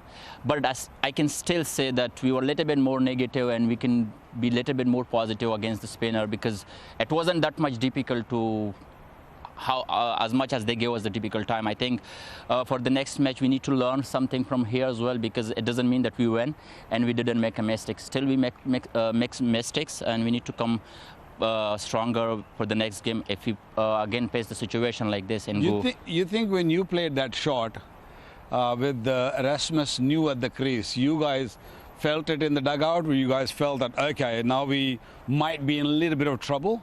I felt, actually, because I knew the wicket was not easy. But to be really honest, the ball was there to hit. Yeah. I think I need to think a little bit more. I think if I still keep a little bit low, low, and the ball was there to hit, but still Raza was bowling well. I should give him that ball also respect and take a single hit from the other side. But you know, we all did mistake, and you know, hopefully I didn't repeat the same mistake for the next game. Good. Hazy, what did you like about Gurbaaz's innings today? I always liked the way that I like the way actually you took a little bit more time today. I was just to hear you said you took a session by yourself yesterday, a net session by yourself yesterday. I like the way you took more time today. I mean, there are times, and that's why you obviously did it, because perhaps you were a little bit concerned you have been a bit too aggressive initially when you started batting so far in this season. A little more time today, and you started hitting the ball beautifully, and you got a quick fire 50, which is really important. But I think you just gave yourself a little bit more time. And I've always said, and I've said this a couple of times in the com box, you've always got more time to catch up later, because you're such a good player and such an aggressive player. You can do that. So, was that what you specifically was thinking about yesterday when you took that extra session? Yeah, actually, you know, the good point is, I think I can say to myself I'm very lucky, because always available, able to talk with the legend peoples when I'm in trouble, when I'm struggling with something, and then I'm the guy I always ask that how can I come back to my zone. Like, you know, I spoke to some few guys. I don't want to mention the names because because go on, tell us. Yeah, come on, tell us. No, I called with Virat. Actually, you know, I just want to mention, because I called with him. I said, like, I'm just struggling with how to start, you know, the innings, and he just told me that, you know, Gurbaaz, you're naturally, aggressive to start, but just try to believe in your skills, believe in your good cricket shot as well. Just don't be panic. And I think that was very good point. And then I went to net session. I just try to focus on where is the ball. I just hit it there, not to make for myself. Yeah. And I think I want to say thanks from him also, because he always gave me time to discuss with him.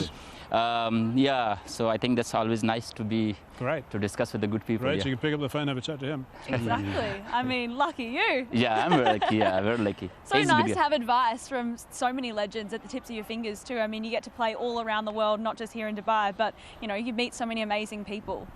That's why I call myself I'm very lucky, because legend here, all the legends are here, you know. I don't mind to ask anyone, because I'm a young guy. I need to learn, because I'm in the stage to learn a lot, and my World Cup is coming on. I need to be more as much as I can to learn from here. Yeah, meeting a lot of legends everywhere. I think I need to call myself a lucky guy.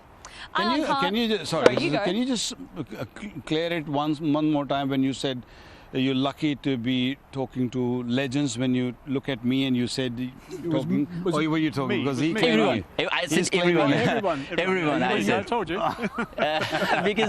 Because it's it's always nice to be around the good people. I love to talk actually. I think. Sometimes you can take advantage from those people also who don't play cricket, don't know about cricket. But he's played cricket. I know. I'm not talking about him. I know it's been centuries ago, but yes. No, he's young guy. He looks younger than me. Yeah. Thank you. Yeah. Oh, well, thank you so much. It's been a pleasure to have you on the show, and good luck for the rest of the games. Thank you. Thank you so much. Thank you, Gurraj. Thank you so much. Well done. Thank you. Well done. Thank you. Thank you. Thank you. Alrighty, boys, Thank you. come over. Don't Move be in, shy. legend. Come on, legend. I'm ready. That's pretty cool. I mean, Vera, what? Yeah, terrific. So nice to be able to pick up the phone. No, it's one of the things about playing in these leagues. You get to meet these guys, you start connections with the guys. One or two blokes will have a chat to you at some stage, and you form a lifelong bond, which is so nice. I'm sure probably no one listened to you. No one listened to me. Yeah. Or you don't listen to me. I know that. Who would? Yeah. Rest exactly. people listen. People do listen to me. Rightio, enough between you two. Ayan Khan, what a great effort from him tonight. 3 wickets. He's just 20 years old, little baby. I've seen him for a long time, Ayan Khan, playing in Canada as well. He's a terrific little bowler, a terrific little kid too. He's like a little live wire. He can't wait to get into the action, can't wait to have some success. You'll see at the end of this little package how delighted he is to pick up these 3 wickets for 18 runs. I mean, it's just outstanding work for him. There you go. There's a big celebration. He could not be happier. He really couldn't. Might be in the running for the best UAE player of the tournament. Might be the best running, the best celebration as well. Oh, yeah, for sure. Have a look at the pitch map. Terrific. Do you want to have a talk to it? All good. Look, I think, he's one of those cricketers who will always be landing in that region, a good area. And, because of T20 cricket, the odd ball will be a little short, but you won't see him bowling too full. He'll be very, very tight in that off-stump line. So, honestly, looking at him as Mikey said that, you've been watching him for the last 2-3 seasons and he's growing and he's getting better and better. He sometimes doesn't get opportunity.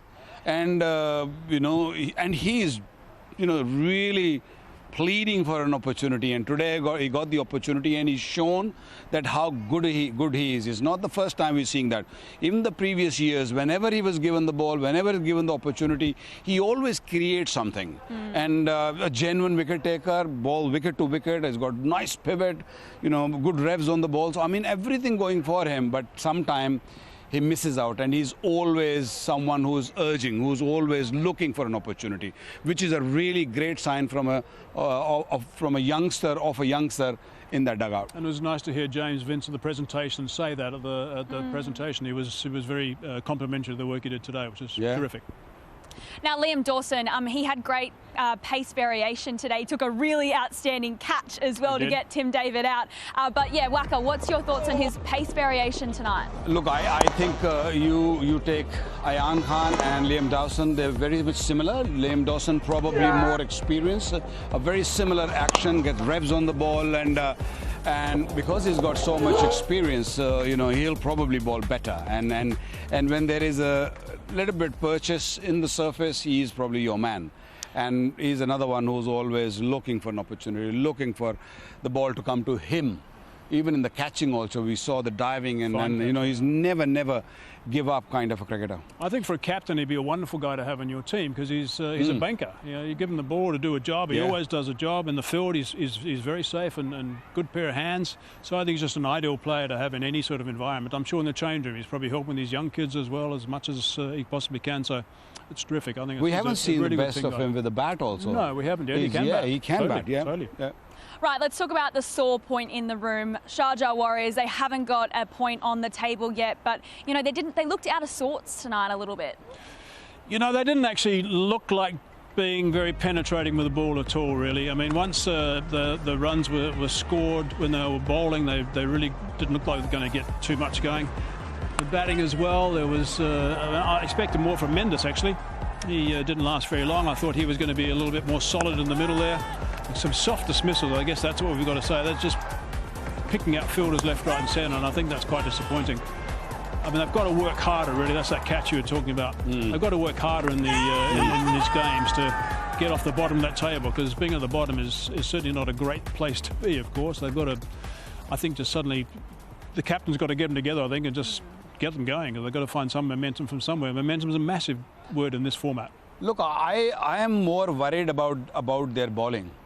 I don't think they have got a bowling which can really trouble any side, and I see more issues in the bowling than the batting. Yes, their batting hasn't really scored, but when your bowling doesn't have no pace, spin, yeah, fair enough, decent spin, but when you new ball 73 runs in the power play, you lost the game there. Yeah. But yeah, batting also they have issues, but overall they're down. They basically.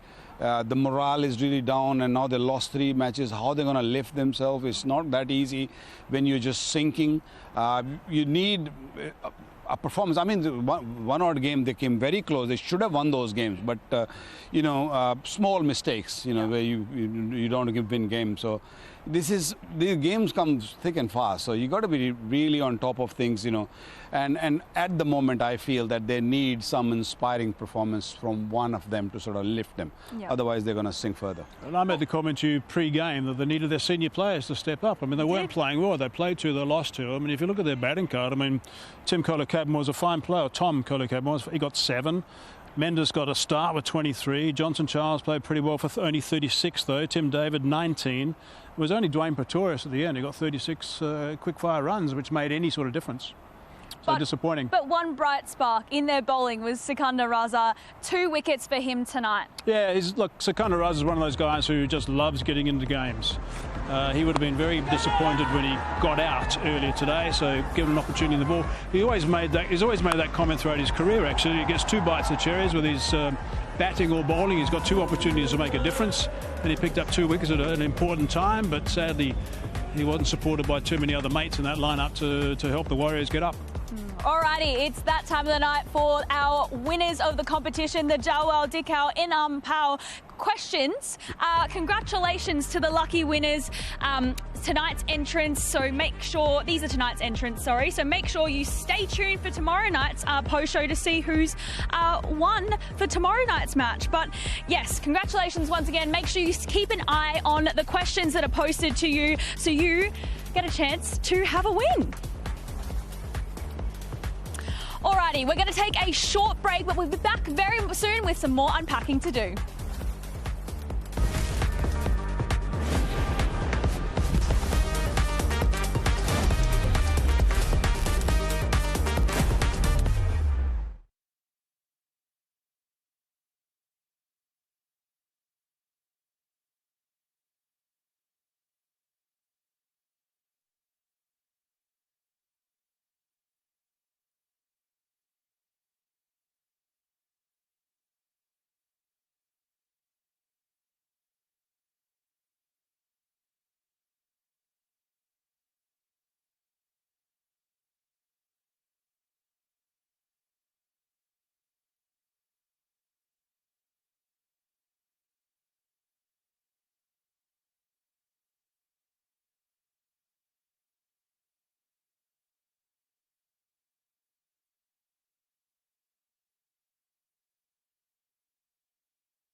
Well, after match 10 of DP World ILT20, this is the standings of all the side after tonight. Golf Giants are still in second spot, but Sharjah Warriors are also still right down the bottom.